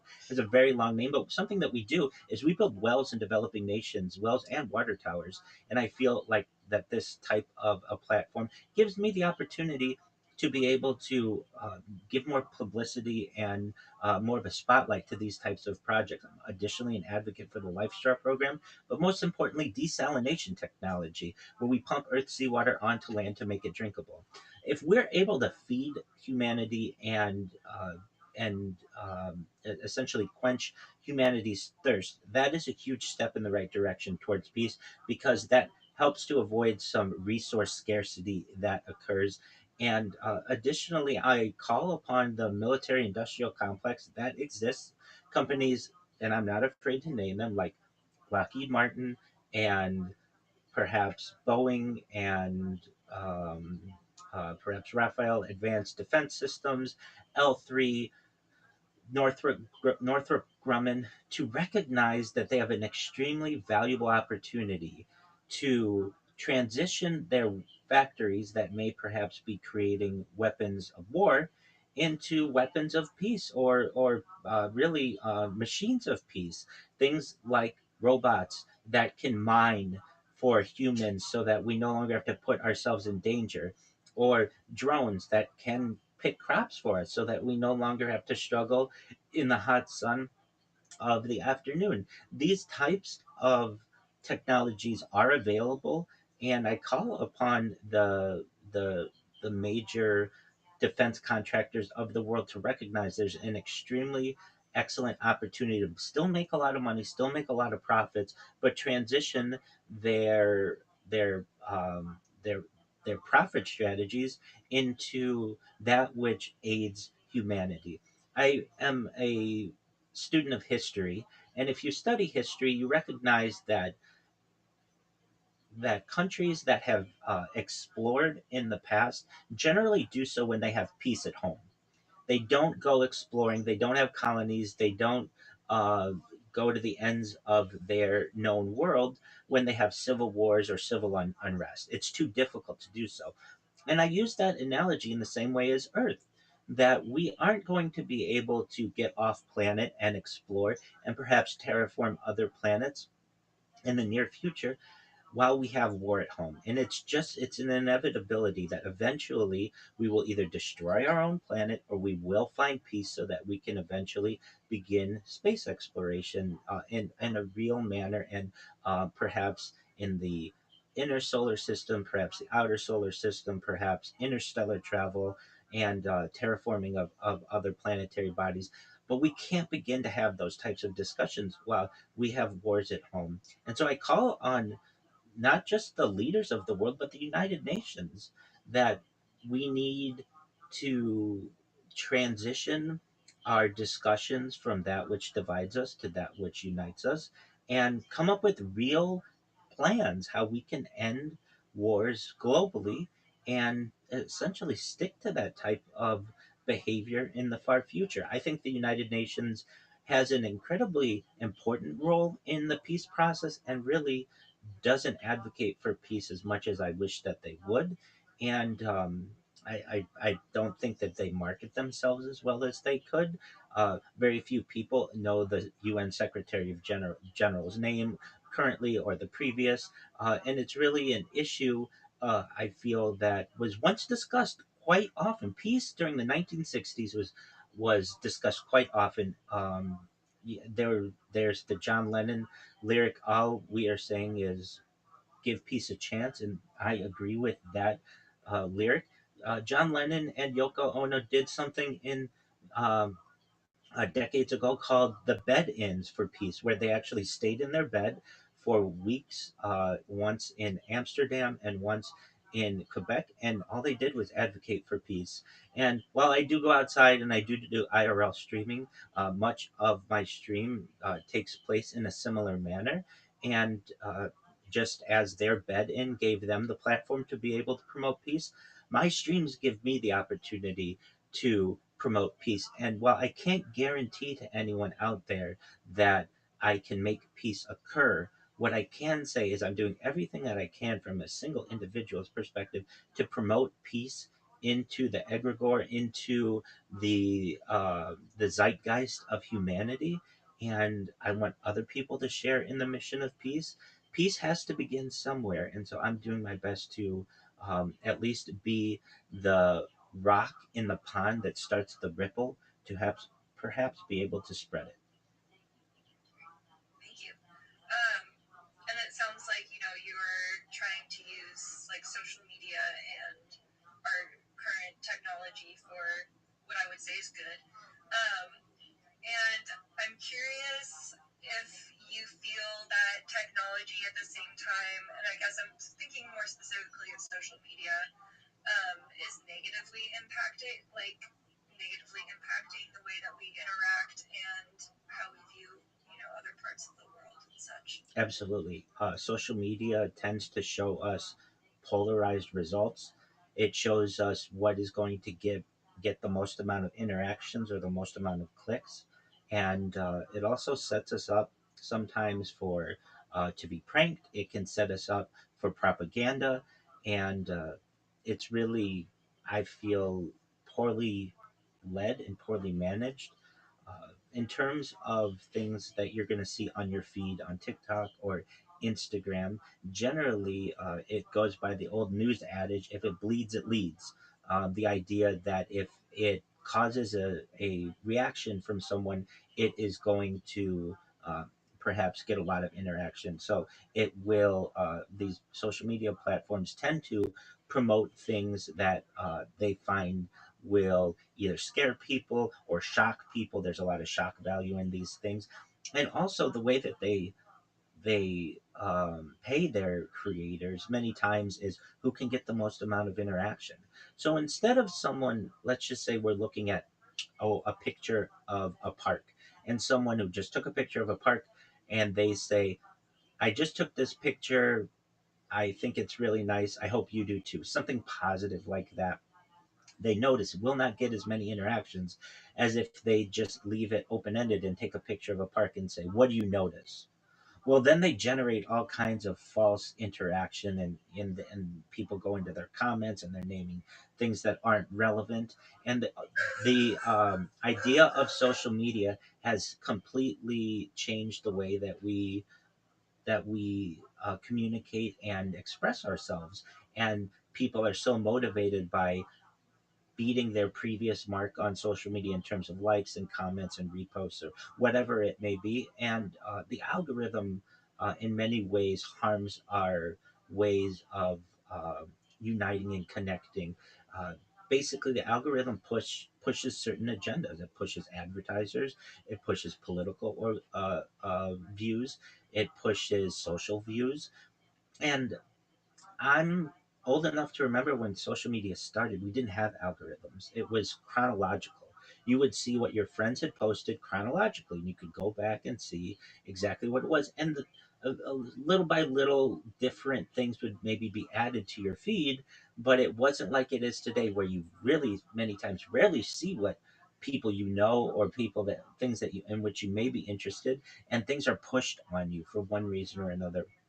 And I think this is done purposefully, and I'd like to see it uh, uh, basically social media change to the point where it goes back to a system where you can really organize your feed the way that you want. I'm a major advocate for things like filters in your feed and just everywhere on the internet. Being able to find relevant information that is of interest to you, and not something that some large technocracy or corporation thinks that you should be in which you should be interested. And I'm a major advocate for things like being able to mute posts or "don't show me this again" or those types of options. I feel are very of extreme value in social media, and I'd like to see more of those things. I'm an advocate for really as many options as we can get within social media, and the way that social media currently is fed to us is in short snippets. It's as much shock value as possible. It's for people with short attention spans, and not all of us have short attention spans. Some of us want more content or want to be able to digest things in an easier manner. Some of us want more relevant information towards us. Some of us want to avoid perhaps advertising or things that may be artificially generated to impact us. And I feel as a user, I should have the opportunity to be able to filter these types of things and organize the information that I'm seeing in as best a way as possible. And especially with AI today, AI very quickly can learn what I like and what I don't like, and can give me can make social media work for me as opposed to me having to work through whatever it wants to feed me. So part of my stream, and we'll talk a little later about some of the things for which I advocate in terms of technology, are getting your algorithm back, making your algorithm yours and not someone else's. Yeah, that's great. I barely use Facebook anymore because the algorithm is so out of whack, and it's always showing me the same like five people, and they're not even people that they're people that I've met like once or twice, and I like them. I like the things they post, but like I miss when like friends drop albums or somebody gets married or something that like I really want to know about, and I just don't get that. I miss MySpace so much. Um, I do and I don't. I about a year, actually a little over a year ago, a friend texted me and was like, "Do you remember Neopets?" And I was like, "Of course I remember Neopets." And it prompted me to make a new account because it's still going. Oh, wow. And you don't deal with like necessarily any algorithms in it. It's pretty, in general, pretty much the same as it was in like the late 90s, early 2000s. You have your discussion boards, you can message people, create pixels, all that jazz. And that's been great for stopping the doom scrolling. Yes. But yeah, I would love to hear what platforms like you utilize, and if you're down to kind of talk about bringing the algorithm back to where you want it to be. We talked a little bit about that. Let's see, that was March's episode. It was about like classical music and the algorithms, because like when I hear algorithm, like my hackles go up and I'm like, ugh, like I have this negative connotation. But as Charlie mentioned in that interview, and as I imagine we're going to get into now, it doesn't have to be this negative thing. Like we can harness it and make it something more positive. So Absolutely. So mic to you. the platforms in which you can find me, I'm on every major platform en masse. I like to say I have more social media than any person on earth. I have over 100 YouTube accounts, over 200 Instagram accounts, over 500 Twitch accounts, over 1,000 TikTok accounts, over 2,000 Twitter accounts, over 5,000 Blue Sky accounts, and over 10,000 Kick accounts. Again, I'm the most archived individual in global history, and perhaps have more familiarity with the world of social media than many people uh, ever. And I am someone who remembers the early days of MySpace and certainly Facebook. I was a user of Facebook in its first year. Mark Zuckerberg and I were Facebook friends even before anybody knew who he was. Were mutual friends on the early app. And for anybody out there who remembers, it wasn't an app, it was a website, and it wasn't called Facebook.com, it was called thefacebook.com, for anyone who can remember back that far. And this was a time when you only had one picture. There were no albums, there was no marketplace, there was no Facebook dating.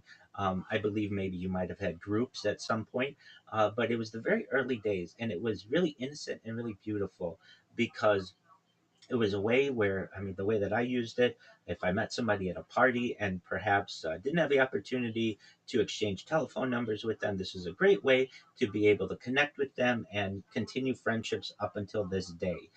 When they ever posted anything, it was in a chronological list.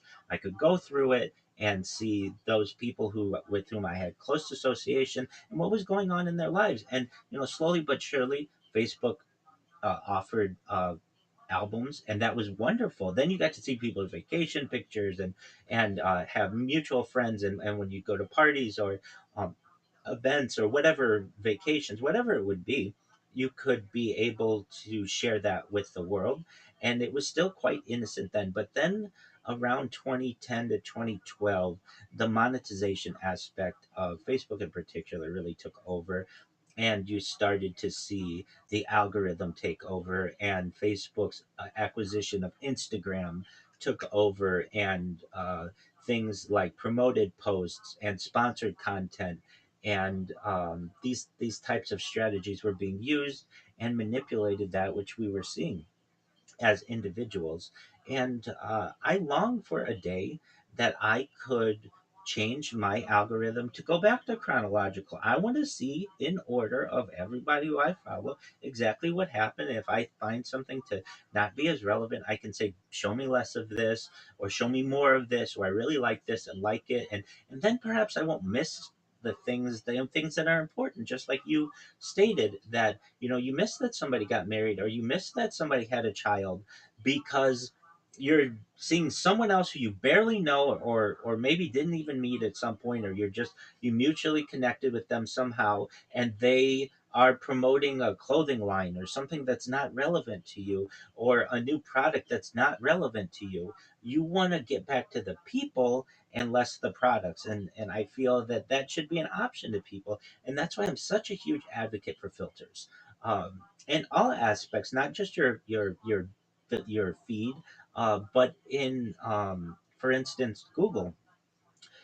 Google allows you to search things that were maybe like 24 hours ago, uh, 7 days ago, a month ago, and a year ago or more, something like that.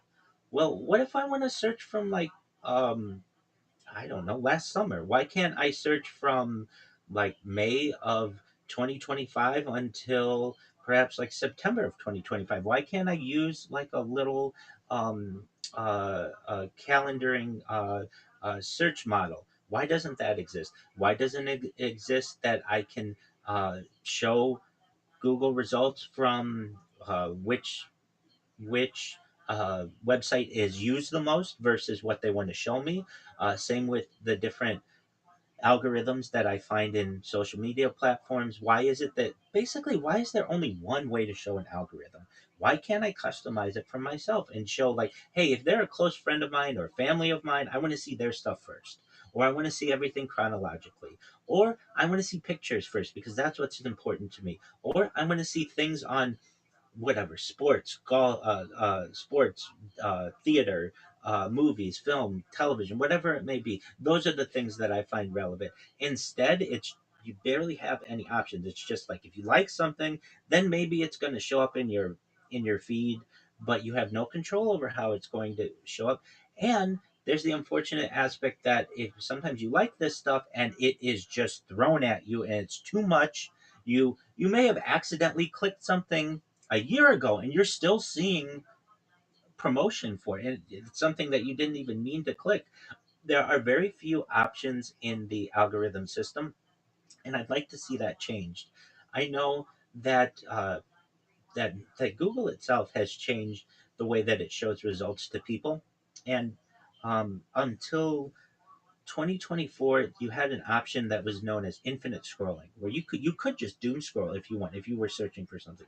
Not anymore. Everything is paginated, but it's not even paginated the way that it used to be. You used to be able to go in the dark realms of Google search results into, page 100, 150, 200 if you wanted to, and just continue to keep searching for whatever it is you're looking.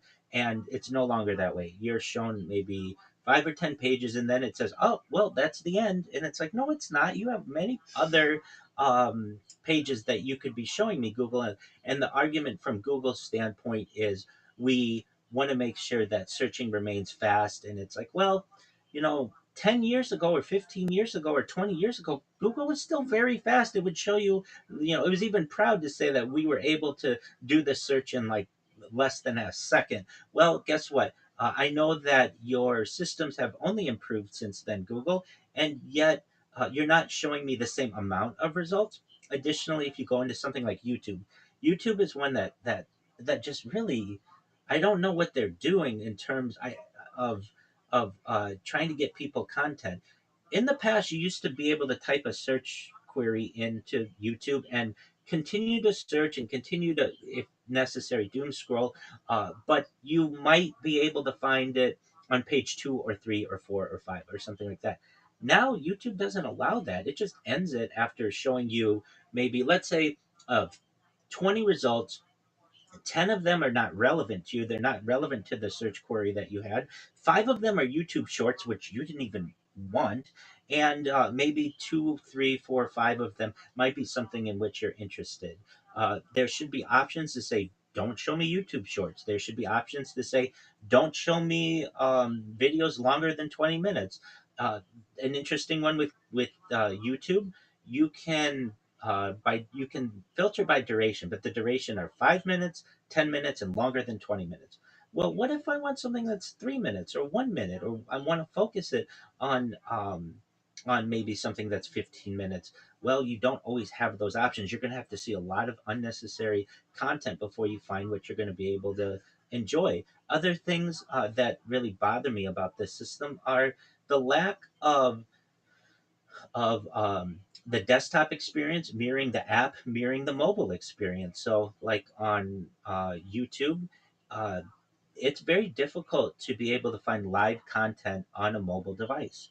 You don't have the option for filters that is so available as it is on the app or as it is on a desktop computer. I long for a day where your user experience is essentially mirrored across all of the different platforms. And it's like we don't have leaders in society who are talking about this. I don't hear politicians saying we need to ensure that the algorithm is customizable. I've never heard anybody talk like that. And so it's one of those things that we have to um, take the issue into our own hands, so to speak.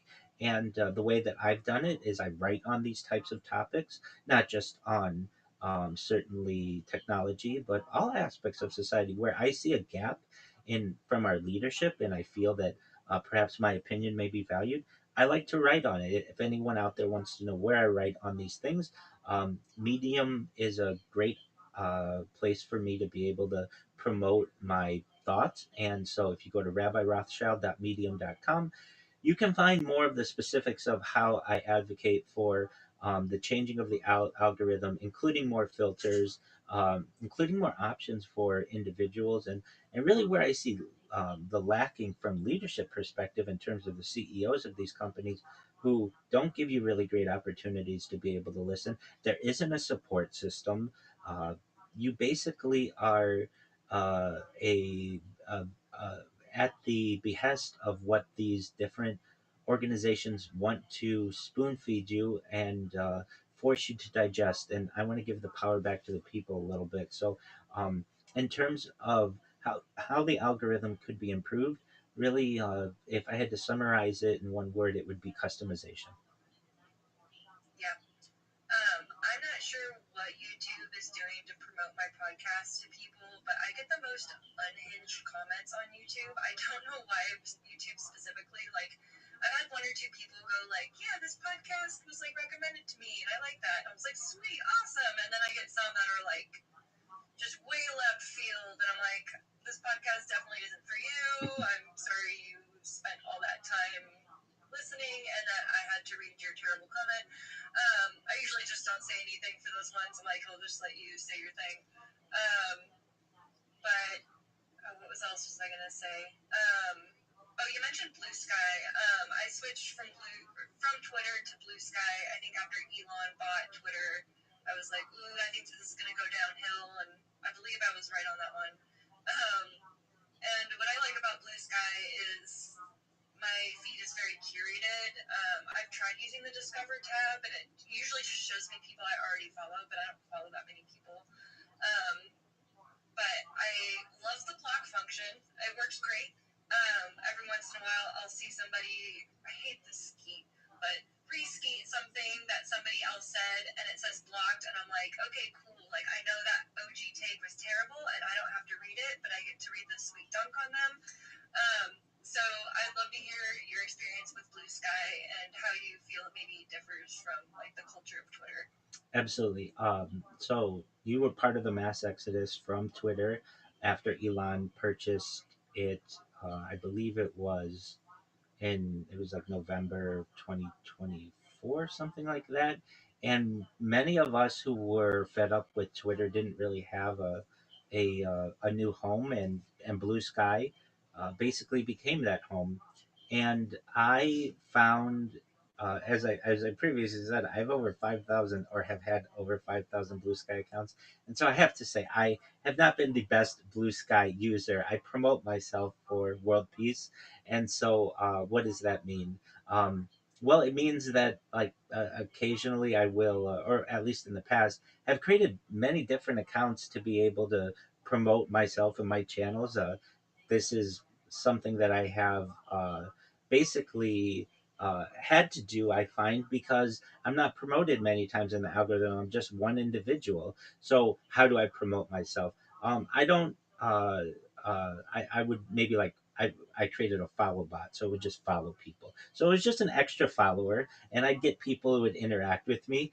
And in terms of the people on Blue Sky, they're much realer than the people on X. I can tell you, I've created bots on Twitter as well, and it's basically like I had to create bots on Twitter to be able to compete with the bots that are already on Twitter, and it's a pay for play system on X, and that is not the same on Blue Sky currently. So, what do I mean by that? Uh, X says that we will not promote your content if you are not a premium user, basically, have the blue check mark of, at least paying your $8 or whatever it may be at this time on X. And Blue Sky, at least under the current system, is not like that. Also, I find Blue Sky is much more liberal, and that mass exodus really affected X. X became an echo chamber of certain political views, and many times the people who are on X are feel that feel that their voice isn't being heard on any other platform, so they use X, and they generally many times force a lot of other people to to take in their views and their philosophies and on politics. And I find that the people on Blue Sky aren't so politically motivated. And if they are, it's certainly more liberal. But I find that there's a lot more art on Blue Sky. I find that the like I can read through the comment section on Blue Sky and not have um, like an overwhelming amount of bots. Even I, as someone who has created many bots, found that the Blue Sky community was quite nice to me.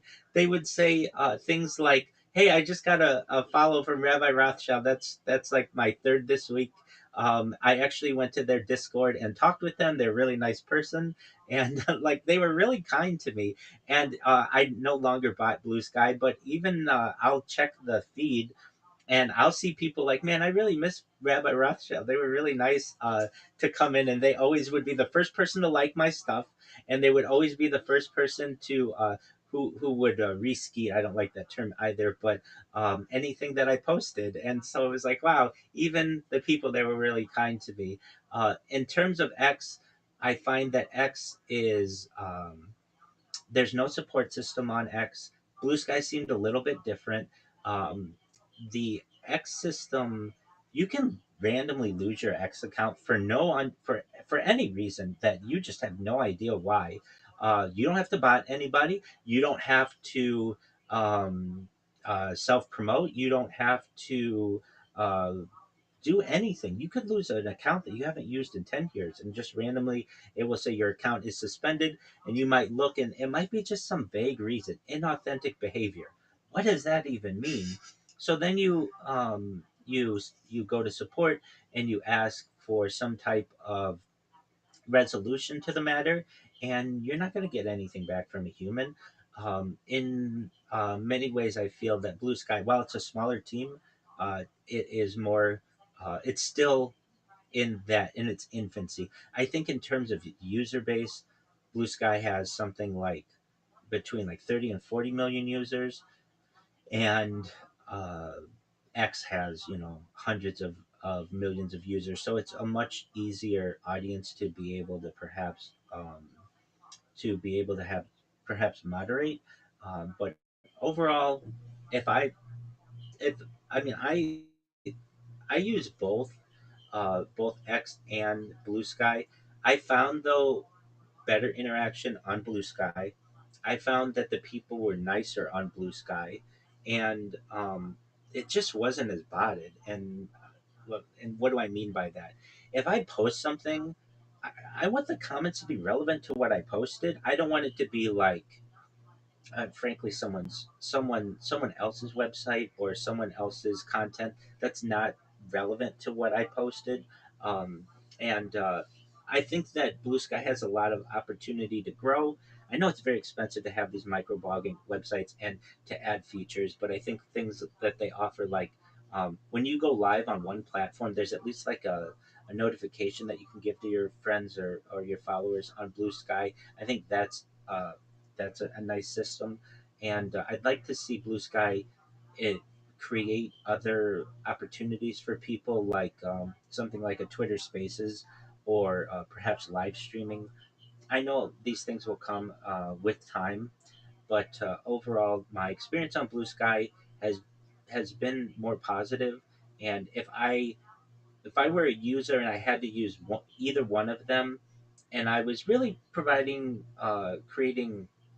content that I wanted real people to see, I would have them. I would post it on Blue Sky. You're going to get more relevant things in your feed generally than you're going to get on X. It's not yet pay to play, but I do want to say with a caveat, it seems like with these social media platforms that they eventually all devolve into the same pay to play system. So hopefully Blue Sky can avoid that. And but overall, my experience with Blue Sky has been more positive than it has been on X. Yeah. I finally remembered you were talking about, the lack of moderation on X, which I always forget that it's not Twitter anymore. But you say Twitter, you say X, people know what you're talking about. Absolutely. I made a TikTok, I think it was over the summer. I was working on call, and so I had a lot of extra time, and I was trying to promote the podcast more. So I was like, oh, I'll make a TikTok. I had first been put off by TikTok because it was super overstimulating. You know, it just automatically plays stuff, and I was like, whoa, I don't Yes. know how to handle this. But I had actually had quite a bit of fun with it. You know, a couple unhinged or left, or you know, left. I guess not left wing, but left field. That's the term. Comments, but for the most part, people pretty receptive. You know, when I actually get views. I would spend like hours working on like a video and it wouldn't get very many views, but then like a silly the thing that I posted when I first started that it was like I used this mood app called Finch and it tracks like your mood and your tasks and all sorts of things. And just for fun, I posted my mood chart from when I had quit a job a little over a year ago, and like the shift in like red from my moods from and then like the shift to green when I quit that job.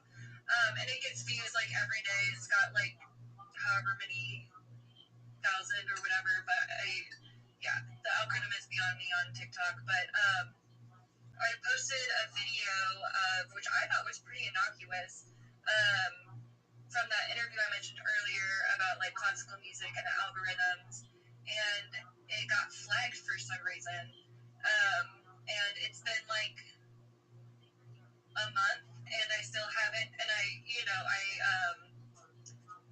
my brain's going combated. That's not the right word, but like put in a request to have it reviewed. An appeal? Because I was like, you know, as far as I know, it doesn't violate any community guidelines. It didn't have any problems on Instagram, no problems on Facebook. And yeah, it's just in limbo. And all it says is violated community guidelines, which I read. And as far as I know, it doesn't. So Right. I don't know what's up with that. So I definitely frustrating there. I deal with that constantly, and the various reasons why you can get flagged, especially on TikTok, are TikTok to me has the most amount of things for which you can be flagged, um, and it's really unfortunate that you're not given straight answers from these organizations. You're not given timely answers. They can ban you like that, but boy, it can take a long time to get yourself unbanned. Many times, larger creators have an in person or a manager or an agent or somebody who has their foot in the door at these organizations as well. So they have, more advantages than the average individual does. And it's really unfortunate that in your case, you got flagged. You don't really know why. It doesn't make sense to you, and you're not able to get an answer. And you're not alone, Elizabeth. That's basically par for the course. That's how many people feel. And that's why we're looking for leaders to be able to speak out against this type of behavior.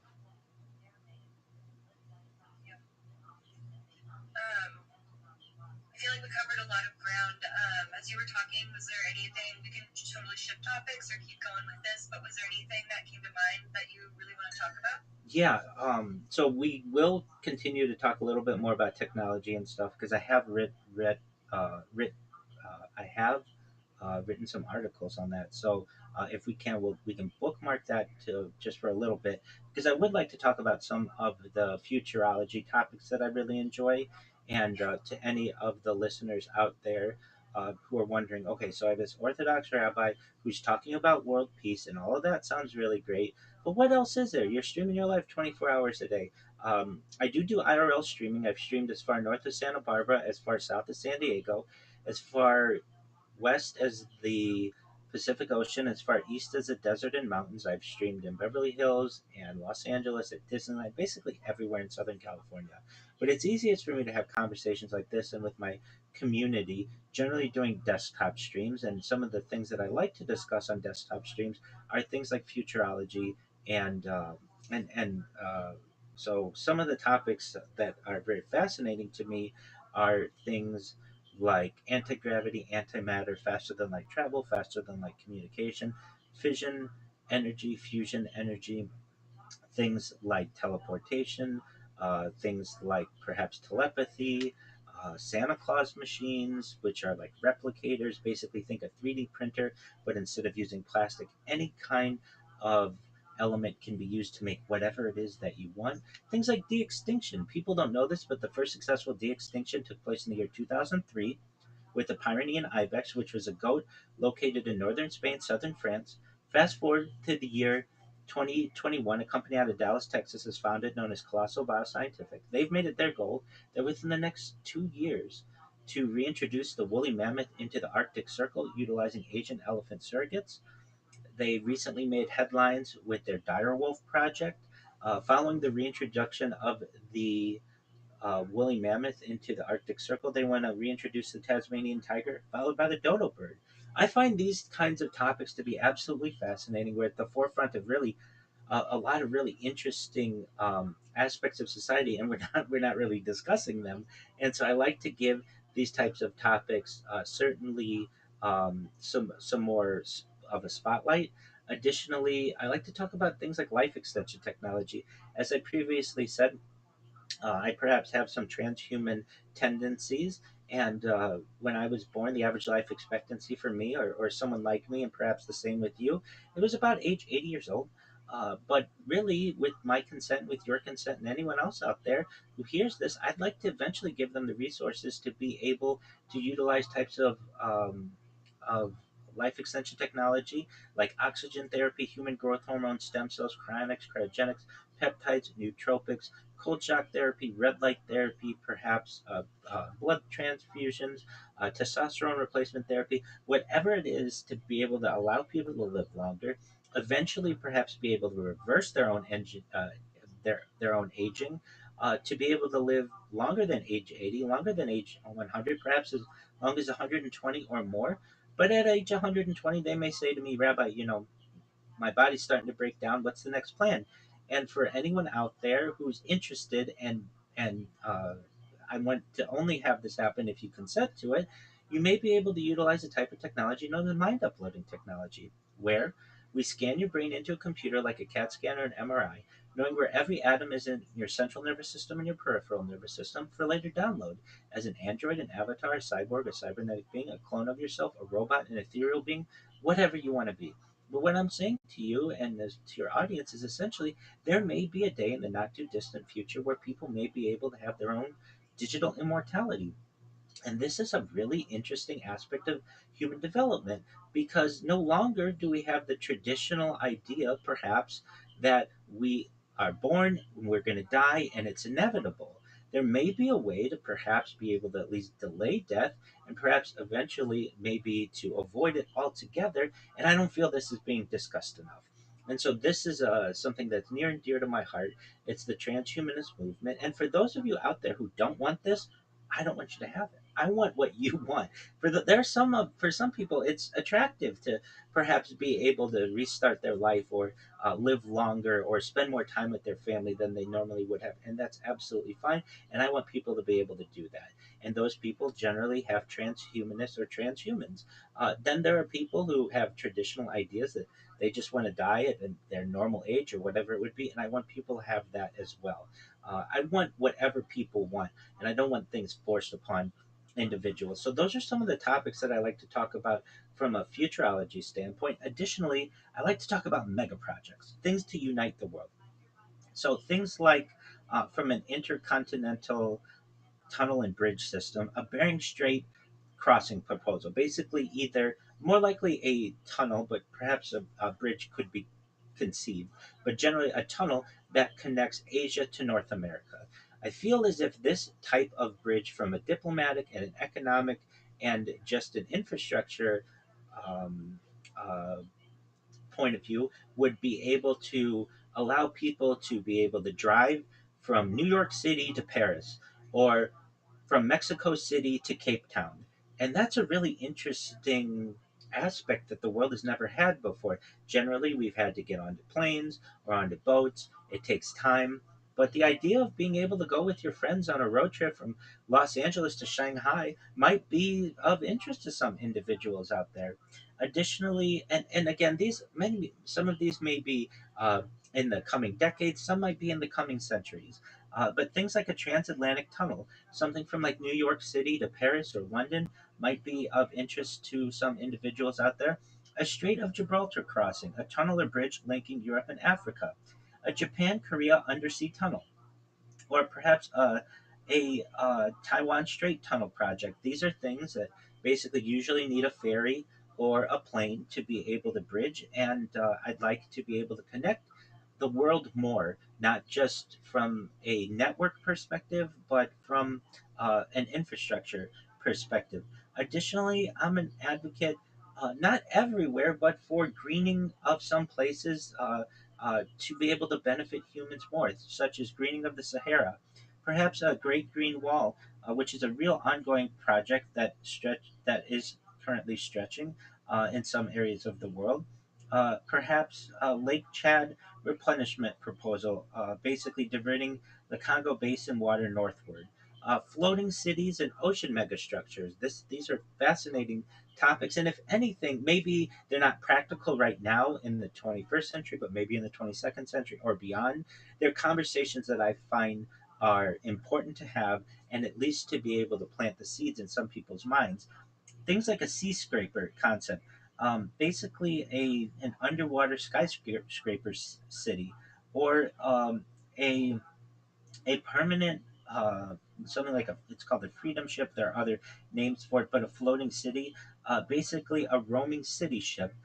Things like maybe in terms of mega cities that we're seeing, there's the line, which is a 170-kilometer mirrored city in the desert that's currently being built.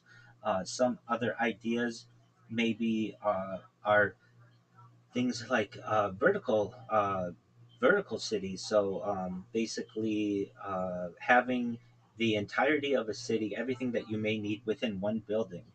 Things like space elevators, a cable from Earth to orbit using ultra strong materials. I find this to be very, very science fictiony, but we're moving towards science fiction and into science fact. You know, Elizabeth, 200 years ago, if I were to say to someone, you'd be able to travel not needing a boat from England to uh, the European continent, they would say, "Well, that sounds like science fiction." Well, 100 years ago, we had the Channel, the English Channel Channel, and in the same way, if I say that I think we might be able to bridge the gap between Asia and North America, well, it sounds like science fiction right now, but it's really not that far. It's essentially 51 miles or so that need to be bridged. We already have long tunnels that currently exist in society that are approximately 20 or so miles. So it's just basically double that, and it would absolutely change um, the environment. It would change the global environment. It would change economics. And I'm not just saying that this should be available to only the wealthiest people or the best looking people or the most athletic people. I want it available to everyone. And I also would like to see these types of engineering mega structures available and mega projects available to promote, or I should say, from an environmental standpoint, be able to eliminate some of the issues that we may experience in terms of fossil fuel usage. So perhaps having very efficient trains might be one way we might be able to do that. Um, I'm not an expert on any of these. Perhaps I just know a little bit about them, but I'll leave that for the engineers and the planners to be able to work out all of the specifics. But other things that I think are really interesting, perhaps in addition to a space elevator, things like perhaps a space slingshot, perhaps terraforming of other planets. This has been discussed with Mars as a potential. There are arguments to be made that other moons within the solar system might be options, maybe even perhaps Venus. Again, these are very far into the future discussions that are being had, or have been had in the past, and aren't being discussed that much anymore. And I'd like to see that. Now, in terms of some of the things that I write about, it was some of the topics that we discussed earlier, and how we can make um, algorithms more efficient and such. And some of the things I'm going to be reviewing some of the ideas that I've written on my blog, which is rabbirothschild.medium.com. And they're very integrated into what we previously discussed. And so, one of the things you discussed was, the comments that you get in your YouTube channel. And if anybody knows anything about comments, and both positive and negative, I do. And there's a certain power in anonymity, I think, that people have when they know that nobody's going to know who they are. They feel that they can say whatever they want. And that's fine. There's some beauty in anonymity, and I'm okay with that. One thing, though, that I do find is that personally, the way that people refer to each other online has devolved, or just in general has devolved. People like to use ad hominem attacks, and I don't like that. And what's ad hominem? It's Latin for against the person, essentially. So instead of my arguing about, let's just say, not liking a video, whatever it may be, and I say the reasons why I don't like the video. Instead, I'll say that this person is an XYZ, whatever it may be. This is pseudoscience, or this is slop, or this is garbage, or whatever it may be, against the person. This person just makes AI slop, or whatever it is, but they don't give reasons. Or this person is a pseudoscientist, or this person is a an armchair quarterback, or whatever they may be saying. I don't like that. I like attacking arguments, not people. So I do write on that. Another thing that I find to be interesting, and I've written about, is the idea of the word debunked. Many times people say things are debunked. Oh, that's been debunked. And really, science is never debunked. We're always learning more in science. And so I tend to do my best to avoid that type of terminology, because I know that everything from the idea of perhaps like lead lining the aqueducts of Rome was once seen as safe and is no longer safe, or the idea of a heliocentric view of the solar system was once seen as being debunked, and really nothing has been debunked. And we, with centuries, find out that perhaps we were wrong on many of these topics. And so I do my best to avoid those types of, at least the term debunked, and I recognize that people can always change, and their views on things can always change. Another topic that I have written on is the idea of homework. uh, I don't think that children should have homework anymore. Not because it's not necessarily beneficial to them, but it's not a fair system. When you have one child who may be from a single parent home, and they are having to compete against someone who may have a tutor and a two parent home and all of the resources in the world, and the other child may have to babysit their siblings, or may have to work a job themselves, and they are compared against each other, and um, they're required to get this work done, or else they're punished once they get back to school. That to me is a system that I don't feel is fair. I've been a teacher in the past. I mean, I'm still a teacher. I'm a rabbi, and that's, as I previously said, uh, rabbi is Hebrew for teacher. But I've taught K through 12, and I recognize that not everyone has an even playing field, and we shouldn't punish children, especially for things that they cannot control. Um, Other things, and we talk about this a little bit, about interactions on social media. And there used to be something that would get called out. Like if somebody did something to get attention, it would be called a publicity stunt. And that term is not used anymore. It's just said people say it's something went viral or something like that. But people used to have accountability for others when they were just trying to get attention to themselves, and that the term publicity stunt isn't used that much anymore. Another idea that I have, and this is with anyone, and I feel it's a brave take to have, whether you're a rabbi, an imam, a priest, or in any way perhaps secular, no one really knows. No one really knows anything. And so there's a certain brilliance in being agnostic to whatever it is, and always asking questions, because no one really knows if we're right or not. I write on things like times when debunked ideas were later proven right or perhaps revised. I like to talk about things that are practical. Seatbelts on buses. I am an advocate for people of all ages, and it's always confused me why seatbelts aren't required on a bus, but they are required in a car. And I'm a major advocate for safety of all people, and I think like 7 states require seatbelts on buses, but the majority of states do not, and I don't see why seatbelts on buses, if they prevent deaths and injuries, are not a requirement. If you take just one accident of a bus, the amount in liability that a school district will have to pay will easily pay for all of their buses. And this is something that I feel like should just be like an automatic, like, aha, in the superintendents of the world to ensure that their buses have um, have have seatbelts. Additionally, I like to talk about things like the idea of how we came here, how we got to Earth or whatever. There's certainly the creation story from a religious standpoint, but again, I'm agnostic to perhaps everything and am always open to new ideas. And there's the idea of something called panspermia. It's the idea that perhaps Earth was seeded here and humanity was seeded here. And I go into that type of discussion.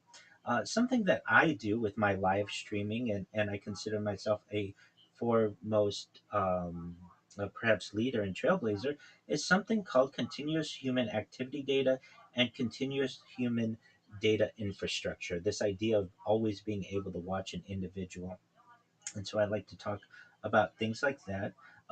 Another thing is I do my best to not to get too political, but I don't like the term democracy in the United States. Democracy at its heart is one person, one vote. And we don't have that. And really, no government in the world has that. It's a term that's used that makes us feel really good, but really, if anything, we have a constitutional republic. And I think the way that we use words is really important. And so to say this is against our democratic values, well, we don't really have those in our system. If you want to have one person, one vote, by all means, let's change the system and do it. But let's not call our current system something that it is not. Another thing, I feel in my own way, I'm a major advocate for women. I'm an advocate for the Equal Rights Amendment. I feel that you shouldn't be able to discriminate against people based on a litany of reasons, but one in a major way is based on gender. And this goes back to our discussion on social media. Social media, these corporations, the corporatocracy, the technocracy, directly discriminates against women. uh, and if anyone out there is wondering, I could take my shirt off right now. I'm on YouTube for anyone who doesn't know, um, and nothing's going to happen to me. But if I were considered by these platforms to be a woman, I'm going to lose my account. I'm going to lose my ability to be able to support myself, to support my family. And that to me is de facto discrimination. I'm not necessarily someone who wants to see more nudity by any means, but I want people to be treated equally. That's really important to me. So um, I just think that platforms should not have within their terms and conditions, that they treat one gender one way and another gender another way. I feel that's discrimination. uh, Other things that I like to talk about, um, so um, perhaps like just from scientific terms, the idea of gravity and control of gravity. It's not something we talk about a lot, but basically, a machine that could create gravity would be quite interesting. This gets into my discussions of the idea of um, anti gravity and other things that I like to talk about. National security and the risk of constitutional overreach. So, a lot of times when we demand answers from our government, we are told that it's a matter of national security, and it's like, well, you could use that for anything. And it's like, you anytime I ask a question to a politician, you're going to say it's a matter of national security when it's something that involves my health care or what's in my food or something like that. Or I'm not comfortable with this idea that everything is national security. There's a powerful phrase out there that we can neither confirm nor deny this issue or whatever. And many times it's used when people want to avoid a question. I think it's actually pretty brilliant if people started using it in everyday parlance, basically everyday speech, at least from a political standpoint, because then people wouldn't ever really know how, whether to, not that they trust their politicians now, but if it were used more often, then they could recognize that every time this phrase is used, it's not always a lie, or it's not always that they're trying to deceive me. But when we can't get answers from our leaders, I feel that that that many issues can occur with that. Um, some other things that I would like the world to know that I like to talk about are rethinking. So I'm a social justice advocate, and I think that the use of police force that has irreversible effects is an issue. So I'd like to see less lethal options out there, perhaps tranquilizer darts, or something that still allow police to be able to do their job, but if a mistake is made, that you don't permanently end someone's life. Other things that I've written about and we discussed, Elizabeth, platform due process and the governance gap in digital infrastructure. So what is this? When you get banned from a platform, why did I get banned? Can I get a timely response? Is there a kind of support system? Here's an interesting thing. Um, if you get banned from a platform, many times this is a permanent ban, and you're not allowed to use that platform anymore. Even within the criminal justice system, we see that we give people second chances and we allow them to become members of society again. But if you, for instance, YouTube, if you lose your YouTube channel, you're not allowed to go and create another YouTube channel. Now, if you do, um, it is known as just one moment. There's a phrase that they use. It is known as ban evasion, and you'll lose your second account and your third account and your fourth account. And at least I've heard that YouTube is starting to perhaps um, uh, uh, reverse um, their stances on some of this. But really, right now, if you're banned from a platform, you're banned for life, and that to me is just too strict of a policy. Because I posted something that someone didn't like, I no longer can use the platform 10 years later. It's kind of ridiculous to me. So I'd like to see some due process, and perhaps your video with the classical music. Maybe we can get involved in this and get people to be able to at least give you a reason why it was taken down, and maybe be able to reverse that. Um, so here's something that I find interesting. There's a Chomsky quote, which whatever your belief is on Noam Chomsky, it may be whatever, but it's a quote something like this: terrorism is non-state sanctioned violence. And in whether you agree with that or not, I use an analogy of that phrase to the idea of spam on platforms. So spam is non-state sanctioned advertising. Basically, what is spam to one person may just be self promotion to another person, and what is self promotion to one person might be spam to another person. But basically, the platforms can ban you for spam, and to some people, and perhaps to the majority of people, what you were doing was not considered spam. But there isn't really a good way to be able to dictate one person's spam is another person information or relevant content. So I think that, again, with the platforms having carte blanche to be able to ban of whatever they want or whomever they want, I'm an advocate for giving people an idea when, like, let's say you reposted 3 times in a minute, is that if that's too much, you can have a cooldown period, but that doesn't mean I have to lose my account permanently. Like, give me some idea of what I need to do to be able to play by your rules. Right now there are no rules. It's a blind system, and I just don't agree with that. Another thing that is relevant to what we discussed, Elizabeth, is gatekeeping, opacity, and iterative evaluation. Rethinking finality in modern selection systems. So, what is this? This is basically the permanent ban idea, and like you got you just the example that you gave with that song, who banned or who took this down? Why did they take it down? Does that moderator, whoever it is, do they have more instances than another moderator for taking that down? You don't know, and you're not going to be able to know under the current system. And I would like to avoid those kinds of things. Another thing I want to see avoided, and it goes to the algorithm, is shadow banning, visibility filtering, and algorithmic governance. I am an advocate for transparent systems. You should be able to see. Look, I can decide what I want to see and what I don't want to see. And just like you gave the example with Blue Sky and you can press block, I want the ability to do the same for all of my algorithm. Don't tell me what I should and shouldn't see. I can make that determination. And then if I want to say I don't want to see this anymore, great. And then maybe a year later, I should be able to go to the settings and see all the things that I set for which I said that and undo them if I want. Why not? Maybe things have changed. Maybe my opinions have changed. Um, Another thing that I like to talk about is protection of children. So I don't think that it should be legal to use corporal punishment against children, meaning I don't think that you should be able to hit children. I know, sounds ridiculous.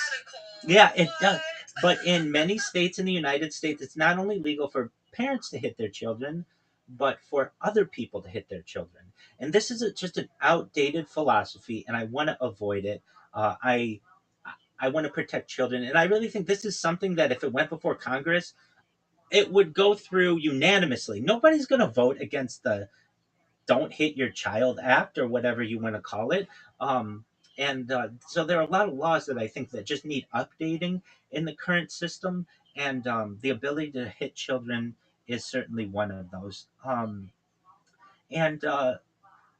we'll maybe close on this idea for connectivity. And I know this is going to hit home with you because I heard you talking about MySpace, and you've been on the internet and used networks for a long time. Um, and it's been the same the whole time. The network guide. So, what am I talking about?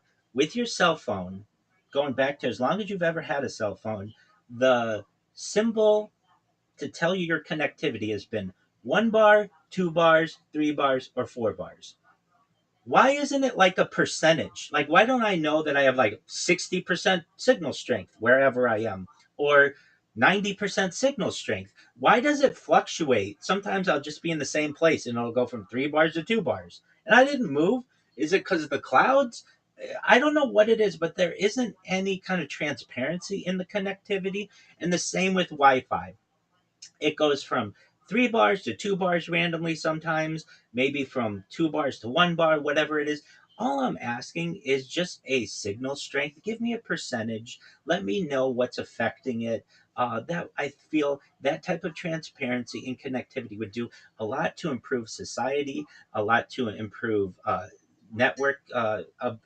network conditions, and I want to know why my signal strength in one part of my house is different than another part. And not I'm not talking about like the proximity of the router. I'm talking about like a cell phone signal. Everybody's been in the situation where they're like, "Oh, I can't talk in this one area of somewhere where I go because I get bad cell signal." In LA, it's one of the most populated places in the United States, and there are some places in the middle of the open air sky that you cannot get cell phone signal for one reason or another. These types of things I feel should be addressed. There should be more transparency. So, with that, for anyone who is interested in many of the things that I discuss, you can check out my blog. It's rabbirothschild.medium.com. You can check out all of my social media at linktree.com/Rabbi Rothschild. For anyone out there who just wants to watch me, you don't have to interact with me. Type Rabbi Rothschild in YouTube and filter by live. I have so much content that my non live content will basically be promoted first. I want you to see me live. That's where it's at. So, in the filters of YouTube, fortunately, they do have a live filter. Make sure you type Rabbi Rothschild and then filter by live, and you'll see I don't have one YouTube stream going, nor two YouTube streams going, nor three YouTube streams going, nor 10 YouTube streams going. I have over 20 simultaneous YouTube streams going. You can see I've got angles and 360 degrees. I even have a ceiling camera for anyone out there. And for those of you who do want to talk with me, who think that maybe some of these things are interesting, or want to maybe give your opinion that you don't like it and you want to just be able to speak with me directly, come to my Discord. It's discord.me/rabbi. You can connect with me 24 hours a day, 7 days a week, 365 days a year. I am always available in my Discord. And with that, Elizabeth, I want to thank you so much and thank your audience so much for the opportunity to be able to share all of the things that I do, from the live streaming to the religious aspect to the world peace aspect to the transhumanist aspect to the futurology aspect, and some of the social justice issues that are near and dear to my heart in ways that I'd like to improve the world with the platform that I have. So thank you so much for the time and for your audience's time. Thank you so much, Rabbi. We covered so much ground and loved having you on. So thank you again. Thank you. Peace to everyone. Recording stopped. Very nice. We did How it. you feeling? Oh, I appreciate it so much, Elizabeth, for allowing me to speak on all that. I know it's not like just one topic like many of your guests may be, but as you can tell, I have a lot of interests, and I really appreciate the opportunity to share on such a very topic of things that you can tell of, in which I'm very passionate. Yeah, absolutely. I hear my dog scratching at the door, and she's been very good for this past hour, so I'm gonna go let her out. Absolutely. But I will send you the video probably later today. It'll be like via Google Drive. And then, yeah, as soon as I get the audio edited, which I don't have a timeline for, but sometime before September, Absolutely. I will get that to you, and I'll make sure you have enough time to listen to it and stuff. But I don't personally, I don't foresee anything. It seems like you're pretty comfortable with what you said, and all Absolutely. that, so, yeah. Excellent. Thank you so much. And I absolutely empathize with many of the issues that you go through with social media and getting a podcast out there. And you're in an ocean of other podcasts, and just trying to manage your busy personal life with not making this your full time job is is is is a delicate balance. And if anything, hopefully, maybe not today, maybe not tomorrow, but someday someone will hear these discussions and say, hey, Elizabeth and Rabbi, they were really talking about these things back in the day. And hopefully we're able to see many of these changes. And if anything, one day we're going to get your video on TikTok back up. Or we're going to get the reason why they won't show it. So I will settle for the reason. yeah, absolutely. So so with that, if you need anything in the meantime before September or whatever, feel free to just shoot me an email. You're an excellent communicator. You're an excellent listener. So thank you for letting me just go on about all of the topics that I hit on, and I appreciate the opportunity to be on your show. Yeah, thank you so much for coming on. I'll talk to you soon. Take care. Bye-bye. Bye. Oh, she's so nice. Really? Yeah, she's so nice. She was like, she let me talk. And not everybody lets me talk.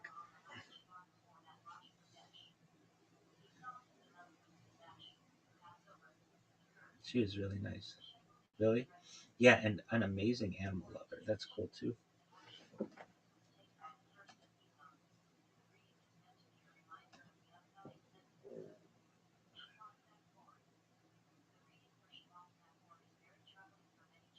Were you happy with how that went? Yep. Was it the best one of your life? Um, it was one of the better ones because I got to talk about all this stuff. Like I've never had the opportunity to read my articles or whatever. That's really cool. Are you happy? Yeah, I'm really happy. Like that was a good one.